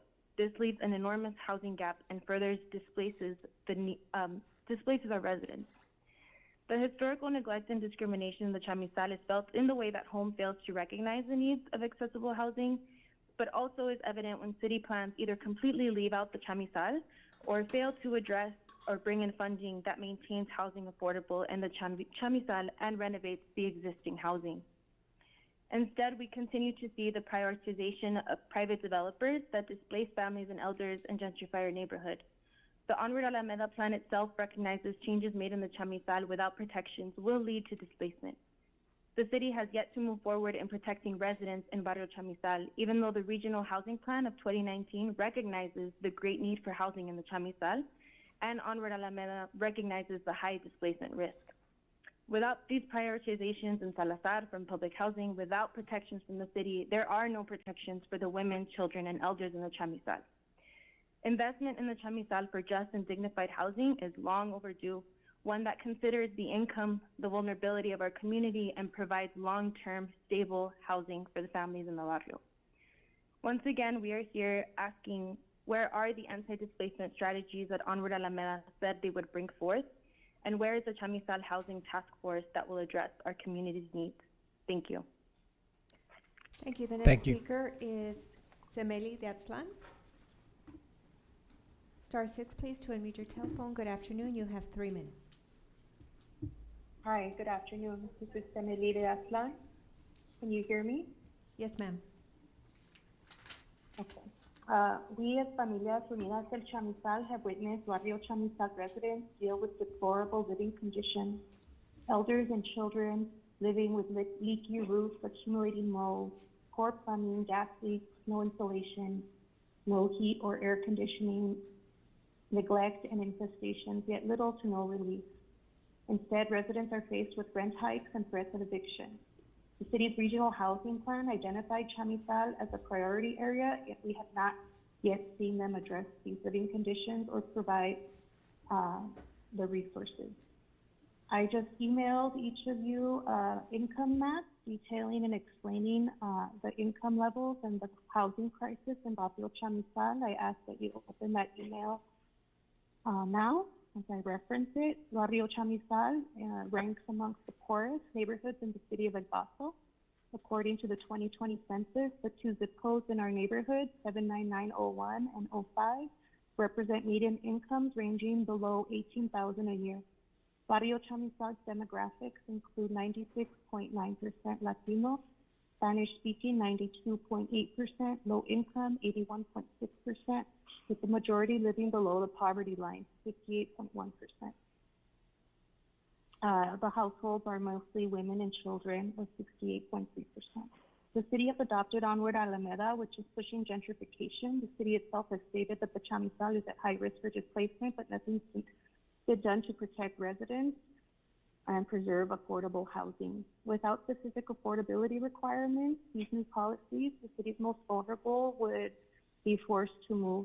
Moving families under these conditions would add to their financial burden, making it even harder to survive. Further, in 2019, the qualifiers were slimmed and axed. The previous entities were axed from qualifying for these programs. We need small-scale housing. There are limitations to home public housing, as cited in Brittany's previous public comments, and we're asking the city to prioritize Barrio Chamizal, recognize the historic neglect and discrimination, invest for the most vulnerable where rents are rising, define affordability for the Chamizal, which has the lowest annual income compared to the whole city, rather than using a general low-income bracket. And we want you to recognize these serious discrepancies. Declare a housing crisis in Barrio Chamizal and address the need for alternate housing outside of public housing homes. We're asking for you to create a housing task force for the Barrio Chamizal, which includes you all as representatives and other elected officials to address this long-time neglect. We are a high priority area with predominantly poor Spanish-speaking Thank you, families Ms. Zaslan. who lack transportation. Thank you, ma'am. You've reached the 3 minutes. Thank you. Any That more? concludes public comment on this item, sir. Okay, so we need to take the action on the original motion. That's correct. So there was a motion made by Representative Canales, seconded by Representative Limon, and this is to approve the item as revised. No discussion, call for the vote. On that motion, call for the vote. And the voting session, and that motion passes unanimously. Ms. Prime, Yes, sir. can we move item number 25 up because the presenter has to leave here soon? Absolutely, yes, sir. Item 25 is presentation and discussion on the city's ethics ordinance and code of conduct. Hi, this is Juan Gonzalez for the City Attorney's Office. Ms. Neiman wanted to set up a comprehensive training regarding the city's ethics ordinance and a code of conduct. Outside counsel Frank Garza is going to assist us with this. Good afternoon. Mayor and council, good afternoon. If we go to the next slide, I taught at St. Mary's University Masters of Public Administration program a class called Ethics and Public Officials. And this is a slide I started every class with because these were students who wanted to be in the public sector. They wanted to be either city managers, they wanted to be elected officials, public officials. And so I basically told them, whether you're an elected, appointed, or employee, once you go into that career, you live in a fishbowl. And your actions will be reviewed and analyzed by individuals in the community, by the media, and opponents. So it is a fact of life that as an elected official, you are in a fishbowl. Now, my presentation focuses on the rules that apply to the elected officials. There are a lot of other rules that I do not cover because they apply to board members or to employees, but I wanted to focus on the rules that apply specifically to elected officials. What's the purpose of an ethics code? If you go to the next slide, it's to avoid headlines like this.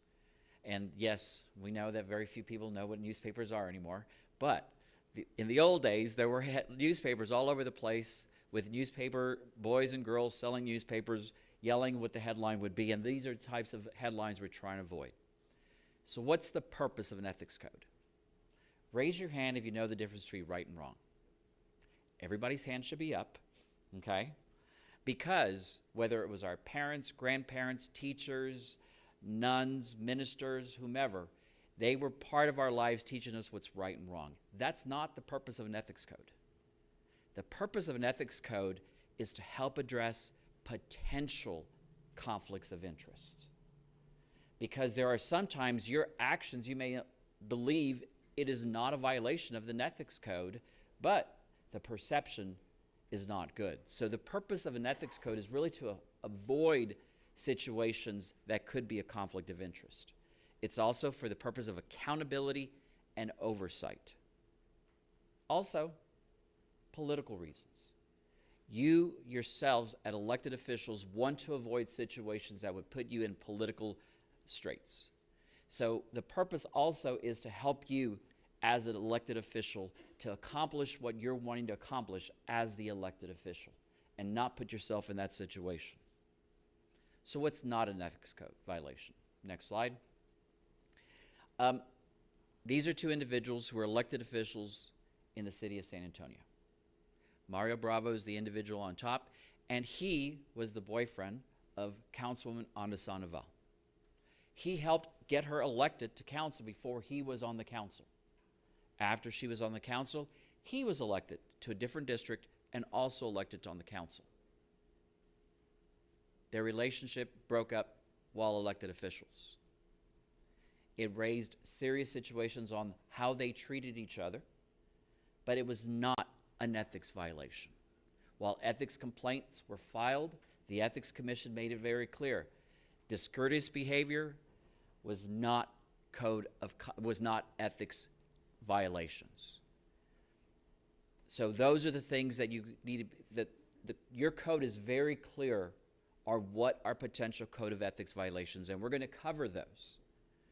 But discourteous behavior, that would fall under your standards, your code of conduct. And that's an area we'll also cover today. Also, there are possible ethics violations that are also criminal behavior. Releasing of confidential information, bribery. Those are ethics violations, but they're also criminal violations. And then the two most common ethics violations we see are conflict of interest, when someone is voting for something when they should not be voting for something, or participating in something when they shouldn't be, and also nepotism. Nepotism is covered in your city charter, section 3.3. Okay, so specifically, what is your code of ethics? You can find the next slide. Your code of ethics is found in Title II, Chapter 2.92. Why do you have a code of ethics? Well, it's good practice, plus your city charter requires you to have an ethics code. Your ethics code is broken up into 3 articles. The purpose and the policy and purpose for the reason for the code of ethics. Article 2 is the standards of conduct. And Article 3, the Ethics Review Commission. An ethics complaint will only go to the Ethics Review Commission if it's a standard of conduct found in Article 2. If an allegation comes in that's not in Article 2, your Ethics Commission does not have jurisdiction over that complaint. So we'll talk about the Ethics Review Commission and their jurisdiction, their duties, the complaint review process, the hearing process, and then finally the disposition. So let's go with regards to the policy and purpose of your code. 1, to establish that Ethics Review Commission so that there's an independent body who's reviewing the complaints. Also, to improve public confidence in the integrity of the city, to avoid conflicts. As I mentioned earlier, everyone in this room knows the difference between what's right and wrong, but there are gray areas, and this ethics ordinance is there to help you avoid those gray areas and avoid those potential conflicts. The purpose also is to establish minimum code of ethics, standards of conduct for you, to require disclosure. This is best practice in the sense that there are a lot of times where you're still going to be able to take action and vote, but you're required to disclose either gifts or campaign contributions and so forth. It's a disclosure requirement that's very important. You're required to report, again, certain gifts received by certain individuals. And then most importantly, I think one of the most important aspects of your commission is to outline the process to handle complaints, the resolution of those complaints, and the penalties associated with those complaints. So who must comply with the ethics code? You, the mayor and council members. But also any candidate for elected office. When they announce, they are then under the ethics code. Municipal judges, city employees, whether they're part-time or full-time, city employees must comply with the ethics code. Members of all boards, commissions, committees, and other bodies created by the city, as well as any board member appointed by city council. If you appoint an individual to a separate body that's not a city body, but he's a city appointee to that body, they are required to comply with the ethics code. Now, depending on the position you're in, will depend on which code provisions apply to you. Your code has some provisions that apply to executive level employees and would not apply to other employees. You have other provisions that apply to elected officials that do not apply to appointed officials. So those are all provisions. You have to look very closely as to what applies to all, but overall, your ethics code applies to the individuals listed on this slide. So what's the first standard of conduct? Advancement of private interest. You, the official, shall not use your position to improperly secure unwarranted privileges for yourselves, relatives, or others. You find out, hey, there's a zoning case that's coming before us, and a factory is moving in on this part of town. I'm going to call my Uncle Beto to go buy property in that area so that he can benefit from it. That is, you're advancing a private interest in violation of the city code. Another example would you represent to a person that they can provide an advantage to that person. You tell somebody, I guarantee you I'll get you that zoning change. That's a violation. Now, if you tell that individual, I like what you're proposing, I will talk to my colleagues, and I will make every argument possible during the meeting, but the decision is the council's. That's okay. You're not telling them, I guarantee I'll get you that zoning case. Next slide. Another standard of conduct is you shall not acquire an interest in or be affected by any contract, transaction, zoning decision, or other matter. As you may know, I represent a lot of cities as city attorney in the Bexar County area, and I am having this situation all the time where a council member says, can I vote on this? It's the zoning case, but it's next door to my house. Is it okay if I vote on it? The answer is, if you get that notice within 200 feet, then it's better that you not vote, because as the member, you're going to be affected by that zoning change. And the larger the zoning change, the more of a financial interest that property is going to be affected, which means you have a financial interest in that decision. Also, you shall not participate in making or influencing any decision or action in which they know they have any financial interest distinguishable from that of the public. Same example right there. Not only it's a large zoning case, it's going from agricultural to factory and high industrial, and so you know the property value is going to increase dramatically, and you own property right next to it. Clearly, your interest is distinguishable that from the majority of the public, and therefore you should not vote and take action on that matter. Also, you should not provide any service for compensation to a person or organization who is requesting an approval, investigation, or determination from the city. So, you have a private business, and you have a firm that you provide architectural services to, and you know that that company or that client of yours is going to go before the city. They're paying you as part of the employment, and now they're before the city. So there is an example where you're providing services for compensation, and you should recuse and not take action on that matter. Also, a very important one is you shall not utilize city resources either by omission or allow city resources to be utilized for personal benefit or the personal benefit of any other person. Can't ask staff to go pick up your cleaners. Okay? That's using city resources for your own personal benefit. This includes using city resources for election campaign purposes. You may not use city staff for those purposes. You may not use city resources for those purposes. I handled an investigation with the City of San Antonio Ethics Commission where an elected official used the city-issued laptop, and he took it in for repair. Well, what did they find? Nothing but campaign information on it.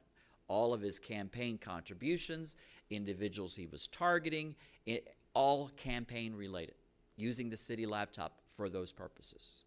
Prohibited by this standard of conduct. The code also prohibits the uses of city resources to produce, distribute personal campaign materials, which we just mentioned. That was the code of ethics. This is the election code. I wanted to tie the election code right after the code of ethics because not only is it an ethics violation, it is an election code violation to use city resources for personal campaign materials. The prohibition applies to any officer or employee of the city. The prohibition applies to spending, authorizing the spending of public funds for any campaign purpose. When any of my cities are doing a bond election, I make sure I review the materials that are going to go out to make sure it's factual and can't be argued that you're trying to convince voters to vote one way or another with that bond election materials.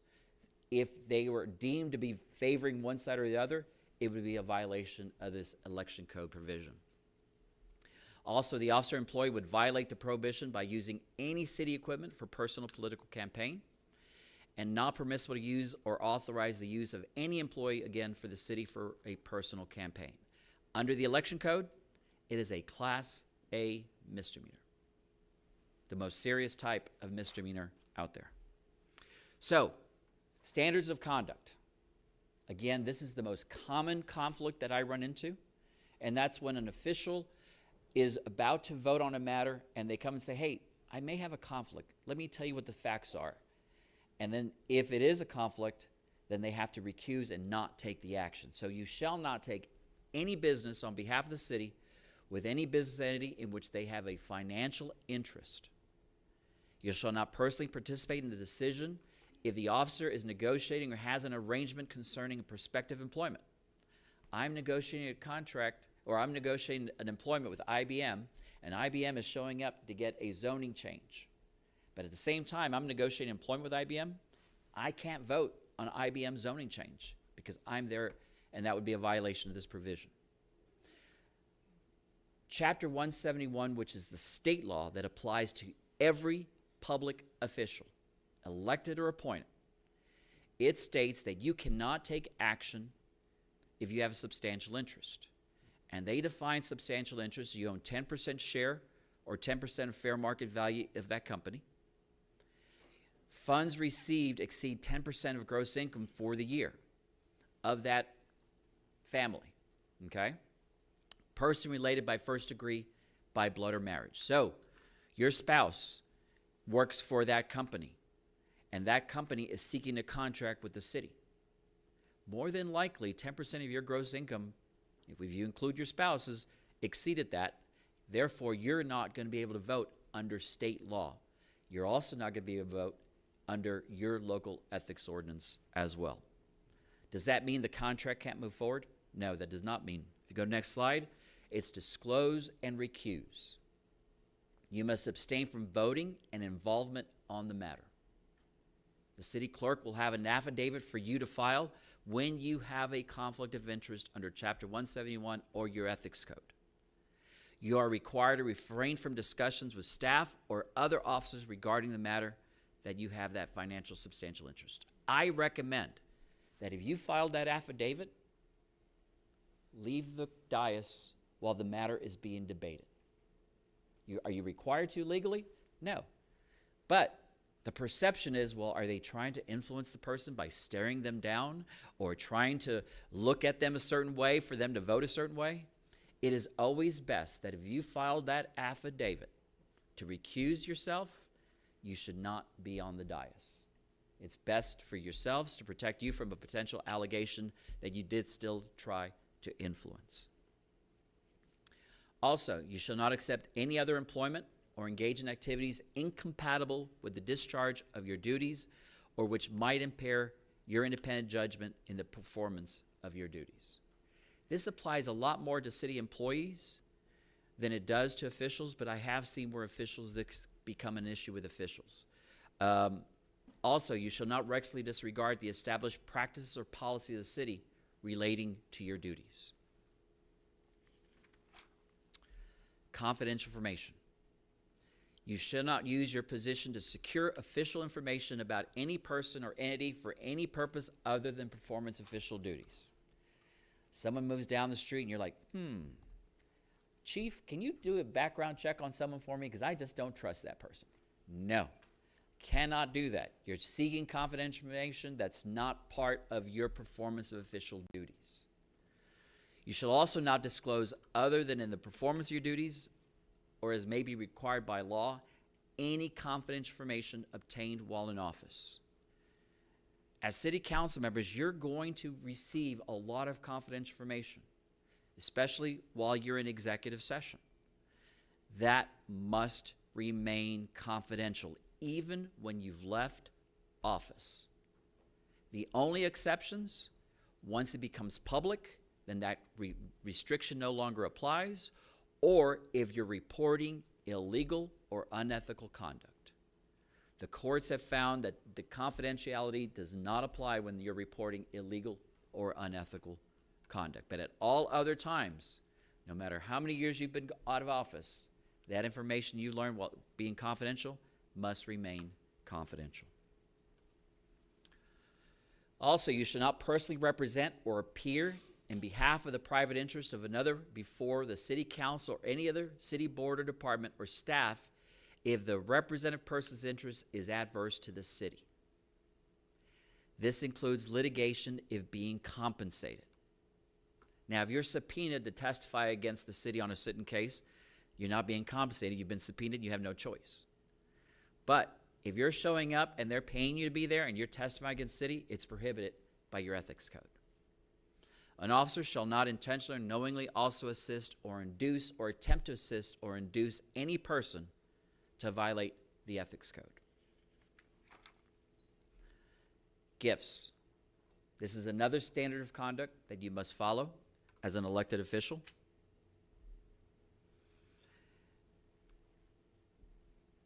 Gifts, you cannot solicit or accept any gift for yourself or relative from any source that exceeds $75, influences or rewards official conduct, or the official knows or should know is being offered with the intent to influence official conduct. How would you know? Well, you have a friend who's an architect, and every year for the last 20 years, you've exchanged a bottle of bourbon. And it's always a $30 to $40 bottle of bourbon. Well, he now has a contract coming before the city. And this time, he gets you a case of bourbon. And it's $100 a bottle. You should know that that increase in the gift, is it being given to you to influence that potential contract for that architect? So those are things that, if you don't feel comfortable about it, ask. Is it a situation where, one of those situations where you would not accept the gift? Now, as elected officials, under the code, you're required to report gifts on a monthly basis. Any gifts you've received that don't fall under the exceptions, you are required to report. Also, you cannot solicit or accept any gift from anyone doing business or seeking to do business with the city, or registered lobbyists if the gifts exceed $10. Now, there are 11 exceptions to the gift rules. For example, travel. You're traveling on behalf of city business. Either the city or a third party are paying for you to travel on behalf of city business. That's acceptable. Special occasions. It's your birthday. It's a wedding. Now, I will tell you, when I was city attorney of San Antonio, the mayor came into my office and said, "Hey, I'm getting married. What gifts can I accept and what gifts can I not accept?" I said, "Well, Mayor, why is it an issue? I mean, you have an exception. It's your wedding." He says, "Well, I've invited a lot of contractors and lobbyists to my wedding." Well, in that case, if they give you part of your China pattern, that's okay.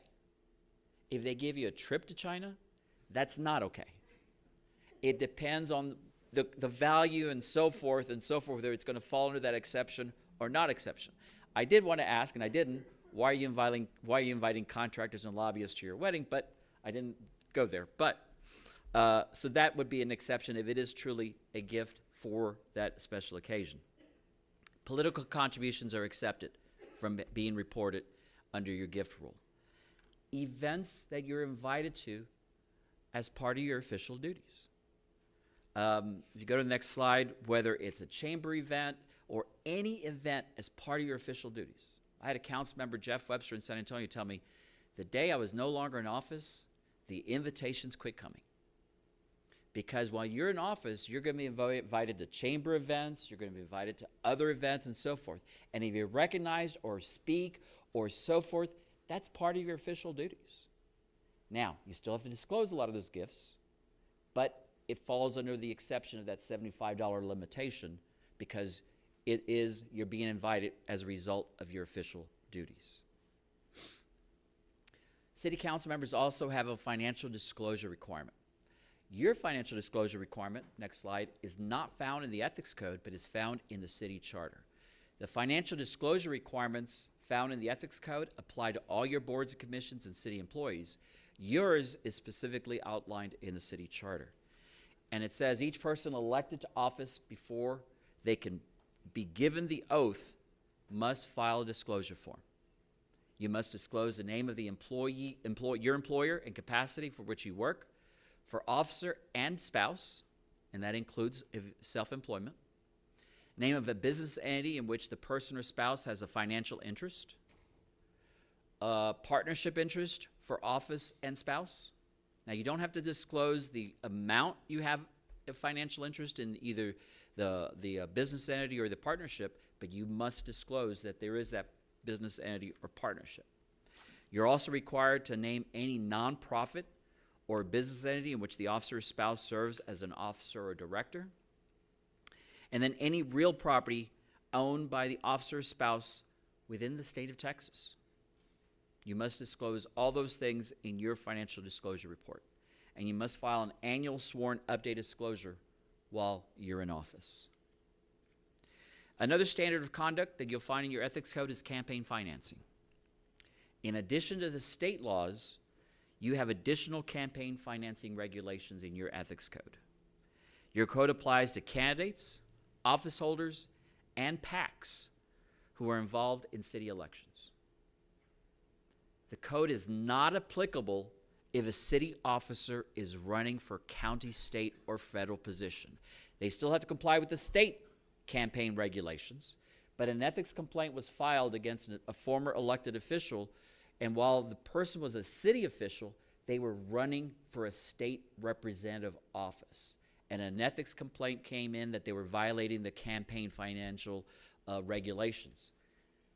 It was not within the jurisdiction of the Ethics Review Commission because it was not a city office. These rules only apply if you are running for a city office. Code is, again, campaign contributions. You must make part of the regulations is if you make a campaign contribution, you must make the contributions in your name, may not make contributions on behalf of another party. It is a violation for any adverse party in any pending litigation against the city to contribute or donate funds to any candidate for city office if the litigation seeks recovery from the city in excess of $25,000.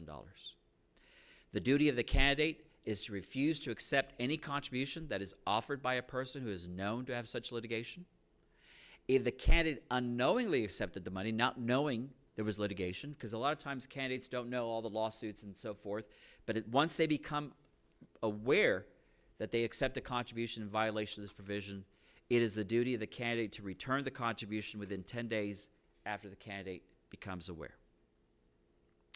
With regard to disclosure of campaign contributions, elected officer must verbally disclose any contribution of $500 or more prior to discussion vote on a matter benefiting the contributor. So, you know that a zoning case is coming before you, and the developer who's bringing that zoning case before you contributed $500 or more to your campaign. You must disclose that prior to your vote. Does that mean you can't vote? No, you can still vote, but it's part of the disclosure requirements. You're at least disclosing that that individual did donate the $500. The $500 is an aggregate amount received during campaign or term of office. The donor is also required to disclose the $500 or more contribution prior to council action. And then the elected officer must disclose in writing within 30 days of receiving $500 or more contribution if it occurred after the vote occurred. And then within 30 days at the end of the fiscal year, officers must report all campaign contribution. And the city does post the contributions on the city's website. So now we get to your ethics commission. Your ethics commission, I've worked with in the last few years, is responsible, and they have jurisdiction to review alleged violations of Article 2 standards of conduct. Again, it has to be under Article 2. I've handled complaints against elected officials. Your city attorney usually delegates those away because the city attorney is hired and fired by the elected officials. So for perception purposes, if a complaint is filed against an elected official, your ethics code requires her to find a third party to handle it. I've handled a few of those, and in my review, I've dismissed or recommended dismissal of a few of those because it did not fall into violation under Standard 2. Article 2. It has to be a standard of conduct that falls under Article 2. The commission cannot hear complaints that do not allege a violation of the ethics standards of conduct. The commission's duties are to review, evaluate, and provide recommendations on issues as requested by the city council. They have the authority to issue advisory opinions in the manner set forth in the code. They also review, evaluate, and issue determinations and provide recommendations to city council on complaints. This council and previous councils have heard recommendations from the Ethics Review Commission. City clerk, once you get the complaint, the city clerk will review a filed complaint to ensure it's properly sworn and complete. If it is not a sworn complaint, the city clerk will reject it before she even forwards it to the city attorney. It has to be a sworn complaint. If the complaint is complete, the clerk will forward it to the city attorneys or their designee. Within 21 days of receiving the complaint, the city attorney will either dismiss the complaint because it falls outside the Ethics Review Commission's jurisdiction. That is the only ability for the city attorney to dismiss, because it's not within the jurisdiction. When I was assigned one specific case against an elected official, former elected official, the individual says, you should dismiss it. The evidence isn't there. But they're alleging a violation of the code of conduct, the standards of conduct. I don't have the ability to dismiss it because you don't think the evidence is there. I can only dismiss it if the commission has no jurisdiction. It is the responsibility of the commission to hear the evidence, and they can dismiss it if they don't believe the evidence is there. The city attorney does not dismiss for lack of evidence. The city attorney can only dismiss for lack of jurisdiction. If it does fall within the jurisdiction, the complaint is referred to the commission. So the commission will then conduct a hearing. And they must schedule a hearing within 30 days of being referred the complaint. Shall provide copies of all relevant documentation to the members of the commission. While the complaint is pending, members of the commission are prohibited from discussing the complaint with anyone not on the commission or the city attorney or designee. Now, what information does the Ethics Commission receive? They receive the complaint. The individual who the complaint is against has an opportunity to also provide a response. That response is then also given to the commission. So the commission has the complaint and the response from the individual alleged to have violated the ethics code. Only eligible commissioners will hear the complaints. If a commissioner recuses themselves, they refrain from voting or discussing the matter. A commissioner must recuse themselves if they themselves have a conflict of interest. If the commissioner filed the complaint, they have to recuse and not be part of that decision-making process. Your code allows ethics commissioners to file a complaint if they believe an ethics code has been violated. Also, a commissioner must recuse themselves if a complaint is against the council member and that council member appointed that commissioner must recuse themselves and not participate in that hearing. Also, if a commissioner worked for a campaign for the individual accused of violating, that individual is also not allowed to serve on the hearing.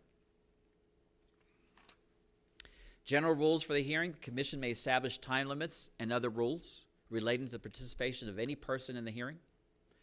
Parameters for opening and closing statements. Most of the times that I've dealt with these, the chair says 20 minutes opening statements for each side before they go into the arguments. The roles of the complainant and the respondent are clearly outlined.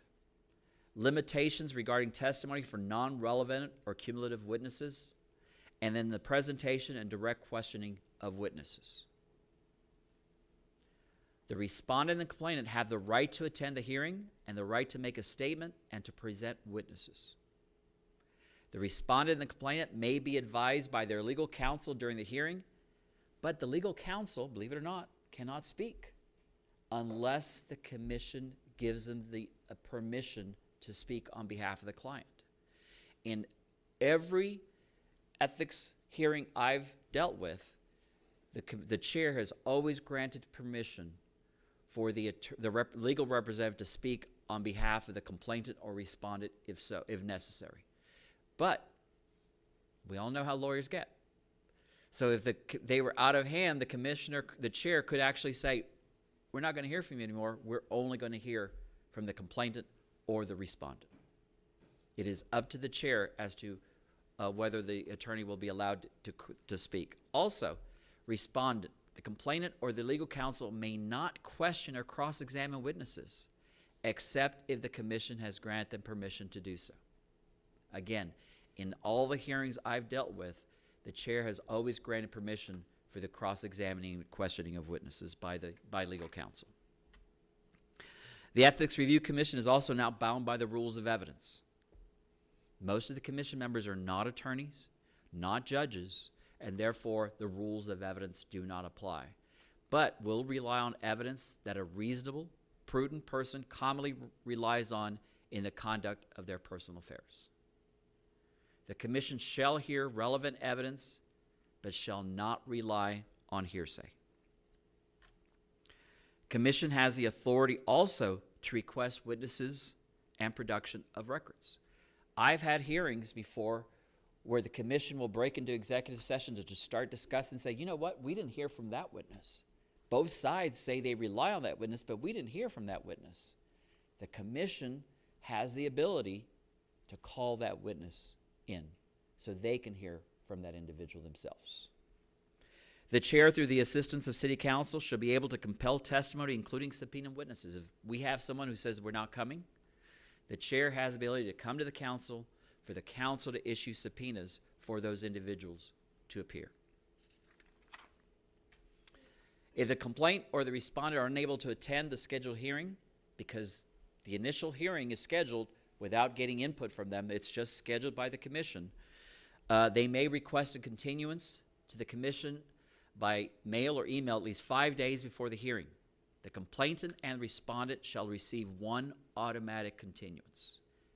They don't have to show any reason why, they just ask for the continuance. However, any other request for continuance shall be delivered to the commission, and the chair will determine if good cause is there to grant the continuance or not. Disposition. After hearing the complaint, the commission will issue a decision within 30 days based on the information presented at the hearing. Every hearing I've had, the decision is made at the conclusion of the executive session. They've not waited the 30 days. The order might take a few days after they've made their ruling, but they usually rule the day at the end of all evidence is heard. They break into executive session, they come out and announce their decision. That's been my experience with your Ethics Review Commission. The commission has the option to dismiss the complaint because no violation and issue report and report the dismissal, or they find a violation by clear and convincing evidence and then determine the appropriate sanction, if any. What are their options to issue sanctions? They can issue a letter of notification, which was a violation, but it was not intentional. A letter of admonition. Violation was minor and or not intentional, but caused for more of a response than a notification. Letter of reprimand. Violation was intentional, or a disregard for the ethics code. They were aware of what the code said, and they disregarded anyway. And then finally, recommend removal from office. The Ethics Commission does not have the authority to remove any appointed or elected official. That has to come before the city council. Only the city council can remove an official. And if they recommend removal, it has to come with a letter of reprimand forward to the commission. Forward to the city council. There's also the opportunity for reconsideration. The Ethics Commission finds a violation. The individual who has been deemed to have violated the ethics code can request for the commission to reconsider. However, your code is very clear. They can only be granted a reconsideration if there is newly discovered evidence that was not presented during the original hearing, and must provide within 14 days of the commission's disposition report. Advisory opinions. If you're not sure whether something may be a violation of the ethics code, This is an opportunity for you to ask the commission before the action to determine whether or not it could be a violation. So it would be a written request to the city attorney. Any official may request an advisory opinion regarding whether his or her proposed conduct would violate the ethics code. The city attorney within 30 days would present the advisory opinion request to the panel of the commission. The Ethics Commission should meet to confer and issue an opinion, or panel may decline to issue an opinion or refer the commission, the full commission, to make the determination. A person who in good faith acts in accordance with an advisory opinion issued by the panel or commission cannot be found to have violated the code for conduct approved in the advisory opinion. However, it must be the person who requested the opinion. Councilman A can't say, well, Councilman C got that opinion and said it was okay, so I did the action. No, it must be for the person who requested the opinion, and the opinion must fairly and accurately disclose all relevant facts. I request an opinion, and I'm giving you fact A, B, C, and D. But I forgot to tell you about facts E, F, and G. Well, that opinion is only good for those facts you presented. Whenever I write an ethics advisory opinion, I clearly outline the facts as you provided and basically state that this ethics advisory opinion is based on these facts. So that's your ethics code, and now briefly your code of conduct. Why a code of conduct? Well, it's an agreement of standards of how you should treat your fellow city officials and city employees. It's your expected standards of conduct as elected officials. It's a framework for behavioral standards and conduct between individuals and the elected council as a whole. It's in line with the city's core values, and you're held accountable for violation of your code of ethics. Your code of conduct. The philosophy of your code is that everyone must work together for the common good of the people of El Paso and not for any private or personal interest, and that private or personal interest could also go back to your code of ethics, and must assure fair and equal treatment for all persons, claims, and transactions. You have pillars for your code of conduct. First is to comply with the spirit and letter of the laws of the city policy. In other words, follow federal, state, and local laws. Make decisions and act on the facts. Maintain an open mind and base your decision on the facts and the laws presented to you. And also an ethics violation. Never disclose confidential information. Another pillar, respect the city process. Perform duties in accordance with your form of government. Your council manager form of government is specifically outlined in your charter. Maintain a positive workplace environment. Abusive conduct, verbal attacks are not acceptable. Respectful communications must continue in private between city officers, not just when the public's around.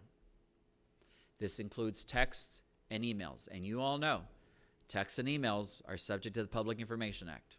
Could always be released. You have several standards. Your first standard is your conduct with city staff. All questions and a request for information should be directed to the designated staff member. And for you at the council, that's the city manager. Requests for staff or additional resources should be made to city manager. Treat all employees as professionals. Do not disrupt employees from their jobs. Is this realistic? I say that because as a former city employee, I would go in with my list of things to accomplish, and you never got to that list because you're responding to everything else the constituents or the public and so forth is needing. But still, must try to let the employees get their jobs done. Refrain from personally attacking employees. And then do not get involved in the administrative functions of city employees. Don't tell the city manager, I want this person hired as chief of police. It is the city manager's responsibility to make that decision. Conduct with the public. You have a code of conduct with that. Be welcoming to speakers. Be fair and equitable allocating time to speakers. Be an active listener. Avoid debate and argument. And I know that's a hard one at times. No personal attacks of any kind, and comply with parliamentary procedures. Wait to be recognized to speak. Make those motions in accordance with those parliamentary procedures. Conduct with other officers. Attendance at other city board or committee meetings is discouraged based on the effect your presence may have at that meeting. Your code, ethics code, says you're allowed to attend other meetings. Your code of conduct dissuades you from doing so. Why? If you show up to a zoning commission meeting and you make arguments why that zoning shouldn't be granted, what's that person who's following that zoning application going to feel like when they go to the council and there's the individual who spoke against my zoning case at the zoning commission before it even got to council? So I discourage elected officials from attending those meetings because of their presence. If you attend, great, but don't speak. That's my recommendations at those other levels. You want to give the individuals the opportunity for fair and equitable hearing at the council. Also, it's inappropriate to lobby other officers on behalf of an individual business or developer. Also, never threaten with removal of another officer for disagreeing on an issue. And then be fair and respectful to all members of council and other officers.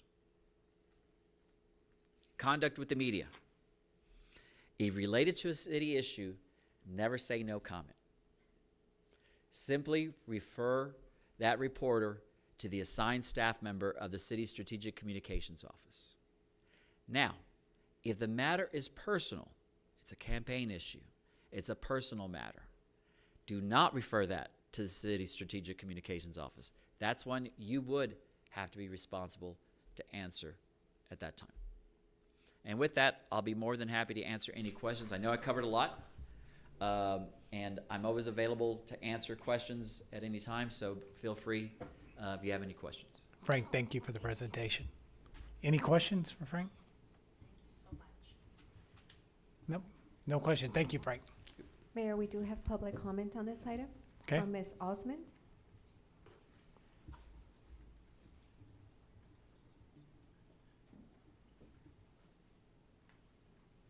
Good afternoon. You have 3 minutes.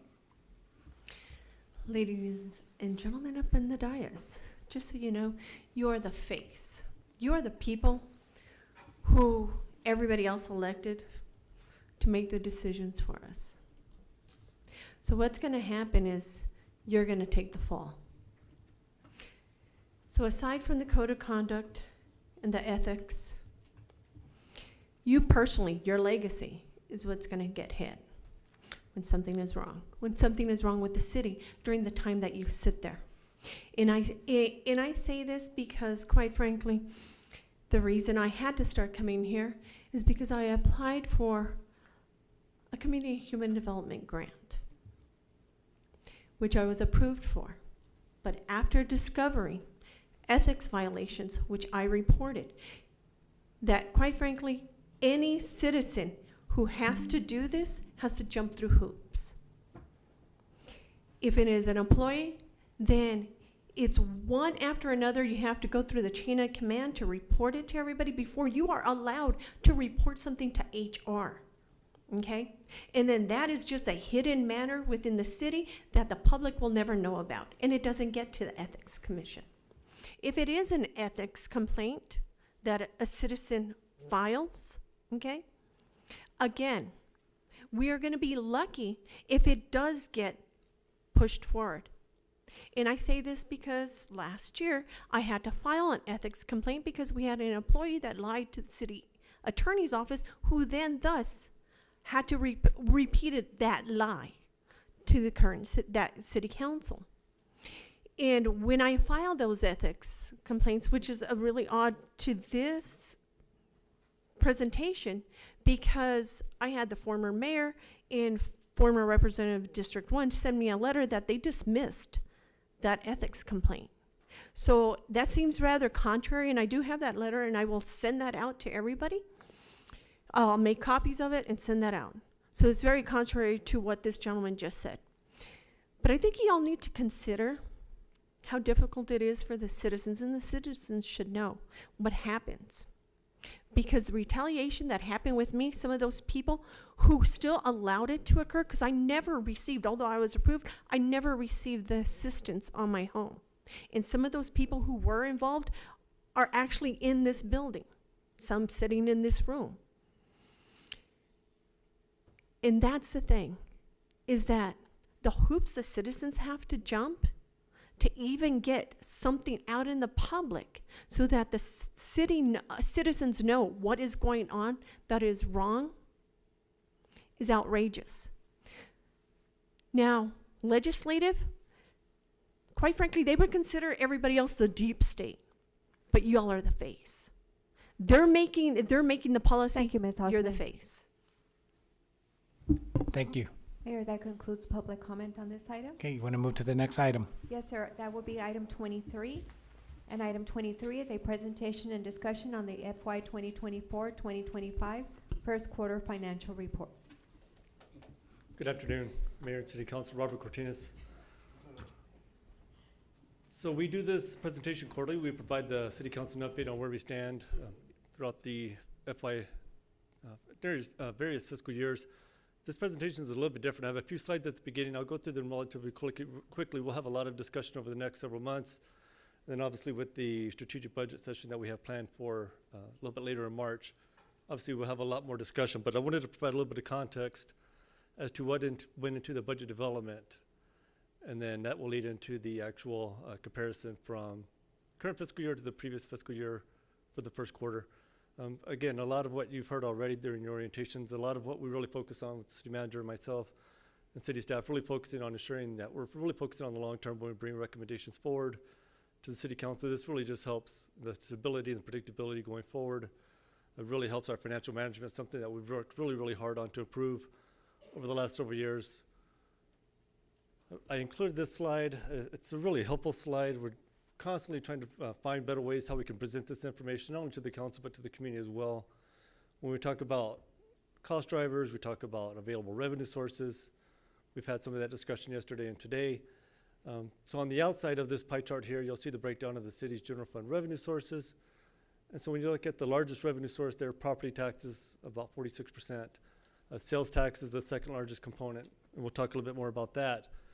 Those two revenue sources alone make up 70% of the available revenue for the city's general fund. Property taxes are a pretty stable source. Sales taxes are a much different story with a lot of volatility. And then we have other revenue sources that we rely upon as well, but obviously those two are the two primary ones that we'll focus on. Inside the pie chart here is the expenditures for the FY 2025 budget. So overall, $599.6 million. You'll see the largest piece of there, no surprise, our public safety departments, police and fire. About 56%, 57%, followed by streets and maintenance, parks and recreation. So when you look at those four departments alone, police, fire, streets, and parks, you're looking at 3/4 of the city's general fund budget for four departments.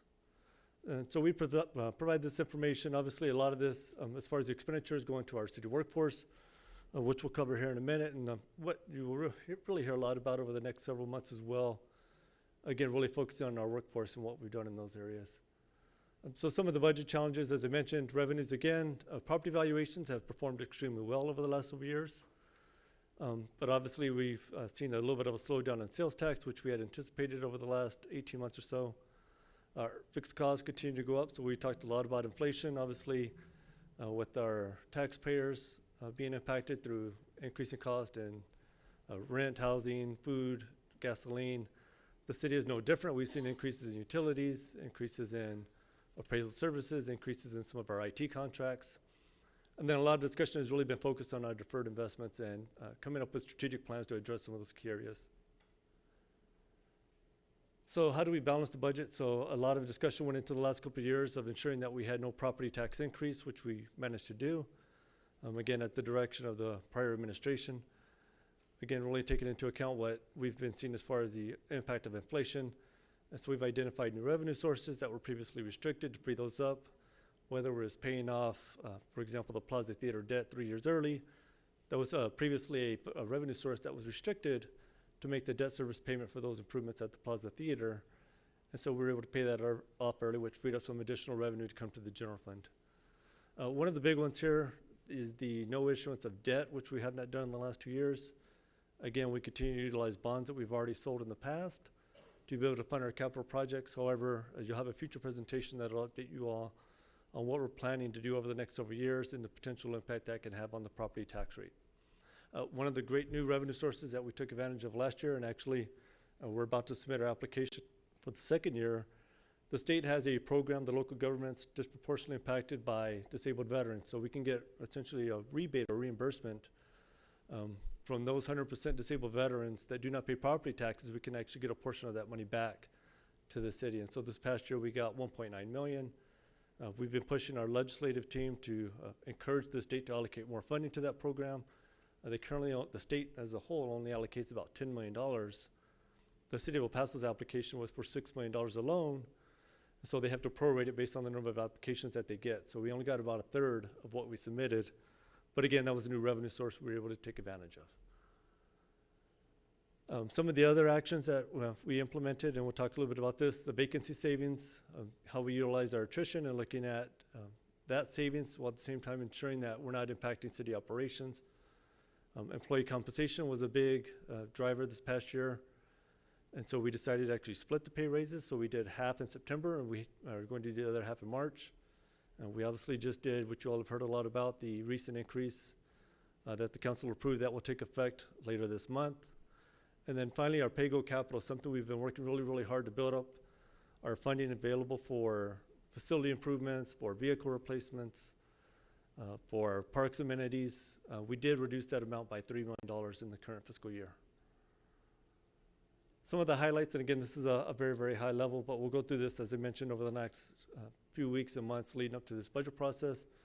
Public safety, again, the big driver with the multiple training academies. We just recently had the police department graduation. We have multiple classes that are either in progress or will be taking place pretty soon.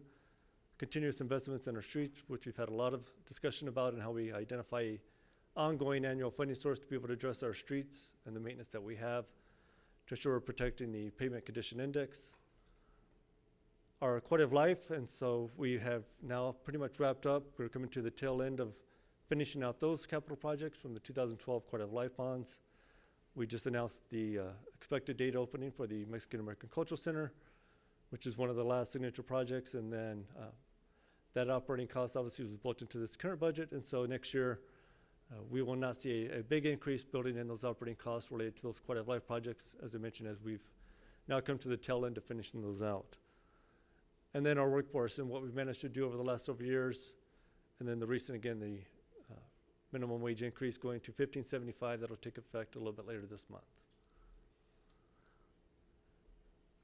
So this is a very simple summary slide. We did several presentations last year leading up to our strategic planning session, and you'll hear more about this again as we lead up into the date that we have set for later in March to go through some of this discussion. But again, really looking at the long term, again, as I mentioned, focus needs to be on how to identify funding sources to address a lot of these issues and not have to rely upon debt issuances or a very reactive financial manner to be able to address these things when they pop up unexpectedly, because they do. HVACs go down, swimming pools have major needs. And so we need to ensure that we have adequate funding to be able to address a lot of these key areas.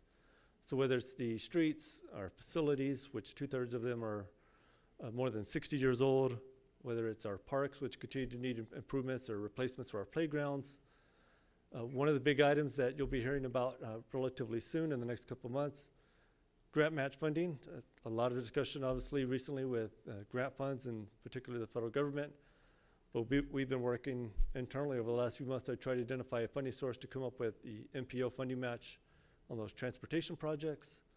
A lot of discussion about IT and the continued investment in ensuring we're protecting the city's assets digitally. And then finally, our unfunded pension liability, something we've been working on internally now for a few months, as it is one of the City Council's 30 by 2030 strategic initiatives.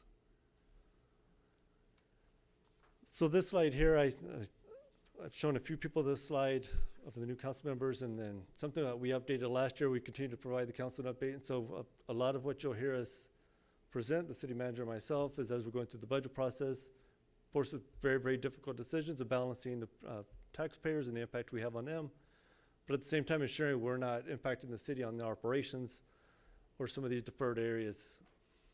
So we have here what the budget is. This is annual pay-go funding. So this is money we've built into the annual budget to address these different areas. So 28.4 million, which is a decrease of 3 million from last year. So anytime we do budget presentations, or I'll go out and do community meetings, I always say it sounds horrible to have to say this, but if you would ask me for 2017 how much the city had in the annual budget to do any of these items, the answer would have been zero.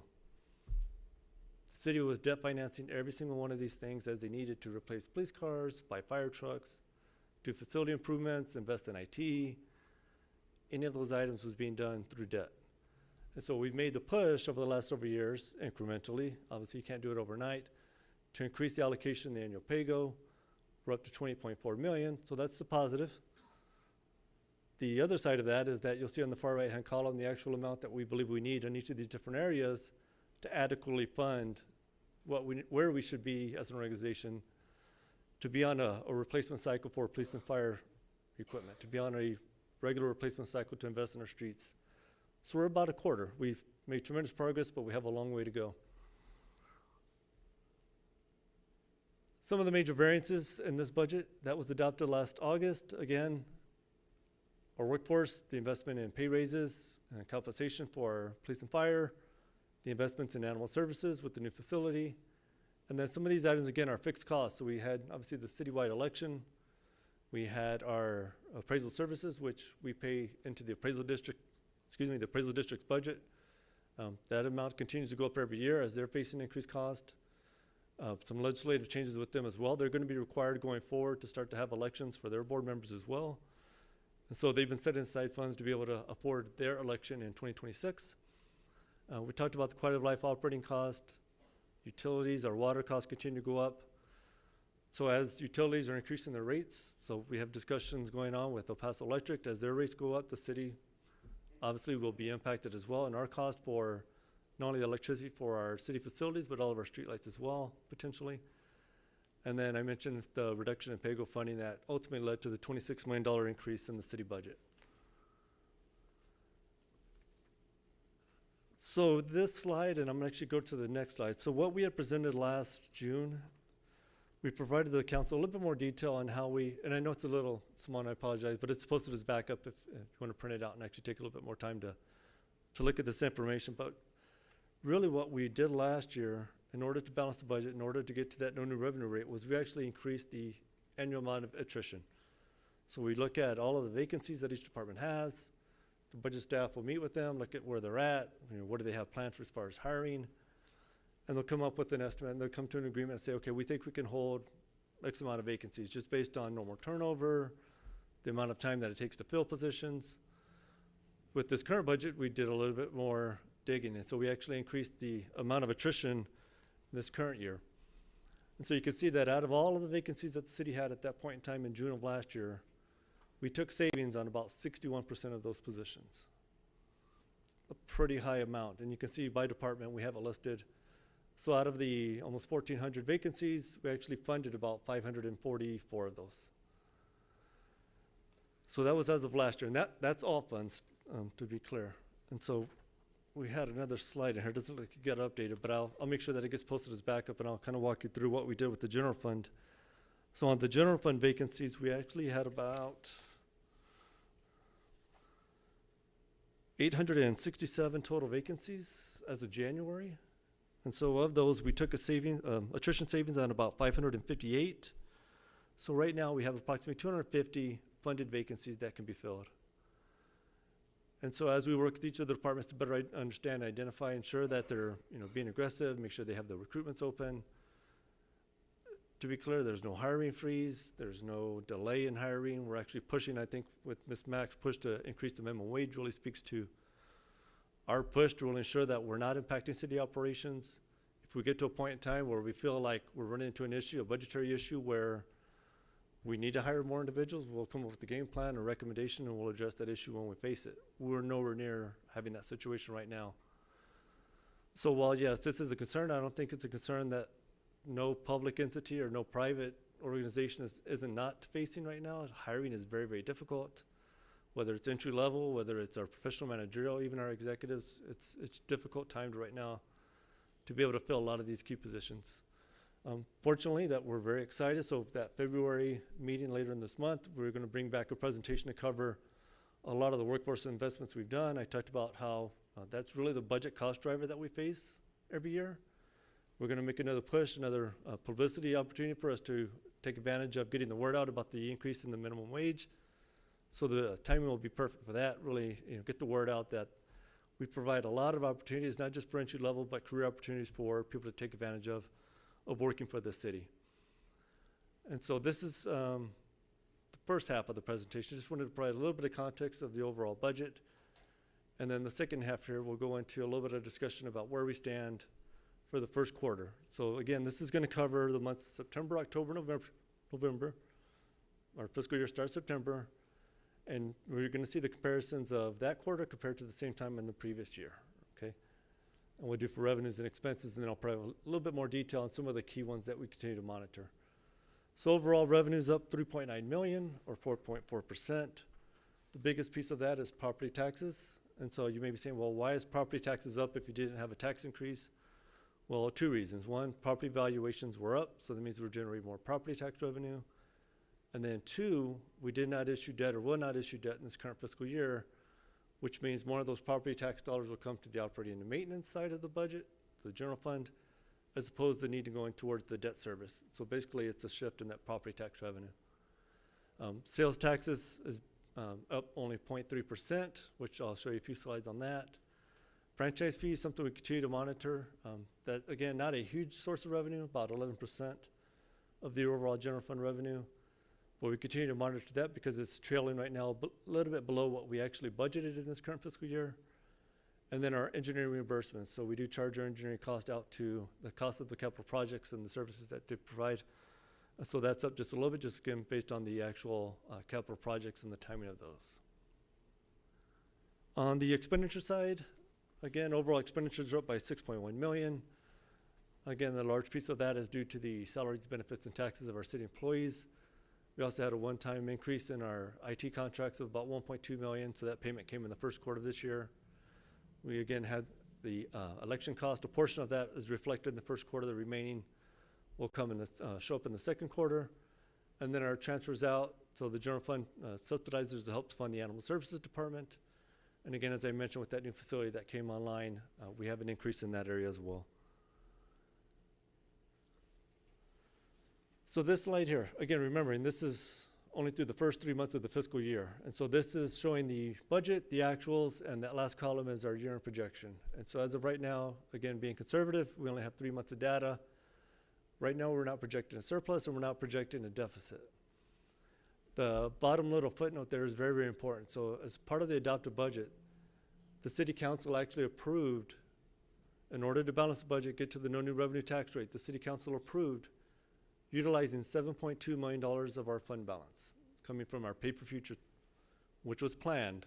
We had a planned use of that. That's why we created the pay for futures. So $5 million of that was from the pay for futures fund. And then the remaining $2.2 million came from the prior year. As of right now, we're not going to need to use that full 7.2. Right now, we're projecting, in order to stay balanced, 4.6 of that. Again, remember that this is preliminary. These numbers will change, these projections, as we get more data throughout the rest of this fiscal year, primarily with the revenue side, because there is a delay in the real-time information we get from not only sales tax, with franchise fees as well. So for example, sales taxes, we won't get our December sales tax amount until next Wednesday. So there's about a 2.5 month lag in that real-time information, which is critical when I talked about the volatility of that revenue source. So December is obviously the largest month. That's Christmas shopping, holiday shopping time, and so we're very anxious to see how that payment's going to come in next week. Franchise fees, very similar. Those are paid quarterly. So we won't get the October, November, December quarterly payments until, should start getting them next week, middle of February. So there's a 45-day lag in the franchise fee payments as well. So as we get more of those data points, again, these projections are going to change. The budget office, this is what they do day in, day out. They monitor our revenues and expenses, and they'll update these projections. And again, we come back quarterly and provide this information to the city council. And then it's really not until we get to that second quarter that we really start fine-tuning our budget development, our revenue estimates, or expenditure estimates for the following fiscal year. So after the second quarter will become sort of the base of what we're going to use for the following fiscal year. So the format that we use, just to provide a little bit of comparisons. So we show you the revenue categories, we show you the current year fiscal budget, we show you the actuals collected for, again, the first quarter of the year, and then the percentage collected, again, for that first quarter. So right now we're at about 15.2% of the overall budget on the revenue side. And then the far right-hand two columns there, it shows you the same time period last year, just for comparison purposes. So as of right now, well, as of the first quarter, we collected 91.3 million out of the 599.6. Last year, we collected 87.4, or 15.2%. So we're pretty much right in line on the revenue sources as far as the overall collections. The one that we continue to monitor is on the franchise fees, as I mentioned. That one, primarily Texas Gas. And so again, we only have 1 quarter of data. And so as we collect that second quarter, we continue to monitor. We'll see how that one comes in. But overall revenue sources right now, projected only 1.3 million under budget. Again, that's utilizing our pay for features, but 1.3 million out of $600 million budget, that's 0.002% off. So it's like 99.8% on. So it's pretty close to what we had estimated. Again, but it's 1 quarter. We'll have more data points in the next couple months, as I mentioned, and then we'll come back every quarter here on out until the end of the fiscal year. So property tax, as I mentioned, is the largest revenue source. We just monitor that one. And so this is through December. Very seasonal, obviously. End of January is the deadline to pay property taxes. And so through December, we collected 53%. I was actually just looking, they just sent the January reports. And so we're, again, right in line with the historical collections on property taxes. Property valuation growth, as I mentioned early on in the presentation, looking at, again, this is the largest revenue source. And so we have benefited from pretty sizable growth in property values over the last couple of years, seeing almost double-digit growth over the last 3 years. But we like to provide these slides for context, because if you look back historically, we don't typically see 8, 9, 10% increase in property values. Typically, prior to COVID, we were seeing 3.5 on a good year. Right before COVID, we were hitting 4%, so we were seeing pretty solid growth. I provided going back to 2004, just again for context. And so as the Fort Bliss base alignment was expanding, property values were going up. That lasted for a few years, but then it came back down to, again, more historical type levels. And so as we project out and we start looking at 2026 and beyond, we will now project out continuing at this trend of double-digit growth in property values. We know we're going to start to see a slowdown. And that's where the importance of the economic development and what are we doing, continue to grow the tax base will come into play. But really just to provide some context as far as this revenue source and the historical amounts that we see year to year. On the sales tax collections, so this is showing you September, October, November last year, which is the light blue, compared to this year, which is the yellow. You'll see September was down, October was up, and then November was essentially flat. So the importance of December is going to be very critical going forward, because again, that is the largest payment that we receive in the year. And so that's going to be a key going forward, not only for the rest of this fiscal year, but as we develop the budget for next year on how much we'll anticipate sales tax growing in the following year. Again, similar to property valuations, it's important to sort of put into context the historical perspective. And so you'll see 2 sort of outliers in FY 21 and 22. Of just unprecedented growth in sales tax that the city had never seen. And so coming out of COVID, we were all very concerned about what the financial impact was going to be. The city obviously took a lot of actions, no different than what a lot of entities did. And then the federal government pumped a lot of money into the economy. We saw trillions of dollars of investment through whether it was grant funding or different types of assistance, being cooped up in your house for multiple years, people wanting to get out and go shopping and do some entertainment activities. So we benefited tremendously from FY 21-22 sales tax collection. What that allowed us to do is we put a lot of that into our reserves, ensuring that we had built up our rainy day funds, again, really to protect the city's long term. So if you look back from 2015 to 2020, you'll see historically we're around 4.5% growth in sales tax. And then after FY 22, we knew it wasn't going to last forever. We don't have crystal balls, but we know just looking at the historical data that we weren't going to continue to see 13 to 14% increase in sales tax revenue. So in FY 23, we saw come back to reality. FY 24, we had projected that, and we were almost spot on with the budget last year. This year, again, we're less than half of 1% growth in sales tax. So right now, we're projecting to be pretty much spot on with the budget for this year. But this is going to be an important one that we continue to monitor, not only again for this fiscal year, because it's going to be important that we're utilizing those data points, because again, that's going to become the estimate for the FY 2026 budget when we begin to develop that out. So it's important that the budget office, our comptroller's office, that we're coming up with very, very good estimates, because we want to ensure that the revenue that we're projecting comes through. Otherwise, if it doesn't, we're having to make adjustments mid-year, and that's the last thing that we want to do. The Texas Gas franchise fees. So again, this is one of the ones that we continue to monitor. Again, the franchise fees make up overall about 11%. So you see this year compared to last year, slightly down. Our Paso Electric franchise fee continues to be up by about $1.5 million compared to last year. And again, we'll be getting the second quarter payments here probably, hopefully within the next week or two, which will cover the months of October, November, December again. So they go based on calendar years. We have the El Paso Water franchise fee, again, just slightly higher than the same point last year. Licenses and permits. Again, this revenue source is not a major one, but it is one that we continue to monitor just from the perspective of an economic indicator, looking at what we're looking at as far as permits. This includes residential, commercial, electrical, mechanical, roofing, all of the permits that the city does collect revenue on. And then finally, the bridges transfer to the general fund. So the bridges does transfer at the end of each month, any excess above what they need to actually fund their operating cost. They do keep a small portion as well for their bridge maintenance fund. And then the remainder does come back to the general fund to provide that revenue for our city services, which is very important as well. So we'll continue to monitor this one, particularly with the bridge crossings, obviously with everything going on at the national level.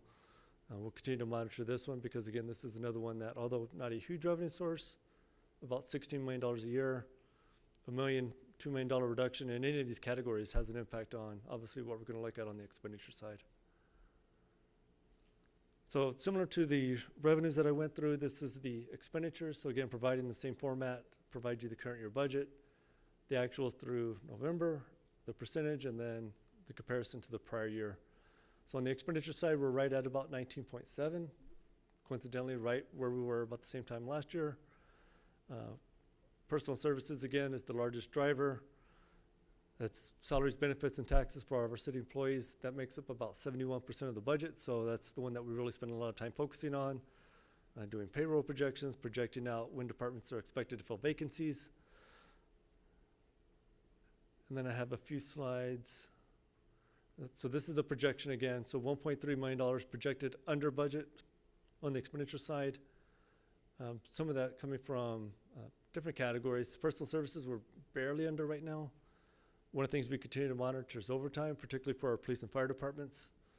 We know that with their staffing issues and with academies that we have coming online, which is going to help hopefully offset their overtime here. That's one of the areas that we continue to monitor.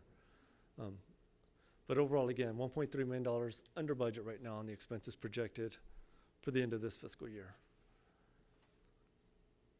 I provided this one here again because this is the cost driver. This is the main expenditure that the city has.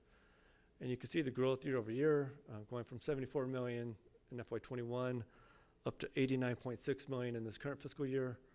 So we continue to see pretty sizable growth, but again,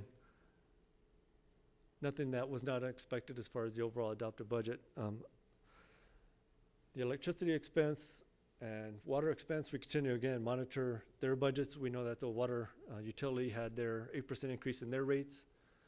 So again, that will have a little bit of an impact. We weren't projecting it to be as high, but again, we'll factor that into not only the projections for this year, but obviously that may have an impact when we start to develop the budget for next year as well.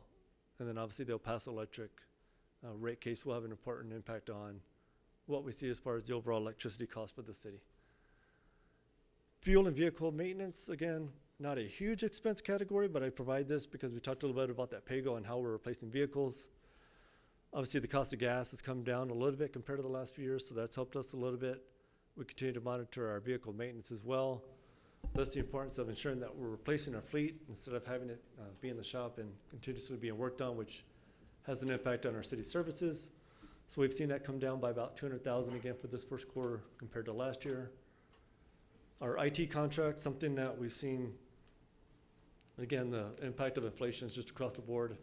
Our IT contracts, but we've been significantly investing in replacing hardware, ensuring our data centers, ensuring all of our cyber efforts that we're being responsive to, really being proactive to ensure we're protecting city's assets. And then we have two more here. Appraisal district, again, not a huge expense category, but when they're passing on $1 million every year of an increase, again, that's $1 million that's going to appraisal services that can't go to one of our other categories. And so something we continue to monitor as well. We actually have a briefing set up with them a little bit later in March, so they'll come in and talk to us looking at preliminary property valuation reports. And so we'll start that process in later in March, and then we continuously get updates all throughout the summer, and we'll provide all of that to the city council as well. And then the last one I have here is on the tuition assistance program, something that we've taken a lot of pride in, ensuring that we're investing in the workforce, not only through compensation and benefits, but also with encouraging them to go back to school, get a degree, get a certification, make themselves more marketable to be able to promote throughout the organization, to be able to step up and fill in and take on new roles within the organization. So you can see the increase in the investment we've had in our tuition assistance, or the activity in our tuition assistance program, up by just over $224,000 for this fiscal year. And so with that, that completes the presentation. Again, projections right now, preliminary. This is 3 months of data. We'll have more information as we complete the second quarter, which ends in February. We'll come back probably around the April timeframe, present that to City Council, and then by that time we'll be getting pretty deep into budget discussions, sharing a little bit more information related to FY 2026 projections and what we're looking at as far as cost drivers and any impacts on our revenue sources. And again, so no action is being requested. This is just an update. Year-end projections not only for this fiscal year, but it's good to remember, so we're projecting out what's going to happen for the next 7 months now through the end of August. And then the budget office is tasked with projecting out what's going to happen out essentially 19 months ahead. So we're doing this fiscal year and the following fiscal year, which is why it's very, very important that we're utilizing this historical data, ensuring we're not being overly optimistic in what we think we're going to see on these revenue sources. I've been with the city 17 years. Ms. Mack's been with the city just about as long as I have. And Ms. Representative Lamone has seen some of those years where the city would start a fiscal year, and because they were overly optimistic on revenue sources coming in, 2-3 months into the fiscal year, they were putting freezes on filling positions, freezes on moving forward with different projects. So we've taken a lot of pride in ensuring we have really, really good estimates so that we don't impact city operations, and that obviously we continue to build up our reserves and we're not impacting our rainy day funds. Robert, thank you for the financial report, very detailed. And as you said, there's a lot of unknowns on the revenue side that we have to watch, especially with the bridges and things. Yes, sir. With the political climate in DC right now. But we do have a few comments and questions. Representative Limon. Thank you, Mayor. Robert, right on. Always your presentations are just good. It gives us a real good perspective of what to expect, how we got here, and potentially how we need to get to the other end along the way. Page 10, or slide 10, just something that caught my eye. Right there. The parks. It indicates that there's 25 D-rated parks. Is it possible to get a listing of those parks, or would we have to ask? Thank you. I'd appreciate And it. so what we plan to do, so as I mentioned, we did, each of these different areas did presentation updates to the council leading up to the strategic planning session, provided in-depth detail related to each of their respective areas. Again, this is just a summary of those key areas that I wanted to capture, but yes, ma'am, we can provide that information to the council. Representative Acevedo. Thank you, Mayor. I appreciate the presentation, Robert. You're the numbers guy. And I might throw some stuff out, and if you don't know it off the top of your head, it's okay. I was really looking at slide 14 with all the vacancies, over 800 vacancies. And as I kind of look at what's happened in the last 2 years, I feel like the budgets that we've passed in FY23 and FY24, or FY24 and FY25, have really been sustained by the vacancies that we have, right? All the savings that we've had there. And as I look at the vacancies, I feel like I could put it down into two categories: public safety and quality of life, right? Because we have 193 vacancies police-wise, and that is not inclusive, or it does include the 91 vacancies that should be filled by May. It does. So if there's police officers that are going to graduate, for example, the ones 20 that just did. So this report, and I don't know why it's not there, but we'll make sure we have the revised version, but for the general fund. So this vacancy report was ran in January, so it doesn't reflect those 20 officers that just graduated that are moving to their police officer positions. Okay, so that So there would have been 20 vacant police officer positions. Those So down individuals to would have moved in. 173 then? Yes, sir. Okay, and then it'll be lower by May, because I just remember a few months ago we Yes, said sir. 91 by May. Yes, sir. So we already have the positions in the budget, so that's the same thing with fire. As they graduate, they'll move into those vacant positions that we have. Okay, so I feel like that's a good dent that Yes, sir. we're making in terms of public safety. So, And sir, I just want to remind that both police and fire have quite a few civilian positions within. So it's Okay. not just a uniform. not just a uniform. Okay, that's really good context, so thank you for telling me that. So I feel like we're doing a good job there. And then I look at parks, 179, and then I look at streets, 94. And I feel that as I talk to my constituents, and I'm sure some of my fellow colleagues on the dais feel this as well, they hear a lot about quality of life issues, streets, right? And I think about streets a lot. This minimum wage that we passed a few months ago is really important, and I'm really happy that we did that across the board. But I think we need to start targeting that a little bit more, because as I'm having discussions with streets, what really stood out to me is that we are not paying competitive wages in streets. So it's taking a lot longer to get the work done that our constituents are really, really fiercely asking for. And so it's getting to the point where there's other companies that will see our street workers out there and they say, hey, why don't you quit the city and come work for us? We're going to pay you a lot more. And so as we're going into this next budget cycle, I really want to focus on that 94 and seeing, okay, yes, we did an all across minimum wage for the city, but what will it take to be competitive with other companies, other contractors that have people doing that same work? Do we need to raise them to $20 to $25 an hour to compete with them, to get our streets in shape, on top of adding a lot more money to it, right? But in terms of people power, I think this is something that could really get potholes done or just street projects finished in a more fast way than we have it right now. So we do, on occasion, if a department is seeing an issue with the particular area, they'll send the HR department, hey, I'm having issues filling, whatever, you name it. They'll start looking at comparisons. If they notice that it's been a hard to fill position, they'll start doing some comparisons, other cities, other whatever, local government, state agencies that may be taking our employees. And if we identify that we need to adjust the pay, we've done that in the past for particular areas. So it's something that we'll continue to do. One of the things that we've tried to stop doing, though, is doing those one-offs. We can bring more detail on that. We were planning to come back with a staffing report on the 24th. And so we'll focus on those areas so you can see what that looks like and what categories have moved over time and why we think that the moves that we've recently made will make a difference.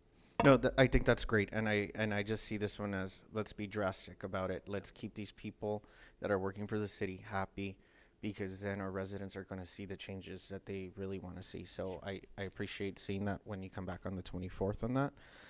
And then I was looking at the sales tax, and they increase at 0.3%. And if I remember correctly, we had a very small percentage in this last year. And then the prior years was pretty significant. And I think you were mentioning, you know, people were at home and it made it easier to buy stuff or whatever it was, right? So I'm also thinking about this in an economic development way, where we really need to focus on that to bring more people to visit El Paso, so the out-of-towners are paying for the sales tax and really seeing a significant increase in this. And I think a lot of that is also tied to the convention center, right? It's too small. We can't host conferences anymore, and we have too many hotels now. The problem that reversed from 15 years ago. And so I think we really need to have a real strategic plan on really targeting these focus areas, sales tax, more employees in certain departments, to really address the dire issues that we have. I don't think that we disagree. So the convention center is obviously going to be a priority going forward in what we do with the future expansion of that facility. I was at the convention center all weekend this past weekend for a volleyball tournament for my daughter. There was probably over 1,000 people in that facility. So it was really good to see that going on. But yes, absolutely, conferences and bringing in out-of-towners to the community, absolutely, that's going to be critical going forward. And, yeah, go, sorry. I was going to also mention that we're bringing the comprehensive economic development strategy to you all on the 24th as well. Okay, that's perfect. That's really great to hear. And I'm just thinking about, you know, let's be, I feel like people in El Paso love their events, and I want to see more stuff happening downtown, whether it's block parties we used to have, Neon Desert that brought millions in, people in hotels, people spending money at restaurants and stuff like that.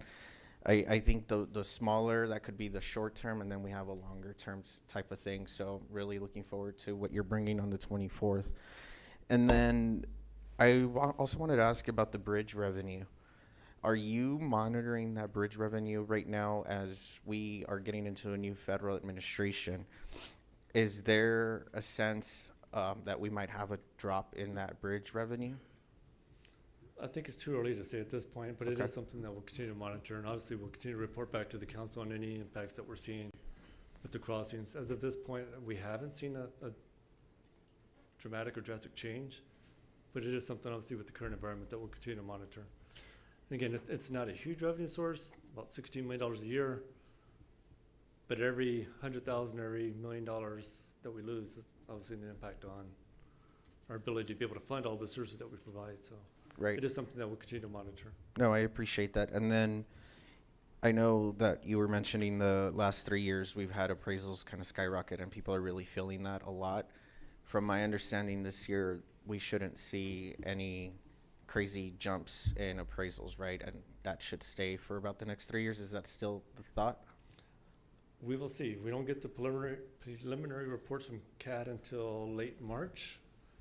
But I will say, because a lot of properties, particularly homestead or residential homesteads, have seen more than 10% increases in their home values. Annually, there's a cap, 10%, and your homestead can increase by more than 10%. So if the value of your house went up by 20% over the last couple of years, those increases will keep being reflected until you hit that market value. Okay. And so you get the 10% 1 year, if it's another 10% the following year. And so there's an amount that the appraisal district actually provides us every year, so we know what that value amount is over that 10% value every year. And prior to the last 3 years, historically, we would average around $500 million of property value that exceeded that 10% cap.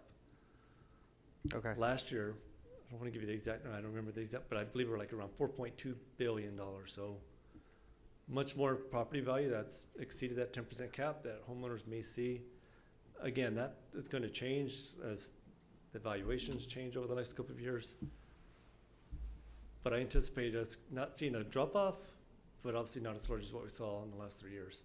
Almost even out, but then that 10% thing is really interesting. And one of the other things that's impacting the overall, and those are taxable property valuations, the slide that I showed you. The other thing that impacted us in the current budget was this was the first year of they called it the circuit breaker. So not only is there the 10% cap on homesteads, but then there's the 20% on all other properties not exceeding 5 million. And so the city saw about a $6 million decrease in property tax revenue because of that exemption that was provided by the state. So that was something that was brand new. So that was $6 million of less property tax revenue that we saw because of that new exemption. So that was sort of a trial run. I believe it was a 2-year program. So something I was actually talking with the legislative team the other day. Have they heard anything about that?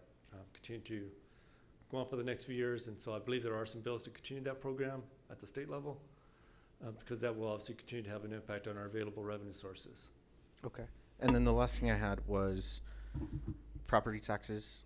What is the percentage that is residential versus the percentage that's commercial? I'll give you the breakdown. We hear the 70-30, and that's pretty close. Okay. Yeah, because I hear the 70-30 too, and I want to get the exact percentage to have a better understanding. And then the second thing that I'd like to know is how long have we had that breakdown, for how many years? Forever. Well, as long as I've been with the city. Yeah. Yeah, and so it's just been there, stagnant, right? And I think that's the real key to real tax relief for our residents that really are demanding it, right? And I understand why, but I just want to make sure that we think about that as well as we're going into the budget. And it's not going to be fixed in a year, but I think that's a good long-term plan for us to really focus on. And so we're very excited with the SEDS, the Comprehensive Economic Development Strategy, coming forward before you all. And so one of the things that we really try to focus on when we do presentations with the community is really just to educate. So we talk a lot about the tax bill, breaking down the tax bill, the 5 different entities that you'll see on your tax bill. And economic development is a topic that everybody has an opinion on. And the point that we always make from the city's perspective of is, yes, we may rebate property taxes or sales taxes to an organization or to a company to relocate here or to locate here or to stay here. But all those other 4 taxing entities are benefiting directly from that company either relocating or staying here in El Paso. And so the example that I love to give is the Trans Mountain Hospital. The city did an economic development deal with them. We have a youth strategic budget advisory that we do every year, and so we presented at Kennedy High School one year. And the principal was talking about, she got up and said, our budget for Kennedy High School is $1 million a year. And she introduced city manager and myself, and she said, they handle $1.3, $1.2 billion budgets. She was trying to put it into perspective. So I thought, $1 million a year to run Kennedy High School, that's how much revenue that hospital generates in property tax revenue for Canutillo ISD alone. Yeah. $1 million in property tax revenue essentially funds Canutillo High School. So when you look at it from that perspective of the benefit to the entire community and not just one organization that is trying to help lead that effort, I think it kind of changes the dynamic and it changes the narrative behind why we do what we do with our economic development incentives. Yeah, and it's the investment that's going to yield results that might take a while, right? But that'll be there at some point and help the schools inadvertently. Thank you. Representative Chavez. Thank you, Mayor. Thank you, Robert, for your wonderful presentation. I think this is the type of information where we realize where the rubber hits the road. And many of us ran on fiscal responsibility, so we welcome these conversations. I do, at least. As a small business owner for 20 years, I remember vividly having to pay my sales tax on the 20th of every month. So one of my questions, which you answered, was when the city receives that. And I think you said, if I'm not mistaken, 2.5 months later, right? Correct. Where you get to cash flow that. Correct. So in terms of revenue, where you say you're 50.2%, and I'm wondering if you're on target with what your expectation was for this year. Yes, we are. Okay, and in terms of sales tax, do you do historical projections, or how do you project what you're going to be receiving? Because I know it's hard to tell what's going to happen in the economy. It is hard. So yes, we use historical information. We also have, you had an item on the agenda related to sales tax audits. That same company also provides us sales tax data, some confidential reports that are provided related to actual businesses, and so we're actually able to monitor different categories of sales taxes to see what's fluctuating. We utilize those reports. The challenge with those is those are even more of a lag. Those are about a 3-month lag. So for example, we have the updated report from October that we just received about a week ago. But we can utilize that to look at the different categories, because sales taxes is multiple categories. Retail is the largest driver for our sales tax collections. And so it's multiple sources. It's historical data, it's current performance, it's using those reports, and just working really to make sure that we're being conservative. I mean, I think the last thing that we'd want to do as staff and is provide bad recommendations of being overly optimistic on revenue sources, and hopes and prayers don't really pan out too well when you're putting your hopes and faith in things that we know just based on the numbers aren't going to play out. But I know it's also something we can take upon ourselves in terms of supporting other small businesses and making sure that as they grow their businesses, they will eventually pay more sales tax, and that will help our city's growth as well. Absolutely. I mean, it's a strategy, and that's why the importance of bringing back that overall strategy, because it's small businesses, it's workforce development, it's all of those things coming together that's going to have the overall impact on the community and really help drive property valuation growth, new businesses, new homes, it'll drive sales tax. So it really is having that clear strategy, and which is why I think that's really going to help us moving forward, not only as the city of El Paso, but again, there's multiple entities that are involved in that plan, so it's going to be important that we're all sort of rowing in the same direction going forward. Absolutely. In terms of your general fund revenue, I know that you mentioned it's up 4.4% this year. Is that also in your projection, or what do you think the overall growth is going to be this year? What is your projection? We're a little bit off from what I would like to see. I mean, overall though, because we had, again, as I mentioned, projected or budgeted $7 million use of our fund balance. Right now we're projecting to use 4.6. I mean, all of the categories sort of balance out. Property tax is doing a little bit better. Sales tax is pretty much spot on. Franchise is down a little bit. At the end of it, if you look at the bottom line, we're pretty much spot on with what we anticipated as far as the adopted budget on the revenues. Yeah, and I think it's important to see both the top line and the bottom line, right? And so there's so much cutting you can do in terms of employees or whatever else may be available to cut, but we also have to continue looking at the top line and how to increase that, not necessarily through taxes, of course, but like I said, in stimulation of economic development and other ways. And so we're always working, to improve our budget process and how we share information, not only with the council, but with the community as well. So one of the big things the city manager tasked us with is really looking at how we're presenting the budgets, and so focusing more on program-based budgeting, so it's easier to communicate not only to the council but to the community. Here's what this department does. Here's where these tax dollars are going. People don't realize that streets and maintenance does 15 different things. So we're able to break down the budget by program. It makes it a little bit easier for us to communicate, some of the challenges and some of the things really, and then also where the dollars are going. So that's going to be a pilot program. We have 4 departments that we're going to start with, so that'll really help, I think, help the way we communicate with the budget going forward. There's some other things that we've got planned for this coming fiscal year as well, but absolutely appreciate your comments. Thank you. And lastly, I just want to point out that your vehicle maintenance seems to be lower this year than last year, despite the 23% amount of vehicles that have surpassed their useful life. So I thought that was probably a really good thing, right? That you're not having to do so much maintenance, but hopefully that won't suddenly increase later this year. Correct. And so we've started putting money in so we've got $3.6 million in the annual budget now to be able to go out and do, aside from police and fire, it's a separate part, $3.6 million to replace vehicles for all of our other city departments. So whether it's health, IT, plant inspections, parks, they all need vehicles to be able to get around town, and heavy equipment as well. And so we think about bucket trucks and side loader, just all sorts of different equipment that our streets and maintenance department, speaking about streets, that they need to be able to go out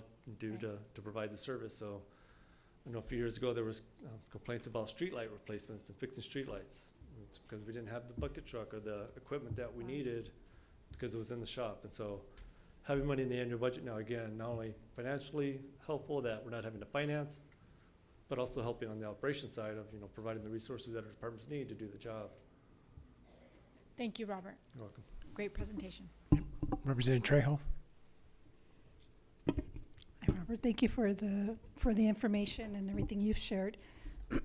On page 11, I think that's the area where you said there was no budget for this. My voice is really bad. I'm sorry. I wish I could talk better, but my allergies don't let me. I hope you can understand me. Yes, ma'am.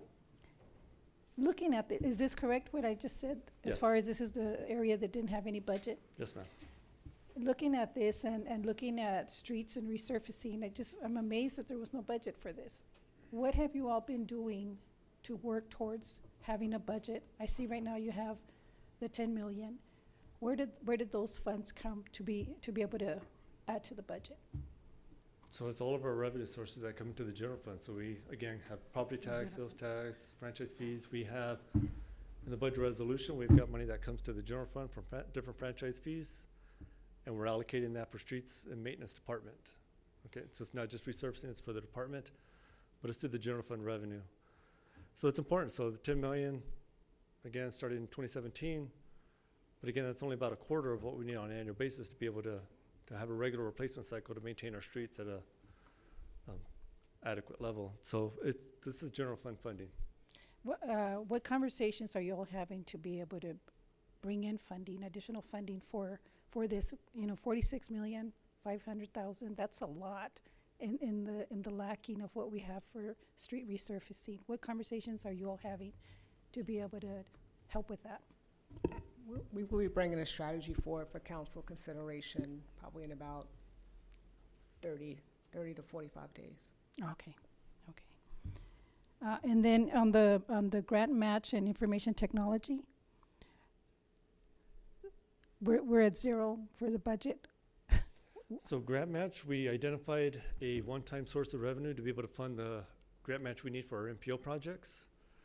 However, that's one-time revenue that we're utilizing, and so we are going to be coming back with the recommendation to actually identify an ongoing funding source, which will free up that money that we had planned to use for the MPO match to be able to do some other things that we've got as far as recommendations.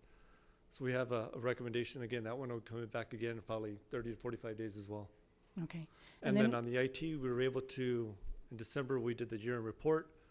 The city council did approve using some of our surplus, about 1.2 million, that we generated investment interest. And so we were able to utilize that, and we put it into our IT department to be able to do some capital replacement. So as we identify funding, we have allocated some money into our IT department. But on an annual basis, we need to really, really work towards getting to that $4 million amount, because the pace of technology is just moving so fast nowadays that we need to ensure that we're staying up to date. The cyber threats all around us, we need to make sure that we're, as simple as replacing laptops is, you don't realize the threat that having an outdated computer can have in an organization. And so we do our annual security training, which you all should have already done. It's a requirement now. It's something that we started doing actually before the state. So again, you'll see a lot of things that are important with that. But IT is a very, very critical area as well. It's something that we've invested in. Obviously, like all of these other categories, we just need to identify a strategy to address all of these. And it has to be incremental. We know that we can't go from 0 to 100 overnight. It's going to take time. It's going to have a plan in place. But it's about developing those strategies, which we've been able to do over the last few years. Okay. And then one last question regarding the facility and renovations and park amenities. Are there grant opportunities for maybe lower income districts to be able to apply for those grants to be able to help with the facility renovations and park amenities? Not that we've identified. So for, I think, at least the last 10 years, we've been able to utilize some Texas Park and Wildlife money from the state level, and those have primarily been utilized to grow our inventory. We've been able to do all ability playgrounds. We've added to existing projects that have been underway, but I can't recall any that were geared towards any facility. It's basically land management side of the house. Are there grants available? Is this something that you all can look into to see what we can do? I can have the team come back, but I know we were looking at all of our state available grants and our federal available grants because we had so many projects that were in the queue. I do not recall us identifying anything that was for any investment other than sort of like water conservation as we were looking at our parks. Okay, but I can thank certainly you. get that information to you, ma'am. Thank you. Representative Rocha? Thank you so much, and thank you, Robert, for that wonderful presentation. That was the one that was piquing my interest. I've been waiting for it all day, so thanks for providing it. I only have one question.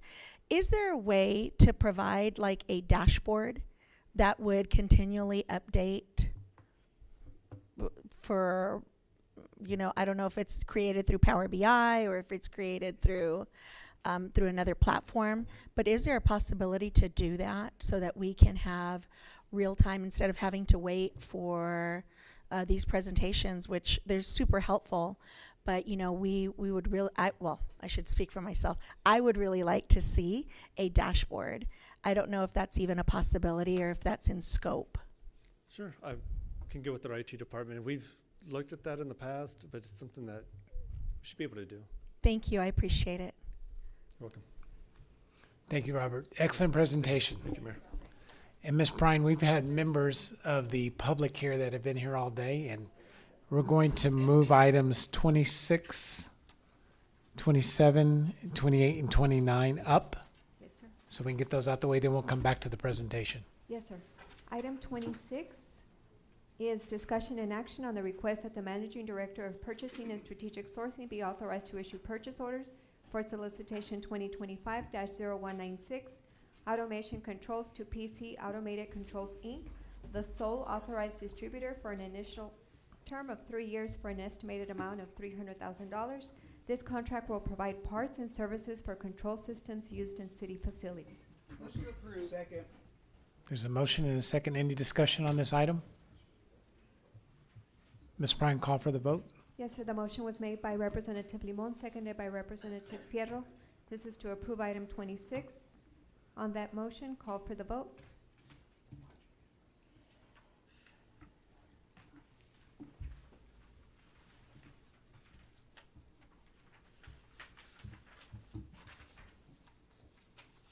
End the voting session. And the motion passes unanimously. Mayor Pro Tem Chavez not present. Item 27 is discussion and action on the award of solicitation number 2025-0060, municipal solid waste and recycling collection services to various city facilities to Waste Connections Management Services, Inc., DBA El Paso Disposal, LP, for an initial term of 3 years and an estimated amount of $910,010.40. Move to approve. Is there a second? Second. All right, discussion? We have public comment on this one? Yes, Mayor, we do. We have Ms. B. Heist, followed by Mr. Chuck Heist.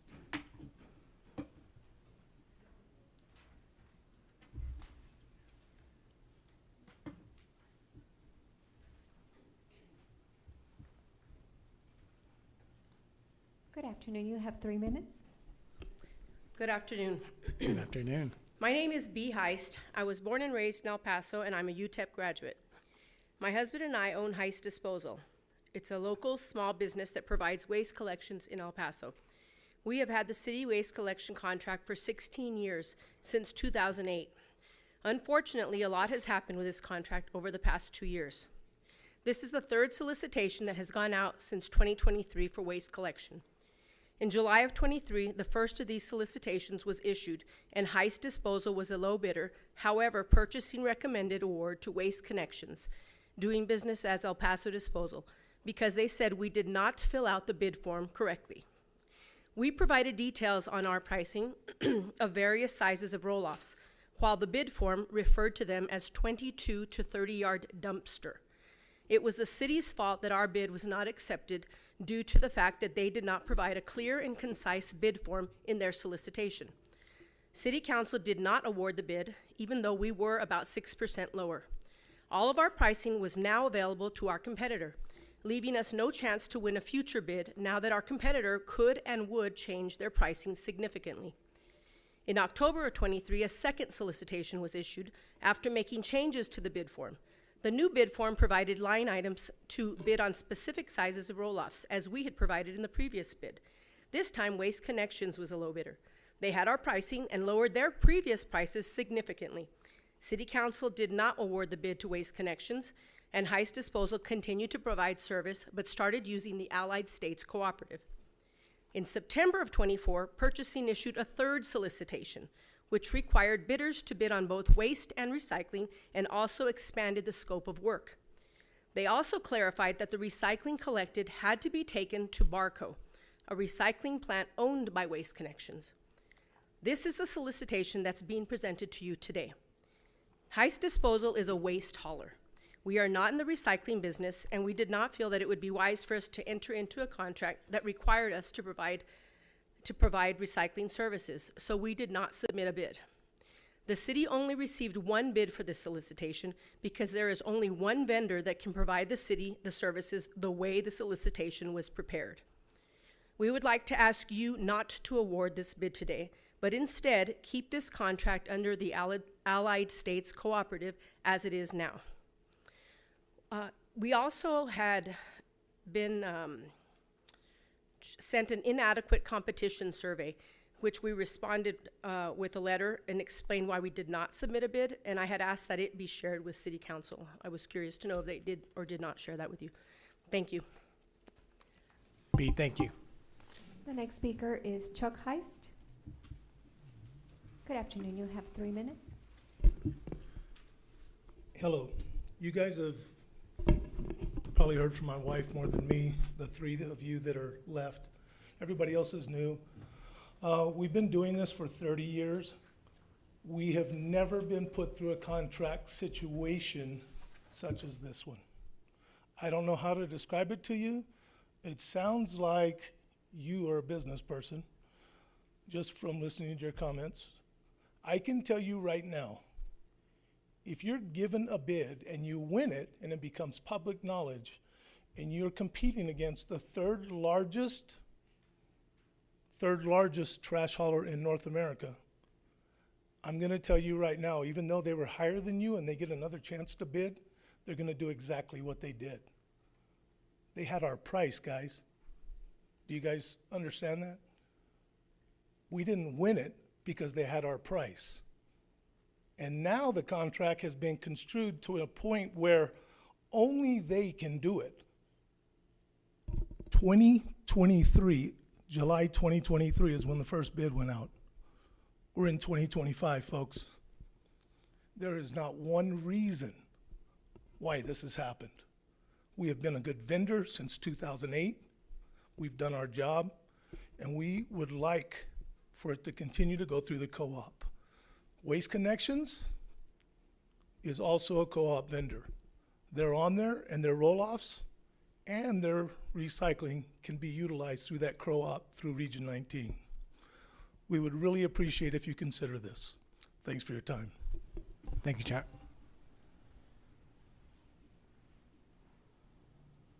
That concludes public comment on this item. Okay. Representative Nino. No. Darrell, I'm sorry. Well, Thank you, Mayor. Couple of questions.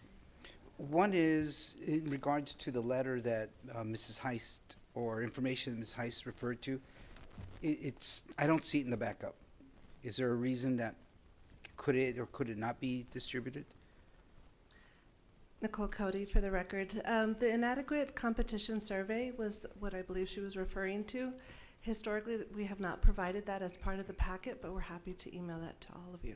If you wouldn't mind. And then secondly, during the briefing, we were told, I was told, I can't remember if anybody else was on it, but I was told that there was only one person who filed a bid, which Ms. Heist just confirmed. But secondly, that there was no complaints or issues from any other vendors. Correct. Good afternoon, Paula Salas with Purchasing and Strategic Sourcing. So the solicitation that we did receive one bidder, and there were no issues with the procurement process itself. The inadequate competition survey, it is conducted when we receive less than 2 bids. So it's part of our process. Everybody can send an email and let us know why they didn't bid.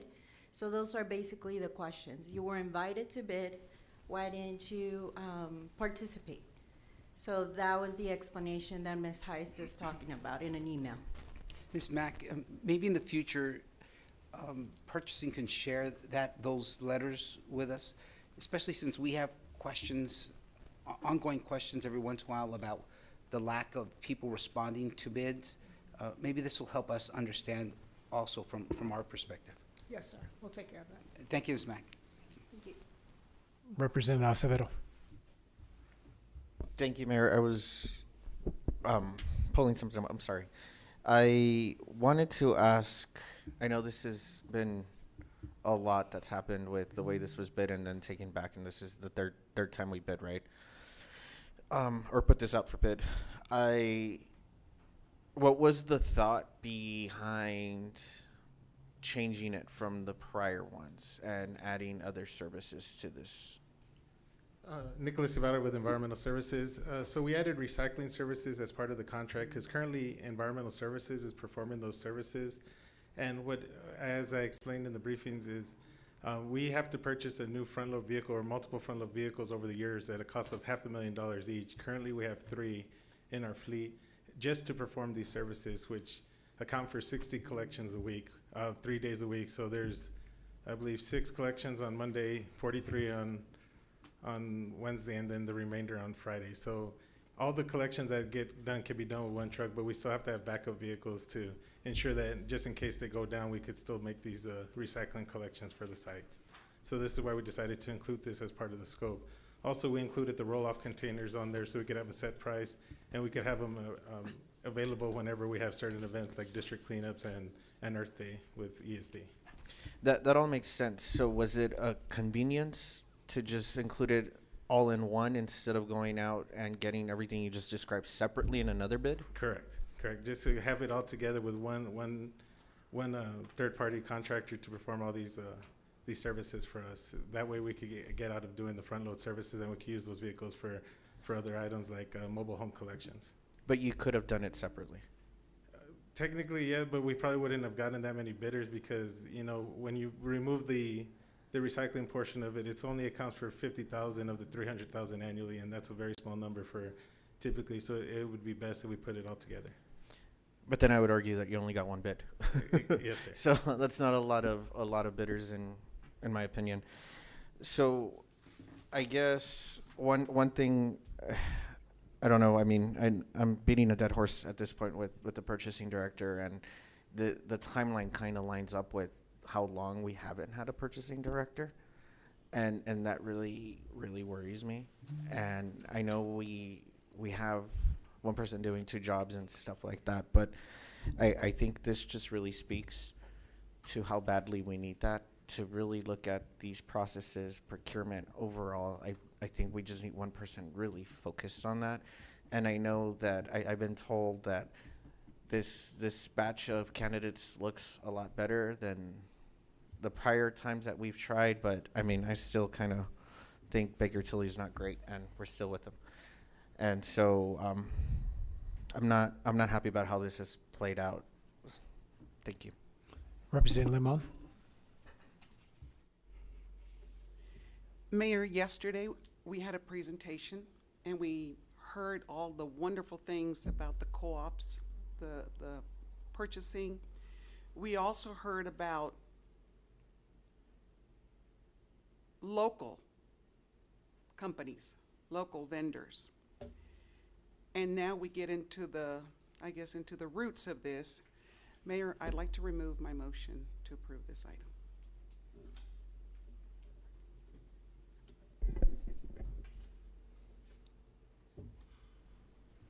Representative Canales. I move to approve.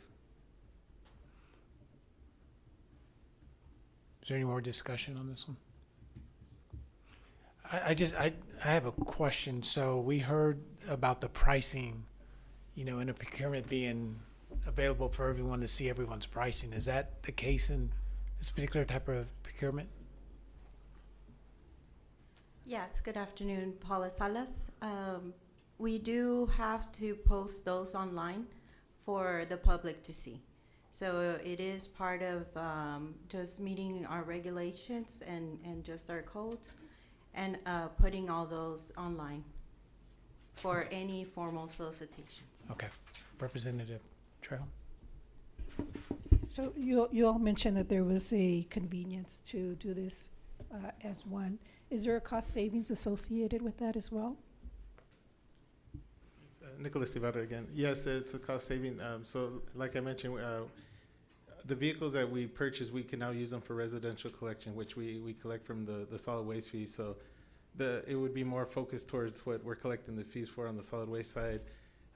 Technically, you know, we only receive approximately $282,000 annually for this contract. So that doesn't go towards purchasing any of the vehicles or any. it doesn't cover our vehicles and it doesn't cover our employee salaries. So that would be the savings, that we move those vehicles and our employee salaries towards residential collections. Representative Chavez. Thank you, Mayor. And I appreciate the public comment, and I appreciate the presentation that you gave to District 1 to me specifically.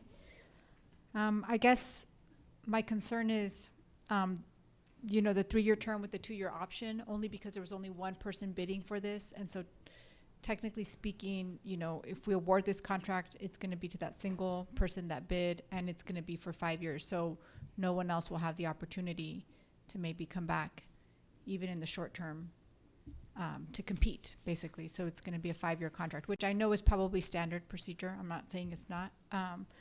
It's just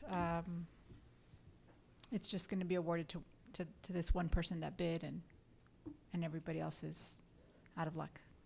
Thank you. Representative Rocha. How many companies are able to satisfy the requirements of the bid?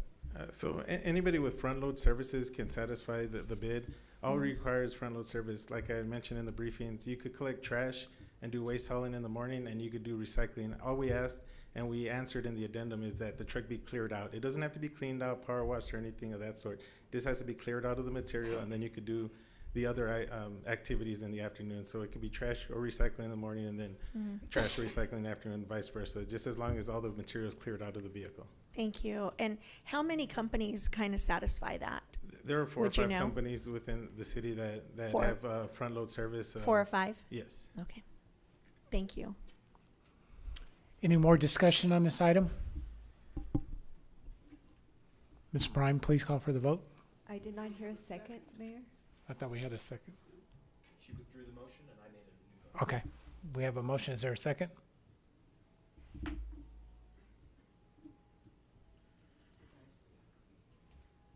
Alrighty.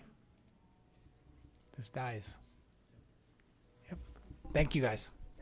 We would like to move to, Yeah. Go ahead, Representative Lima. I'd like to make a motion that we postpone this for 30 days Okay. and to be brought back. Is there a motion? Please. Is there a second? Question. For clarification, to do what? What's the purpose of the delay? Ms. Nguyen? I just, you know,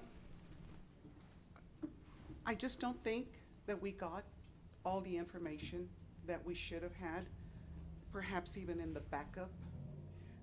I keep hearing things about, well, there's no director and this, you know, and so I'm concerned. I'm really concerned. I felt very strongly when I met with staff and I made the motion, but after I heard the public comments and then the discussion that took place, I don't feel good about it. And so I'm hoping that maybe in 30 days, and I don't even know if that's a good time, Ms. Mack, that there could be a review. How can we make this better? I go back to the 2 points, using the cooperative and then the points that are allowed for local vendors. I don't know how those played into this, and I really don't want to take much more of our time since people have been here since before 9 o'clock as well. And that's why I was saying 30 days to allow you or staff to bring it back. I'm understanding that you're giving us direction to do something different than award this contract. So can you talk through the timeline of how long this would be active, Nicole? It's expired. So we're going to request that the bids are going to be extended. So we would need to be able to request that from the company that we're recommending to award. And then in addition, we would also need to request from Heist Disposal continuation of their current services. So that also would be in play. And then we can, of course, provide everyone with the inadequate competition survey and then go through each of the historical and the bid tabulation. One thing I'd like to point out, as Paula mentioned, it is our policy for all solicitations. We do a bid opening every Wednesday at 2 p.m. And it's part of not only our policy, but state regulation that we provide all information. But this was not a low bid. This was a best value procurement, just to make sure we're all clear. And so were the previous two. Okay, Representative Canales, and then Representative Fierro. Thank you. I'm not sure what would change in 30 days. It would be a pretty significant ask of the bidder to extend their bid for 30 days, and they're left in the lurch because their bids. Ms. Cody, when do their bids expire? They're They're single currently bid, yeah. active, but if we do need additional time, we can extend the bids. Do we know when they expire, though? Oh, when they expired? Yes. Let me grab that information for you. Okay. I'm concerned about the optics, and it has nothing to do with the service that Heist has provided us through the cooperative. I think, and for many years prior, Heist has provided excellent service. But I'm concerned about the optics of not awarding a contract and then extending the current service with the company that objected to the award. I think it looks that there's a perception that there's favoritism being shown to one company who objected over a company that bid through the process, that went through the full legal process. And so I want to put on the record that I'm concerned about the optics of that. If this is not awarded today, is Heist the only provider that's available through the cooperative? We would have to review that and come back to you with that. Okay. Yeah, I mean, again, it leaves us with very few options, right? Of course, what would make sense, because we have their containers and we have their, continued service, it would make sense to continue service with them and extend the time through the cooperative if this was delayed for a period of time, especially given the relatively short timeline of 30 days. But again, it creates a perception that I don't necessarily think is the best. Representative Fierro. Thank you, Mr. Mayor. My question is for Mrs. Mack. Would this give appropriate time to come up with a solution or to relook at this issue? And it doesn't seem like the sense of the council as a whole, majority feels like this is something we want to move on today. Is 30 days sufficient? I'm not sure what you're asking me to do in 30 days. That's what I want to I mean, we've had this contract out. This is the third time. I mean, if we're not going to award the contract, then we're not going to award the contract, and the staff will look for alternative ways to provide the service. Okay, That's what I'm hearing. Okay, let's move on the motion. You want to make your motion again, Representative Limon? Yes. Well, go ahead. Yes, Mayor. I make a motion that we postpone item number 27 for a review of 30 days and for it to come back to us with full backup, full information. Okay, there's a motion. Is there a second on this motion?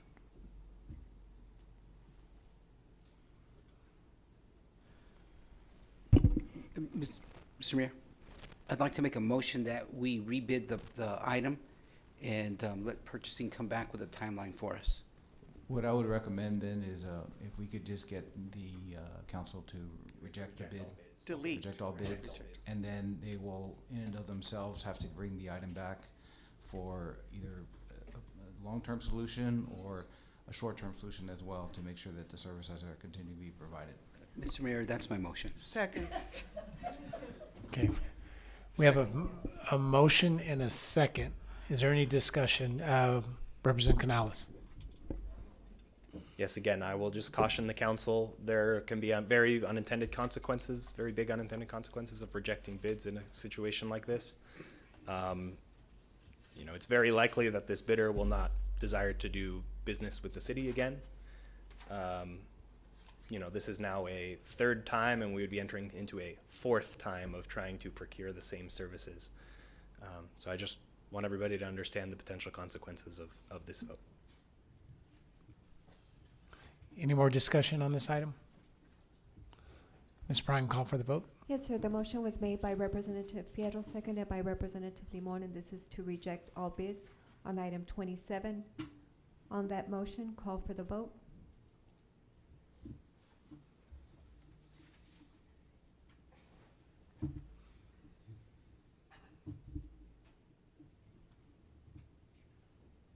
In the voting session.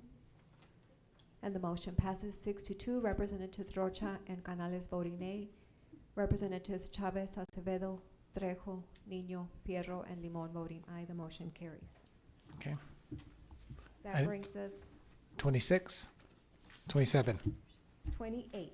28, Yes, okay. sir. That brings us to item 28, and this is a public hearing of an ordinance renewing and extending the special privilege license to Texas Tech University Health Sciences Center for the maintenance, use, and repair of the service parking lot, overhead bird netting, and drainage pipes beneath the Reynolds Street overpass bridge within a portion of city right-of-way along Alberta Avenue, setting the license term for a term of 10 years with an option to renew for one additional 10-year term. I move to approve. Second.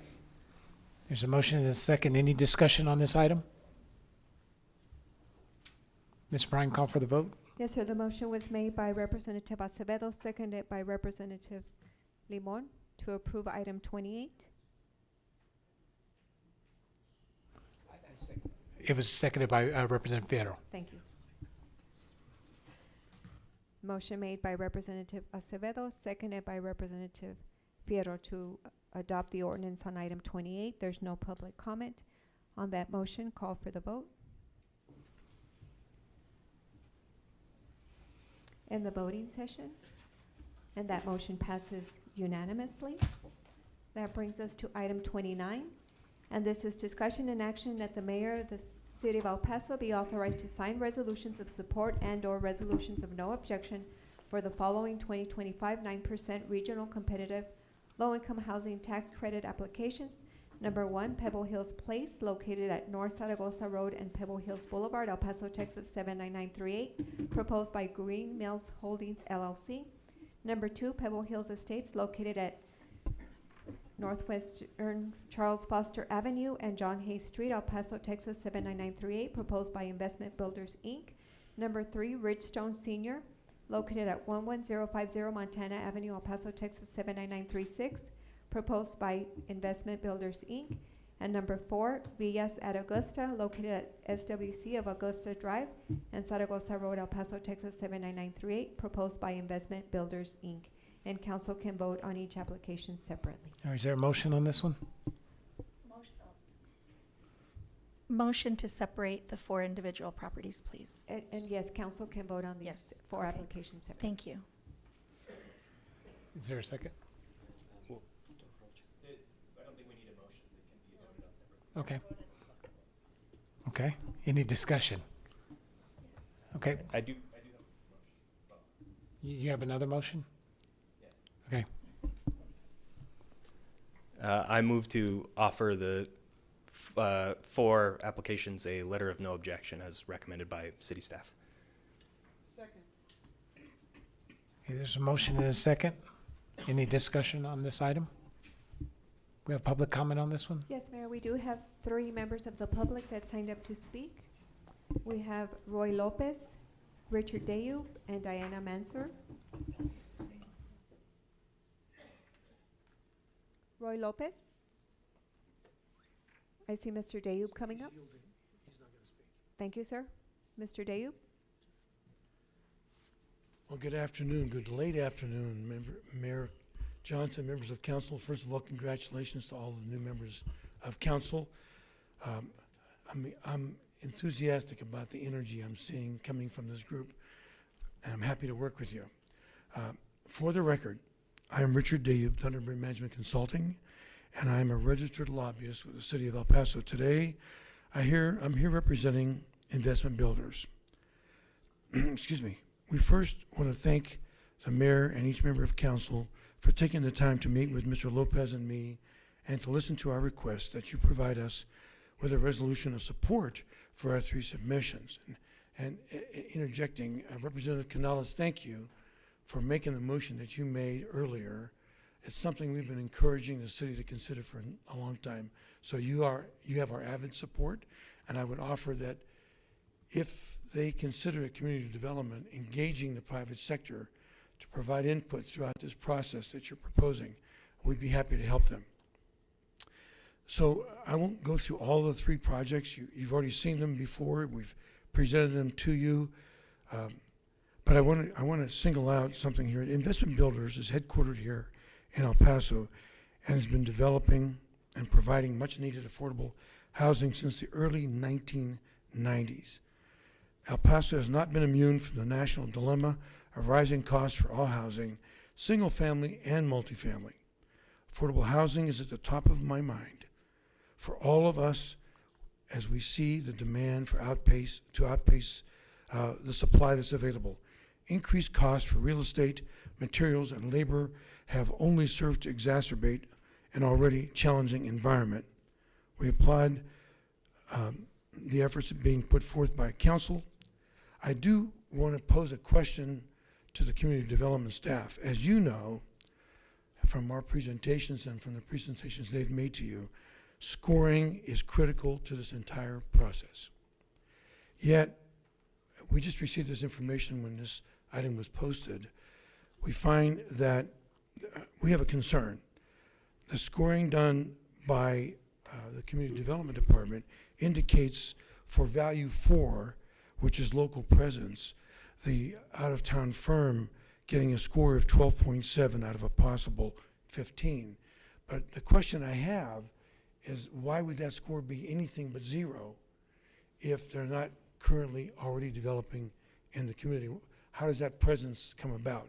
But with that in mind, my request in the seconds remaining is that you consider providing investment builders with a resolution of support. Thank you for your time. Thank you, Richard. Yes, sir. The next speaker is Diana Manser. Yes, good afternoon. You have 3 minutes.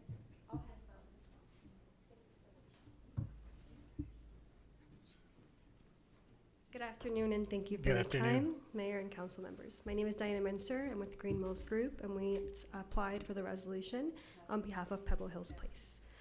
I know that we are not local. I'm not going to sit here and pretend that we are, but we are very experienced in affordable housing, and our goal is always to build relationships in the communities that we build.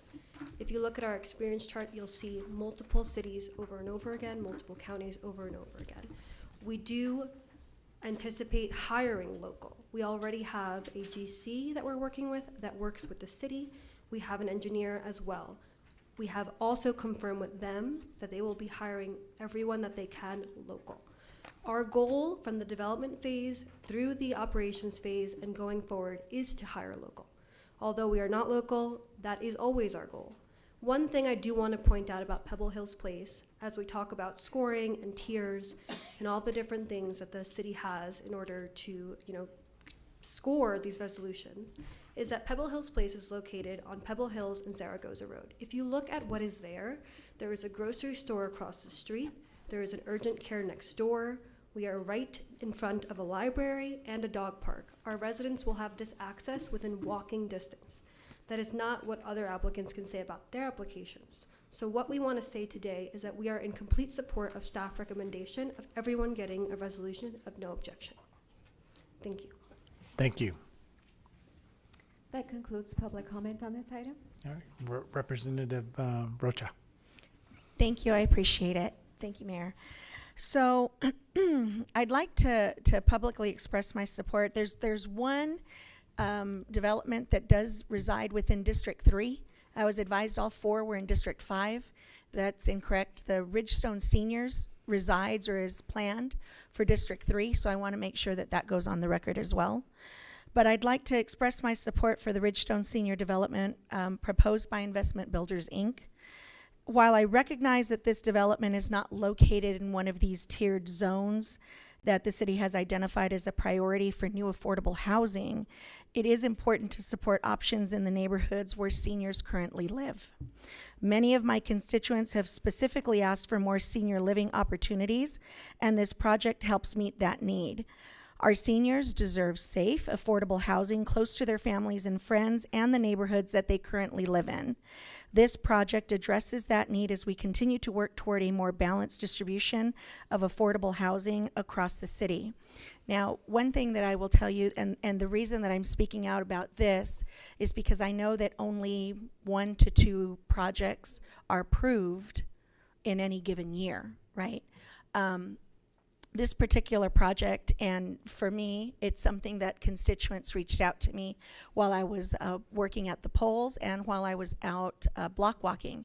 There's a lot of seniors that don't want to move to a different location that the city has provided. So I think Rep. Canales' issue or item that he provided earlier today does address that. And I know that it goes against what was recommended.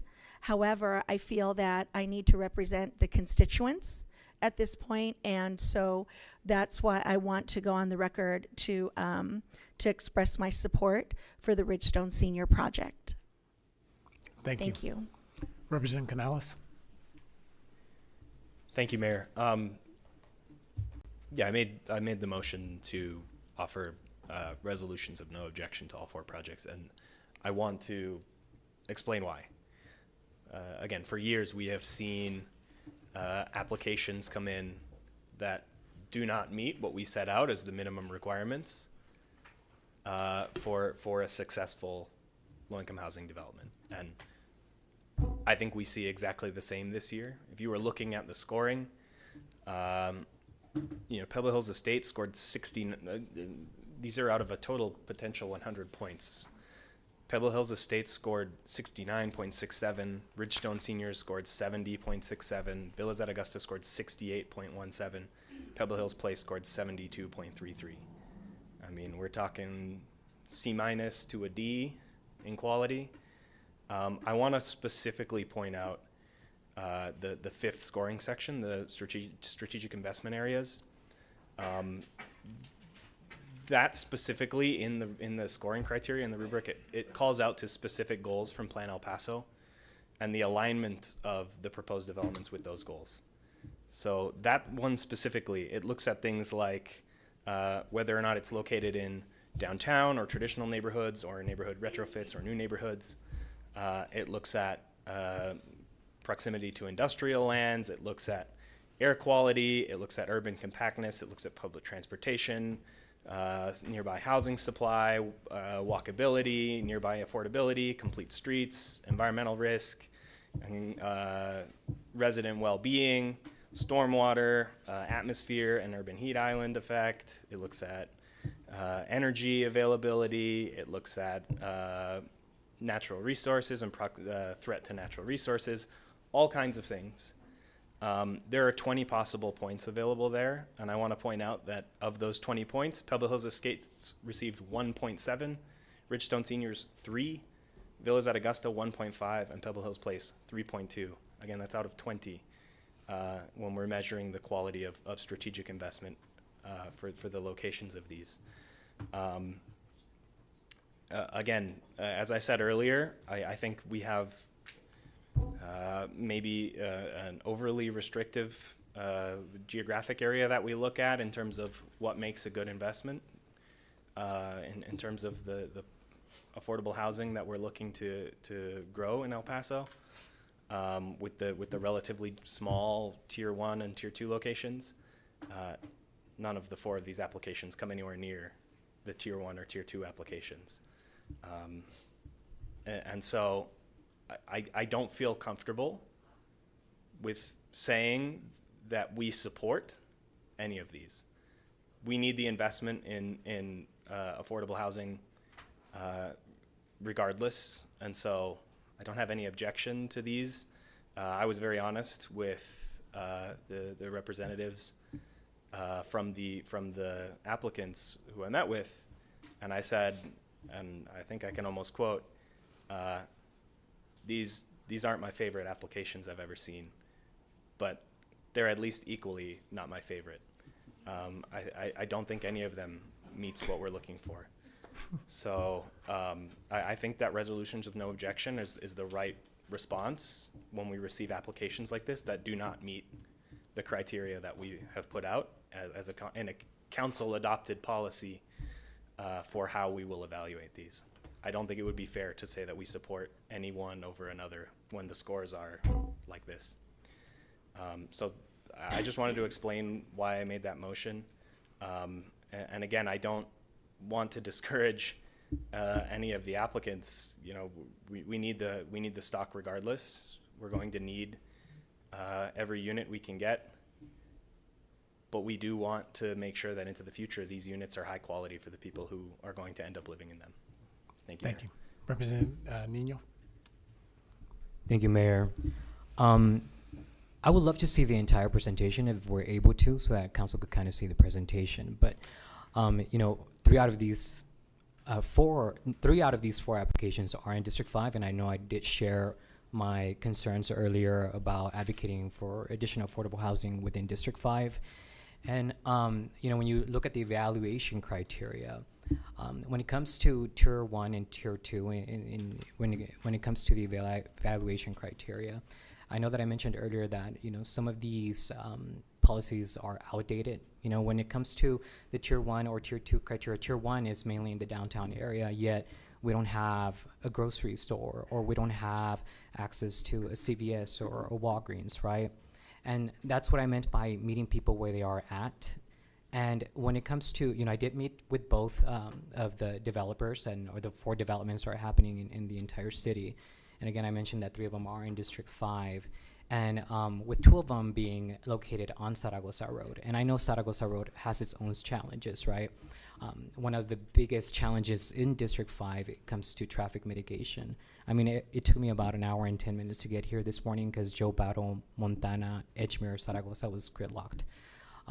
And 2 of these, the proposed developments are on Zaragoza Road, and I did share with both of the 2 of the developments that are on Zaragoza that I was very concerned when it came to the 2 of the developments that were being proposed on Zaragoza Road, right? Because one of the developments, it's a multifamily use. The other development is a senior, you know, affordable housing. But essentially, these are some of the hottest spots when it comes to traffic. I did request data from the El Paso Police Department in regards of traffic accidents that happen on Zaragoza just in District 5. And there's an average of 1 accident every day. It's about 356 accidents per year for the last 10 years, just on Zaragoza Road in District 5. And so that was one of my concerns. So I know, I believe I could make a second motion, right, as well? Am I able to? Only as an amendment to the main motion. I'm sorry? Okay, I would like to make an amendment to a motion to, and again, I did share my concerns to do 2 letters of support, one for the location at Bridgestone Seniors and the other one on Pebble Hills Estates, and then do letters of no objections to Villa Zaragoza and Pebble Hills Place. Again, sharing the concerns when it comes to the traffic mitigation, and also sharing the background of advocating for additional affordable housing within communities that are not just within the Tier 1 area and Tier 2 areas, but also trying to advocate for further affordable housing in different communities. Thank you. So there's an amendment to the original motion. Is there a second on this one? I second. Okay. And we still have discussion. Representative Acevedo? I was under the impression that instead of an amendment, it could be another motion, and then we would just vote on the first motion and then take the next motion if that first motion fails. No? Can't we do that? Ms. Bryan? Yes, council can make separate motions and vote on them individually. Yes, so Okay. Rep. Canales' motion is first, and then if that one fails, then we go to the second motion. So Rep. Nino, is that something rather than an amendment? Do you want to do? Make a motion. Yes, that's what I was thinking, Okay. that we could do, that That's we what I could was- first that's what I take got the from what you first were saying. motion, and then if it fails, then we go on to the second motion. Well, the first was not a motion to vote individually. We just said we could take them individually, no? So there was no motion there. So then it would be Rep. Canales' motion and then Rep. Nino's, right? Yes. Okay, I just wanted to get that clarity, sorry. Okay.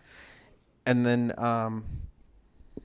I think that this is a tough one because I feel like we want to advocate for our districts, right? And there's one in District 3 and 3 in District 5. But I think for me, the way I look at it is affordable housing is so important to our community, and we're going to get affordable housing out of this no matter what. And so I'm having those thoughts as I'm looking at it. I think there's been a lot said by my colleagues on just amenities and location and stuff like that. And overall, I think what is really important to me is really fixing this. So I think the item that we heard earlier today at some point, I don't know, it's like 5:30 already, to really start moving on that in the next 8 months is a real big deal, right? And I shared a lot of stuff with you, Abraham. I have a lot of notes, so happy to continue having that conversation with you over how we fix this process and then really intersect it with economic development and intersect it with really fixing the infill policy. That is like my number one thing that we need to fix this. And then overall, I just wanted to, for transparency purposes, I'm not sure I have to do this, but, and Ms. Pine, you might give me some better direction, but from Mr. Rogelio Lopez, who is the Senior Vice President at Investment Builders, Inc., I've received $1,500. And so I realize that he's not the owner of the company, and maybe that's why there was no contribution form filed for this, but I just wanted to do that out of an abundance of caution. Thank you, and this is from Investment Builders, correct? Yes, and if you could confirm with IBI or something if they do need to file that, but I'm thinking that they probably don't because he's not the owner of it, but if you could look into that, I would appreciate it. That way we'd let them know as well to file one on their end. What is the gentleman's name, sir? Rogelio Lopez. Roy Lopez. Thank you. Okay, Ms. Bryan, we're going to need your help. Any more Representative Chavez?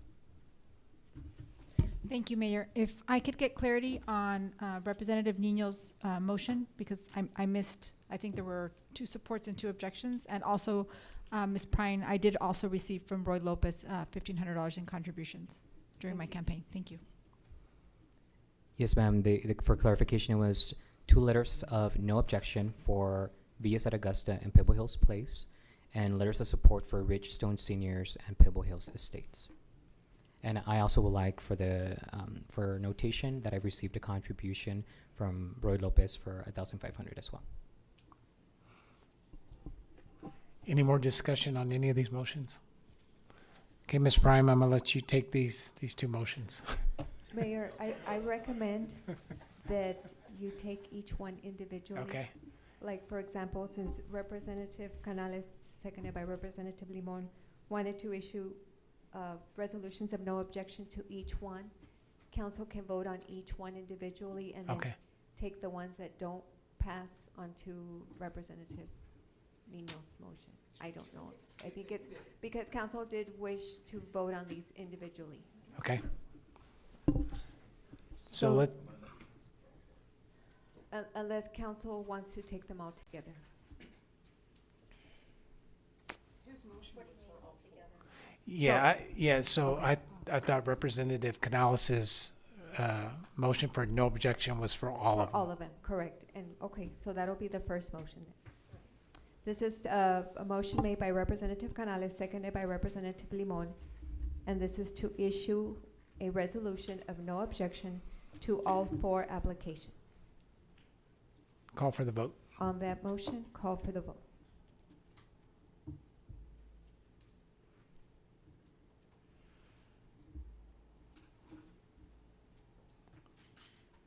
Mayor, there's a tie.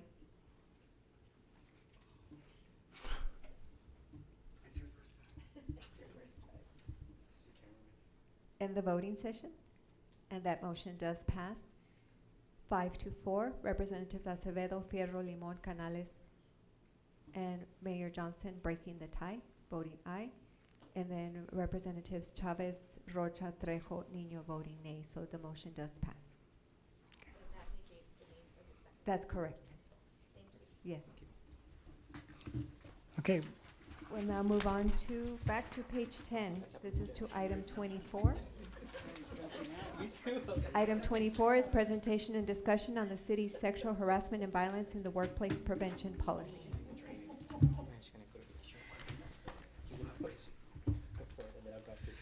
Good afternoon. Yeah. Good evening. Good evening. I'm Cecilia Mungaray. Please feel free to call me Ceci. I'm an employee relations officer with Human Resources. So good to see some of you again. We've met. Some of you have already taken this training online through EP Learners. Some of you are scheduled to take it in the next couple of weeks. And then some of you are still within the parameters of the 3-year. But I'm glad to be here and present this to you. It's an overview of the harassment prevention policy for the city, and then we're also going to do an overview of the prevention of violence in the workplace. Thank you for having me today.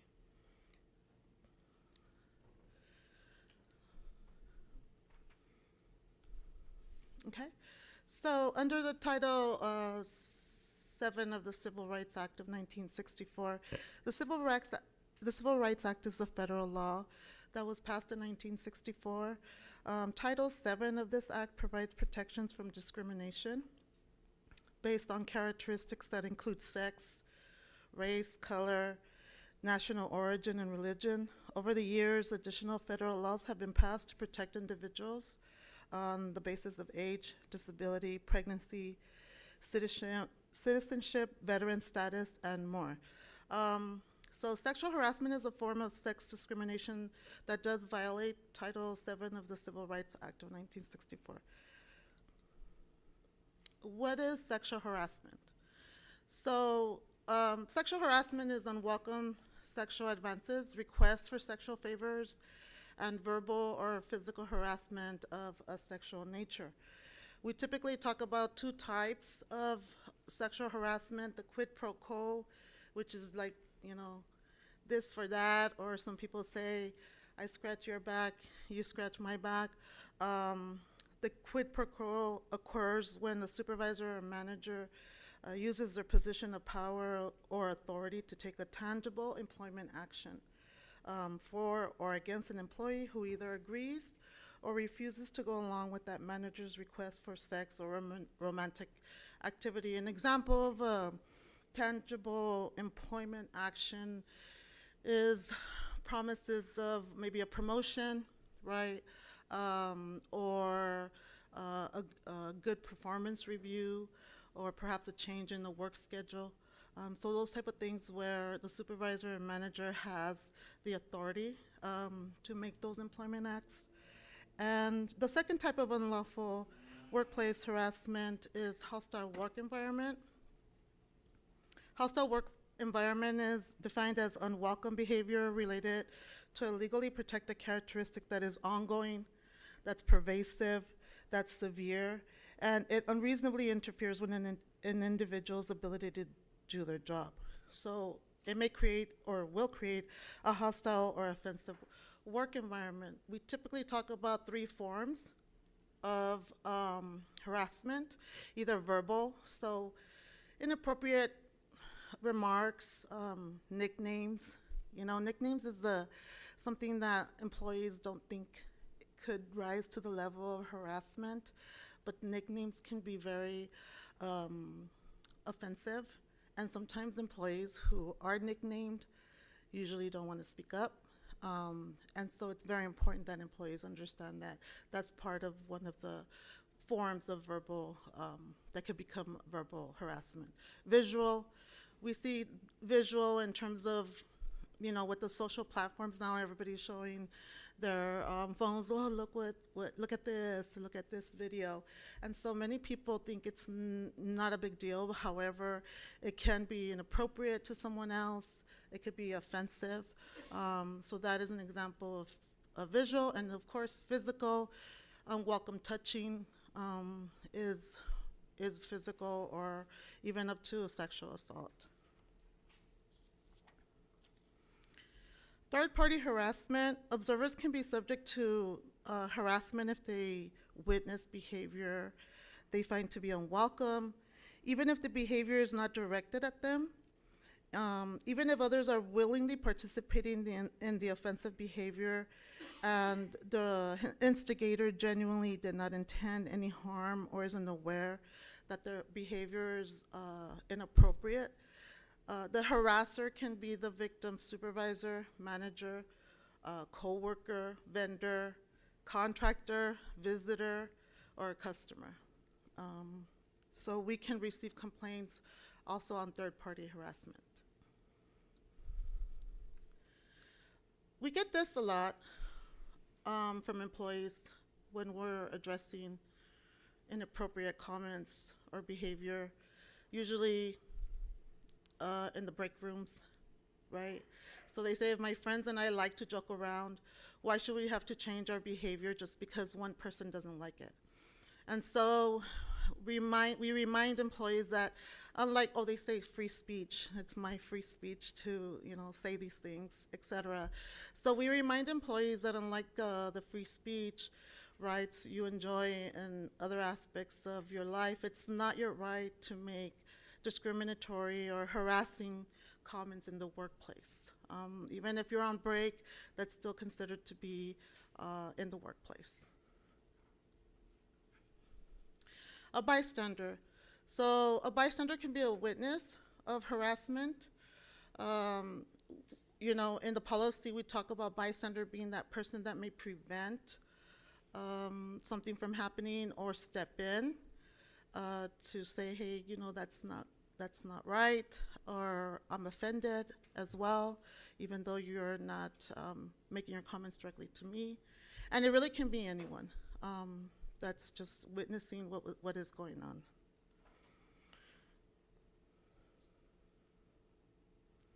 So when we talk about bystanders, we also emphasize that you can help yourself and your coworkers when you say something either, or rather when than waiting until things get worse.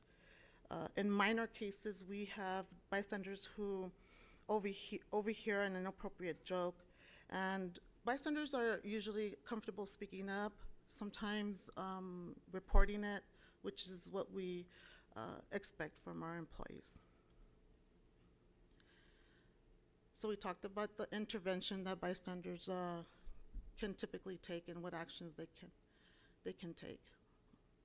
If anything, at the minimum, it needs to be reported. It's the law. These are some of the reasons that would give us as to why they don't want to intervene. Sometimes they say, I'm too busy, it didn't offend me. I'm not sure that it's really harassment. Usually, sometimes they'll also talk about fear of retaliation is another reason why people do not intervene. So what is retaliation? This is basically when an employer takes adverse action against the employee who reported the harassment. So we get a report or a complaint of harassment, and then all of a sudden the employee starts to experience some kind of retaliation from either the person that they complained on, or even subtle retaliation from from those employees who are on the other person's side. So subtle things like not including them in lunchtime anymore, not including them in conversations, and so they have those subtle forms of retaliation. And so those can become a problem as well. Retaliation is illegal and should always be reported, so we always advise employees who have come to step forward to Human Resources and submitted a complaint to advise us if there's any form of retaliation. Any changes that they may feel is a form of retaliation, they need to report that to us. Retaliation protection includes the victim and anyone who reported it or is part of the investigation. So any witnesses, any bystanders that came forward are all protected from retaliation. Reporting sexual harassment. So recently, well actually not recently, in 2021, the Texas State Senate Bill 45, they brought in the definition of what an employer included. So before, the employer really was the organization, right?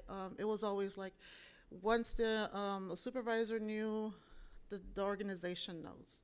Now they broadened this to even extend liability or personal liability for someone who may have witnessed and didn't report, to supervisors who may be delayed in reporting a complaint of harassment, or even human resources who may have delayed or not acted immediately to the complaint that was received of sexual harassment. It occurs, so basically this bill says that you know or should have known that the conduct constituting sexual harassment was occurring, and then that we failed to take immediate and appropriate corrective action. So again, we remind employees with this new addition that happened in 2021 that this means you could personally be liable for not reporting. So it's important to report if you witness any form of sexual harassment, inappropriate behavior. So who do we report it to? It gets reported to your supervisor, your HR representative. We have departments that have satellite HR offices that employees can go to and report sexual harassment claims. They can also email employee relations at hremployeerelations@elpasotexas.gov. We ask that you report immediately. Immediately means as soon as it happens, as soon as it's witnessed. It's important for us to receive these complaints and start an investigation as quickly as possible. And then again, we remind employees failure to report can result in personal liability. Supervisor responsibilities, we have the do's and the don'ts that we talk to our supervisors and managers, people in leadership positions. You know, we do want you to report it immediately. We want all complaints of sexual harassment to be treated seriously. Please don't take something that you think is maybe not rises to the level of sexual harassment. We ask that you report it immediately. If possible, collect the employee statement in writing. If not, that's perfectly fine. We, human resources, will go and obtain that statement from the witnesses and from the complainant. And then we, of course, emphasize the importance of maintaining confidentiality throughout the investigation. The don'ts is, like, don't try and fix it on your own supervisor. Report it, and the employee relations team will make sure that an investigator is assigned to the case, and that investigator will reach out to the witnesses, the respondents, and the complainants. We also ask supervisors to not retaliate, to be aware of maybe other employees retaliating against someone who reported a complaint to HR, and not to discuss any of the details with anyone except the investigator. We talked about confidentiality, so the confidentiality of the employee and all involved will be strictly respected to the extent allowed by the law. We can never promise absolute confidentiality. We have to investigate, and during the investigation, we will make sure that we talk to all the witnesses that we need to talk to. We do require all people involved to maintain confidentiality. Otherwise, if confidentiality is violated, then there may be disciplinary action involved in that. So we talk about consequences as well, right? Once we've completed an investigation, if there is, the allegation is substantiated, then we provide a recommendation to the department director, and disciplinary action will be taken to stop harassment and prevent reoccurrence. We have different levels of progressive discipline that can be applied, and so we have those discussions with the department head to determine what action they would like to move forward with, and what's appropriate for the level of the violation. So please remember, sexual harassment, discrimination, and retaliation are against the law. Quid pro quo and hostile work environment are the types of sexual harassment, and engaging in unlawful harassment or discrimination could result in disciplinary action up to and including termination. We request, we ask and we mandate really in terms of employees be professional and respectful at all times in your interactions with others. We are all obligated to do our part to create a safe work environment for ourselves and for everyone else that we work with. We're here a lot of hours, right? More than when we're with our families. So we want to make sure that we're providing our employees with a safe workplace. And if someone complains about your behavior, stop. You know, there's something going on there. And so if someone tells you, you know what, I'm offended by what you say, or I don't really like what you said, or I don't like when you use this word, please have the self-awareness to stop that behavior. And again, we emphasize to report it immediately. Any questions? Questions? No questions? No. Thank So you. We'll go to, we have one more. We got one more. Violence in the workplace. Of course we Violence in do. the workplace prevention. What were we thinking? Yeah. Let's go. What? Might as well. That's perfect. Let's do it. Let's go. Take your time. Yeah. Really? So today our objectives, these are our objectives, right? The overview of the violence in the workplace prevention policy, workplace conduct and professionalism, identifying violence in the workplace, and then our reporting procedures and consequences. So this piece is right out of the policy. It applies to, every time we ask this question during our training, who does it apply to? You know, we always get the correct answer, everyone, right? Everyone, all employees, all other city personnel to include civil service, non-civil service, uniformed personnel, appointed employees, interns, volunteers, including those appointed to boards and commissions, all elected officials, and third parties within the city's control. So collectively, we refer to all of these groups as city personnel. While they're on the workplace and representing the city in some capacity. What is workplace violence? So verbal or physical conduct that is sufficiently severe, offensive, or intimidating that may be reasonably construed to be hostile in nature. So verbal, sometimes we have people that, you know, get upset, employees who get upset in the workplace and say, you know what, I'm so tired of this, I'm about to, you know, blah, blah, blah, blah. And then they say, I was just kidding. Well, it's like, no, you may have been kidding, but someone reported it, and now an investigation is going to be generated, and we'll look into those comments. So these are some of, you know, items of the workplace violence that may include, but are not limited to. So we have, obviously, physical actions or attacks, threats, you know, let's go outside to the parking lot and after work, you know. Some employees figure, well, we're outside and we're after work. No, that still applies under this policy. Threatening, abusive, or harassing communication, you know, if I'm texting you on your personal phone and I'm sending you threats, it doesn't matter that it's on a personal phone, you know, you're doing it on work time or in the workplace, that's going to violate this policy. Engaging in patterns of unwanted or intrusive behavior, and bullying.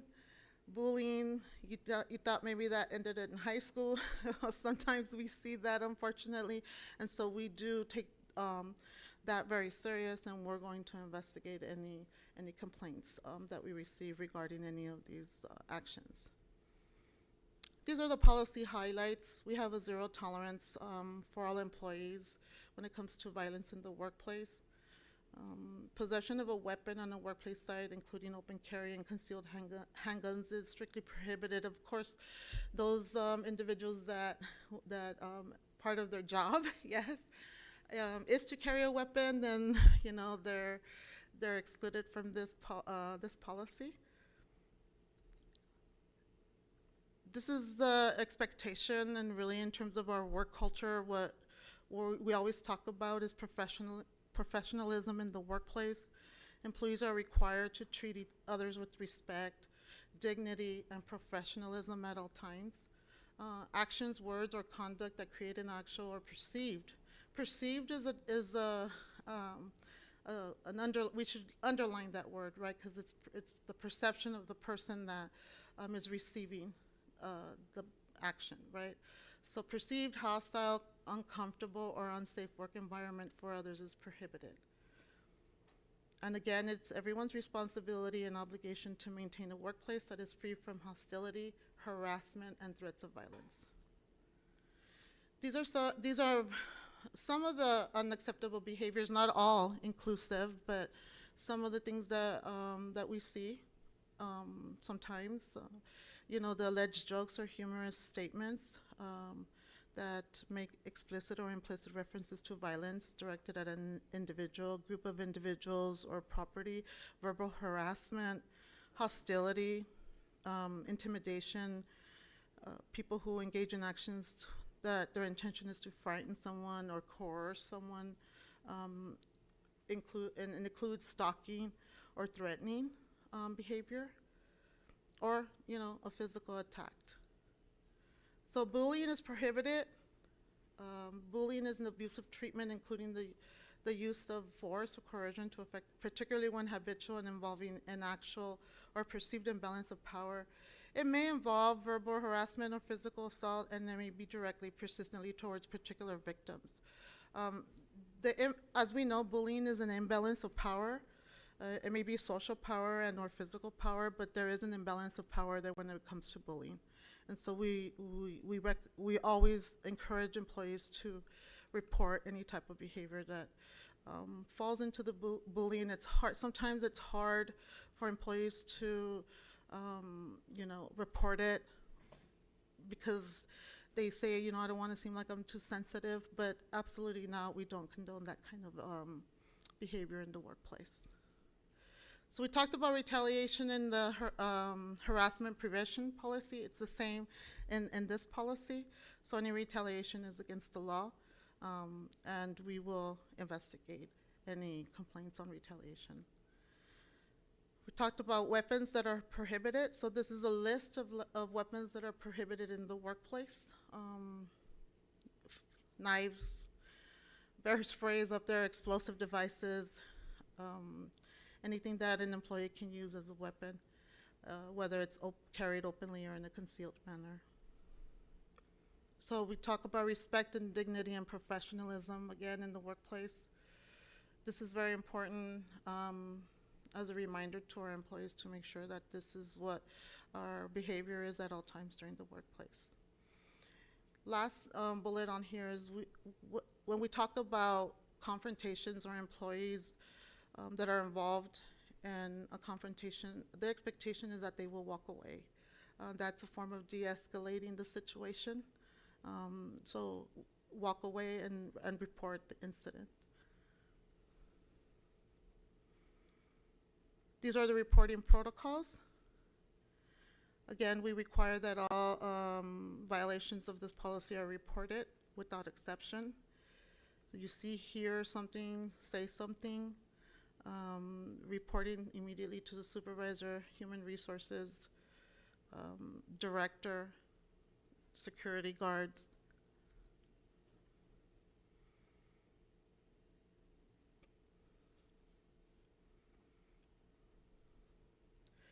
Supervisors who receive reports of violence or any actions that fall into this policy or violate this policy, they are required to report immediately to human resources and or the chief human resources officer. Human resources will conduct a prompt and thorough investigation in response to all identified concerns.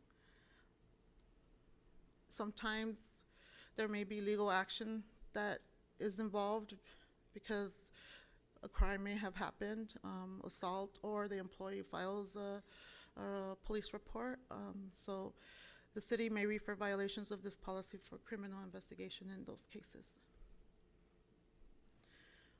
We talk about the disciplinary actions that relate for, that fall into place when allegations are substantiated. There is a progressive discipline as well. Again, human resource or employee relations investigator will make recommendations based on the investigation to the director, and determination is made on what the level of discipline will be enacted.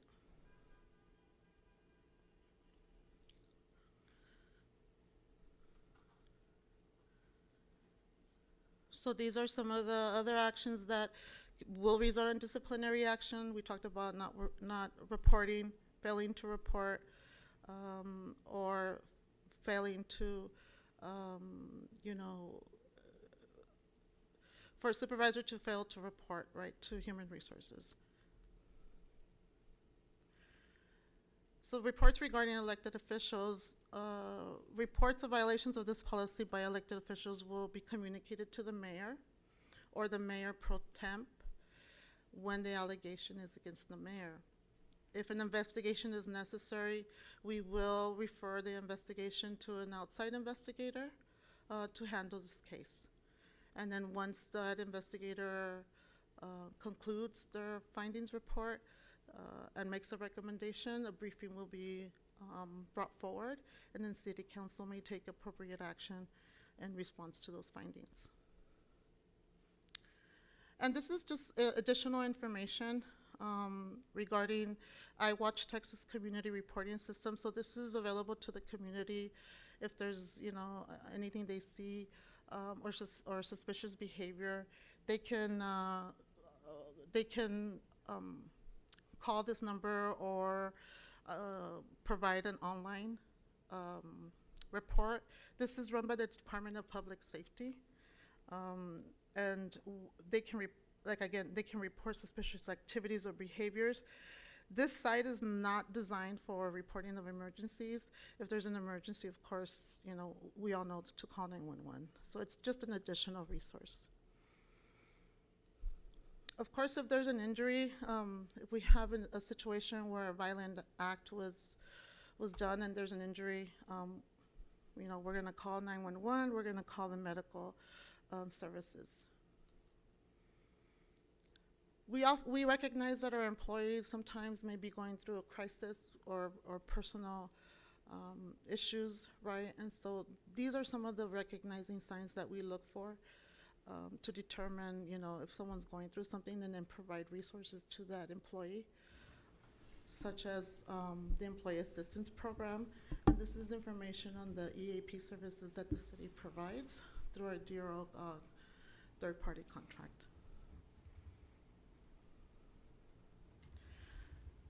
This policy and the harassment prevention policy can be found on the My El Paso website, or if you want to go to the city's website, you click on documents and then you search for the policy.